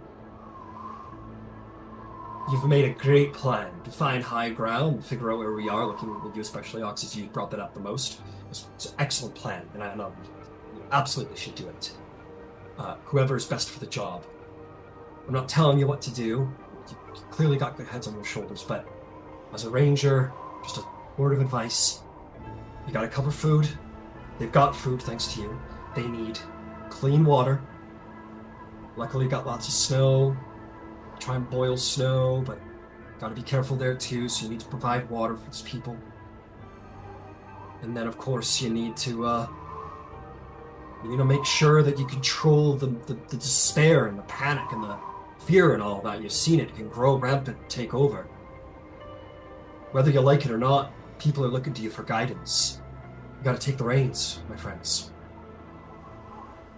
So your food's covered. You need to work on morale around here. You need to get to that high ground, and you need water. Those should be your objectives of the day. If you're asking me, I don't want to tell you what to do.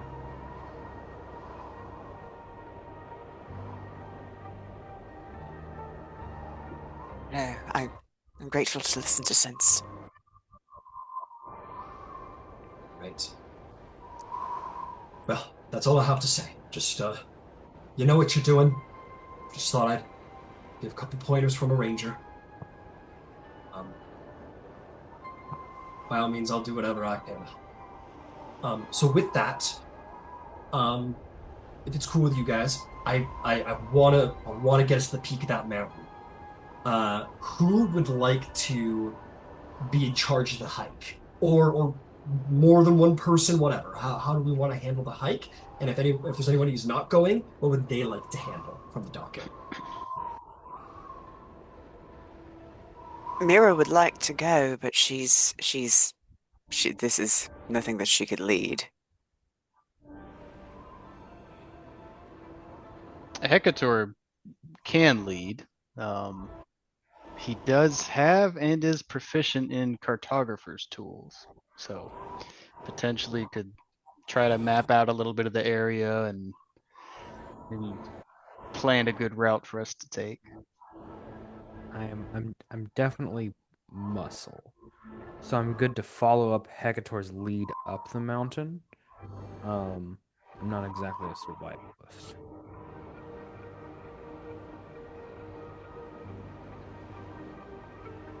Okay. Sounds like our bodybuilders are taking the hike together. Fair enough. Love it. Um, cool. Um, would Leah or Mira like to take on any tasks?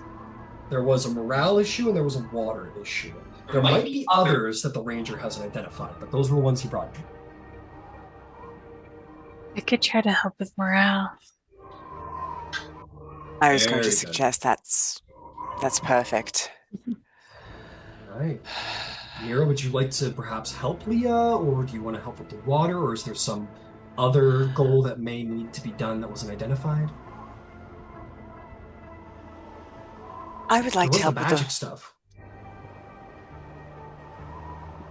I don't particularly care to work with the mages right now. My feelings are pretty complicated. Yes, I would like to help find water. Okay, absolutely. So here's what I'm gonna do. We're gonna have some checks. Leostra, uh, how do you help with morale? How does she go about it? You're like, I gotta help with morale. What goes through her mind? What does she decide to do? She's going to um she's going to stand on a tall rock somewhere and start singing for the people around her. And it'll be a very like lamenting song, I think. Like for the people that we've all lost collectively. I think that's something that we have a shared experience in. And so she's, yeah, gonna try to sing for them. That might hurt. I don't know. It might help morale. We'll see. Maybe you sing a sad. Maybe you sing like, hey, I think, well, I got a feeling. Roll me a performance check to see how you help with morale.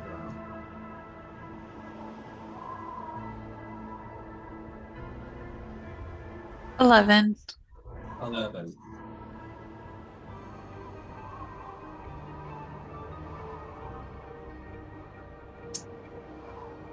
Roll with advantage. We can do better than that. I don't know.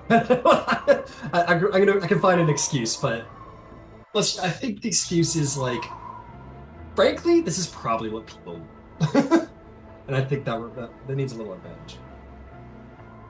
All right. In that case, it's a natural 19 for 27. There we go, Bart. Maybe the advantage comes from the fact that you're feeling as harshly as anybody here, that you can empathize with anybody here. And man, I imagine what Leah and a lot of people around here want to do. All they want to do is just crawl up in a ball and give up. And because you overcome that, and you show resolve over that, and you stand up, remind me, what kind of song, what kind of performance do you do? And do you have like a song reference that you might give us? Is that a little extreme to ask? I don't have one off the top of my head, no. Um, but what I kind of picture is, I don't know, like a sad, like slow lamenting song, but one that's meant to like honor the dead. Um, and like bring people together in shared grief. Uh, Um, absolutely. Uh, Maybe you sing a song about like, there hasn't been a war in Exandria in quite a while, but maybe you sing an old song about, you know, people coming home from war or hope or whatever it may be. Um, and yeah, dude, on a 26, you're absolutely going to bring the morale together here. You're absolutely going to, uh, yeah, to help some people who haven't allowed themselves to feel, allow them to feel, and those who have been feeling find strength. There's a saying that I love about art, and that art is meant to make the comfortable feel discomfort and make the uncomfortable feel some comfort. And that's, I think, what you do right now. Magnificent. Um, Next, let's check out the water situation. Mira, this is a survival. This is to find a reliable source of water and to make it. Luckily, oh, well, unfortunately not terribly lucky. Uh, I mean, it's neutral. Thistle's still following you around, but she has no ability to help you, unfortunately. She's not a survivalist. Um, yeah, go right ahead.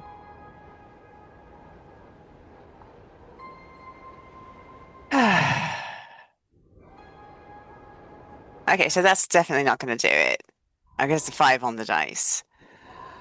5 on the dice. However, Yeah, what do you got? that was to find water. Yeah, if you've got an But alternative solution, water. if we can find something to shape into pots that we could heat up, we could boil the ice and such, and once it was boiled for a certain period, then it would be potable. So I think what I would like to do is maybe, I don't know, not great at investigation. I'm not good at any of these things. But yeah, can I see if I can I go to an artificer and see if I can figure out, or if the artificer can help me figure out how to create a cauldron or a kettle or some such? Okay. Interesting. Yeah, absolutely. Make me one with advantage. You're going to run into this gnome, who actually I think you ran into him before. He is a clock-right of the vaults of the Golden Scythe, and yeah, he's a pretty skilled artificer. So go ahead and roll with advantage. Okay, so that was what am I rolling? Um, With Another advantage, it's like survival check, I'd say. then it's a dirty 20. Dirty 20. Yeah, he says, I mean, there's those dwarves. I mean, I've got my all-purpose tool, my proper mason's tools. We could, like, I mean, it's nothing we could transport with. I'm not used to working with stone, but I guess we could, like, get some stones and sort of, like, chip out the interiors as best we can. It would be some some grunt work, but we got some people, so I mean, we could try that. If we could go to building, obviously that,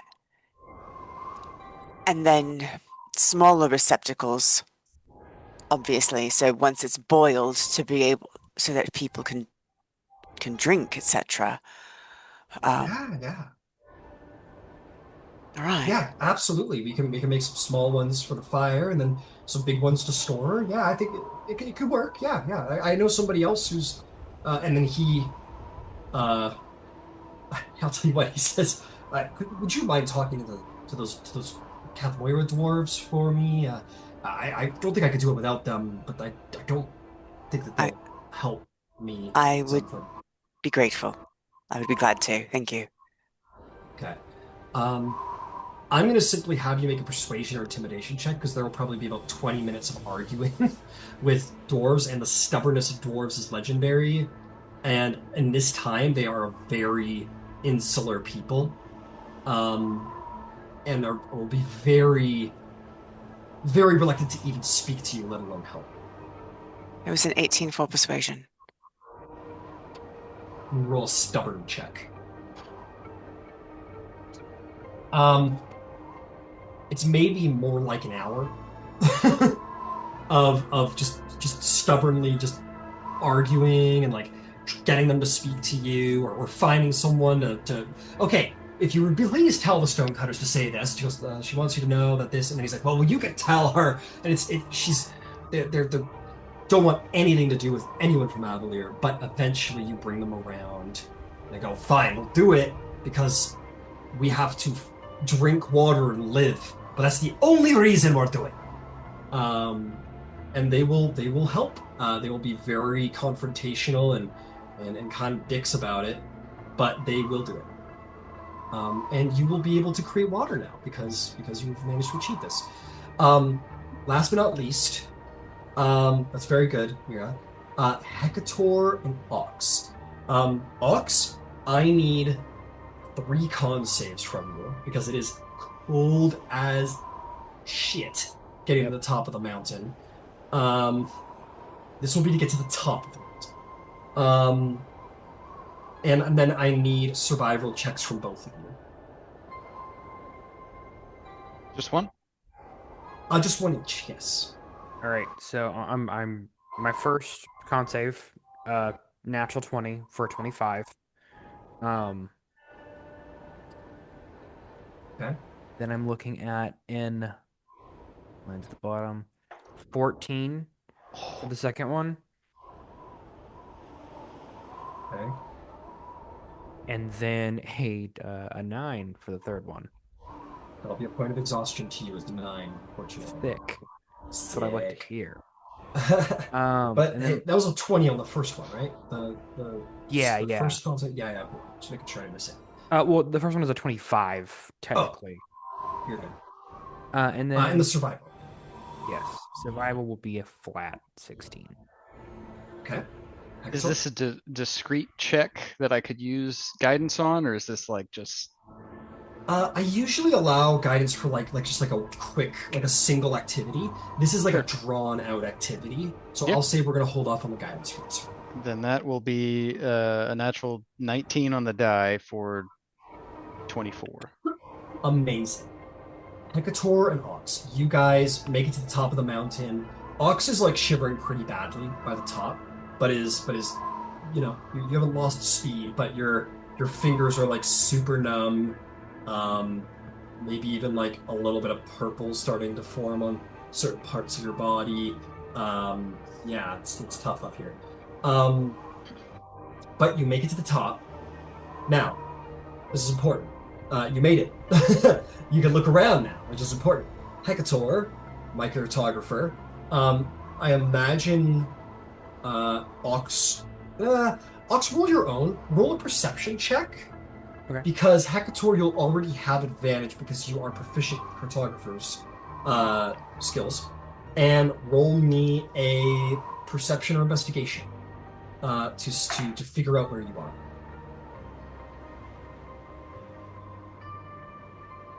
Do perception 21.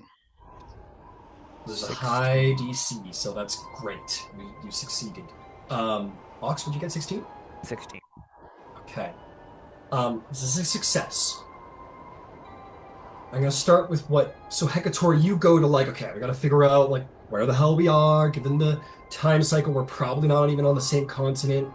We might be on the end of the continent. Gotta figure it out. You've seen maps of the whole. You've seen a map of the whole world before. And you're like, okay, I gotta like really think about it.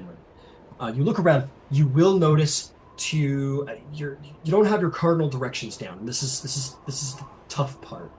You don't have cartographer's tools, do you? I think I do. Yeah, I do. Oh, It's okay. one of my If you do starting that, equipment things. incredible. Then that brings down the DC. So yeah, you have a compass per the cartographer's tools, so you do know. So you're like, okay, that's north. You're looking at it, and you're going, okay, there is like water that comes into like a river to the north, some miles to the north, and then continues on to like vast tundra beyond. You do see that the sea is to the east. Um, you look south to see the mountain range continues for a very long time. It's like the Misty Mountains, basically. Um, but luckily, you've gotten high enough that you can see over the mountains. And you look beyond to see another mountain range across a very long, large river. You look to the west, and you see a very long stretch of rural plains that leads then into a great mountain range as well. You see lots of pine forests, and you're like, okay, you're getting all the data.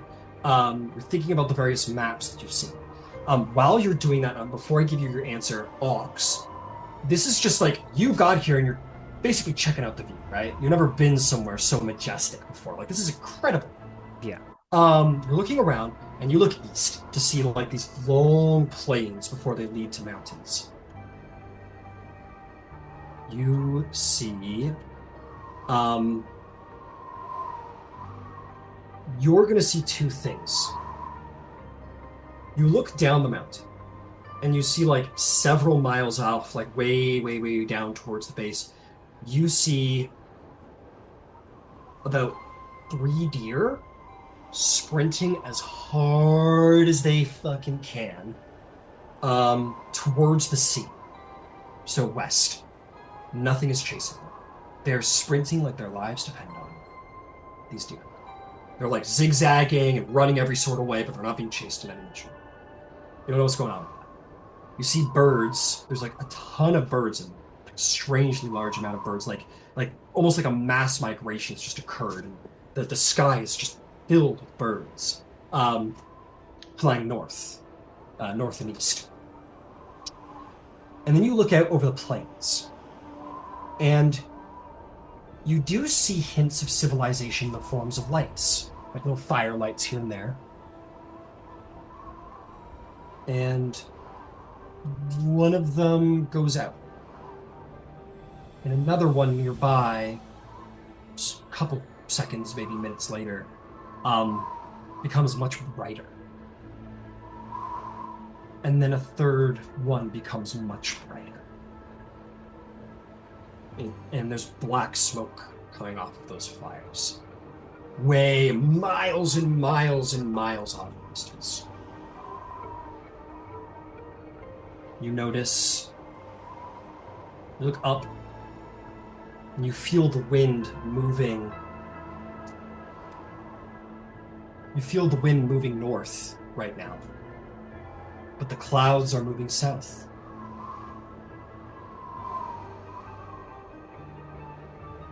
The mountain rumbles. A little under your feet, you feel it, you notice it. It's all so subtle, but added together. The world is wrong. Something's very wrong. The animals know it. The land knows it. Things are out of whack. Hekator. You finally come to the answer.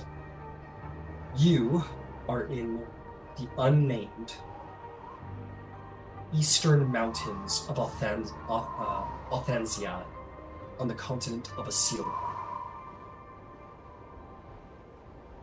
You are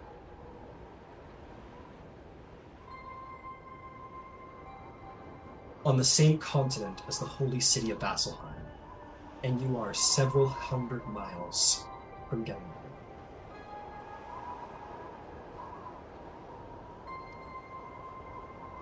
There are other pieces of civilization here. You know about. I'll tell you what. Make me a history check. I'll give you advantage again because this is about maps. See what you know about Althensia and about Assyria. Okay, natural 17. I've been rolling hot tonight. Normally this is not that good. Nice. History, 19 total. Okay, you know a bit. You've never been here before, but you know a bit. Vasselheim, what an interesting city. You know, between here and there is a couple of settlements worth talking about. You'd find on a map. There is the Dawnfather's Gate, which is a bastion, holy place, and military fort that holds the northern mouth of the Tordusk Pass that leads south down into Vasselheim.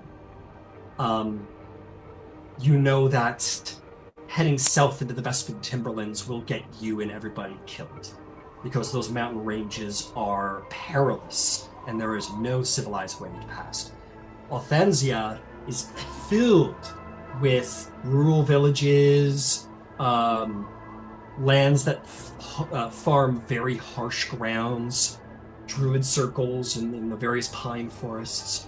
You also know that there's at least 2 dwarven kingdoms within Althensia. There is the very, very famous dwarven kingdom of Thomara to the east, directly east of you, and a ways north from the Dawnfather Gate. But you also know, actually pretty close to you, if you were to head maybe 50 miles south, maybe 40 miles south down the mountain, there is the Stonefast Halls, which is a dwarven fort built into the side of these mountains. The dwarves are a very xenophobic and insular people, but if they would take pity on you and your group, you could find shelter and supplies there. It would be a 2 to 3 day journey to get there, but there's worse places to have ended up.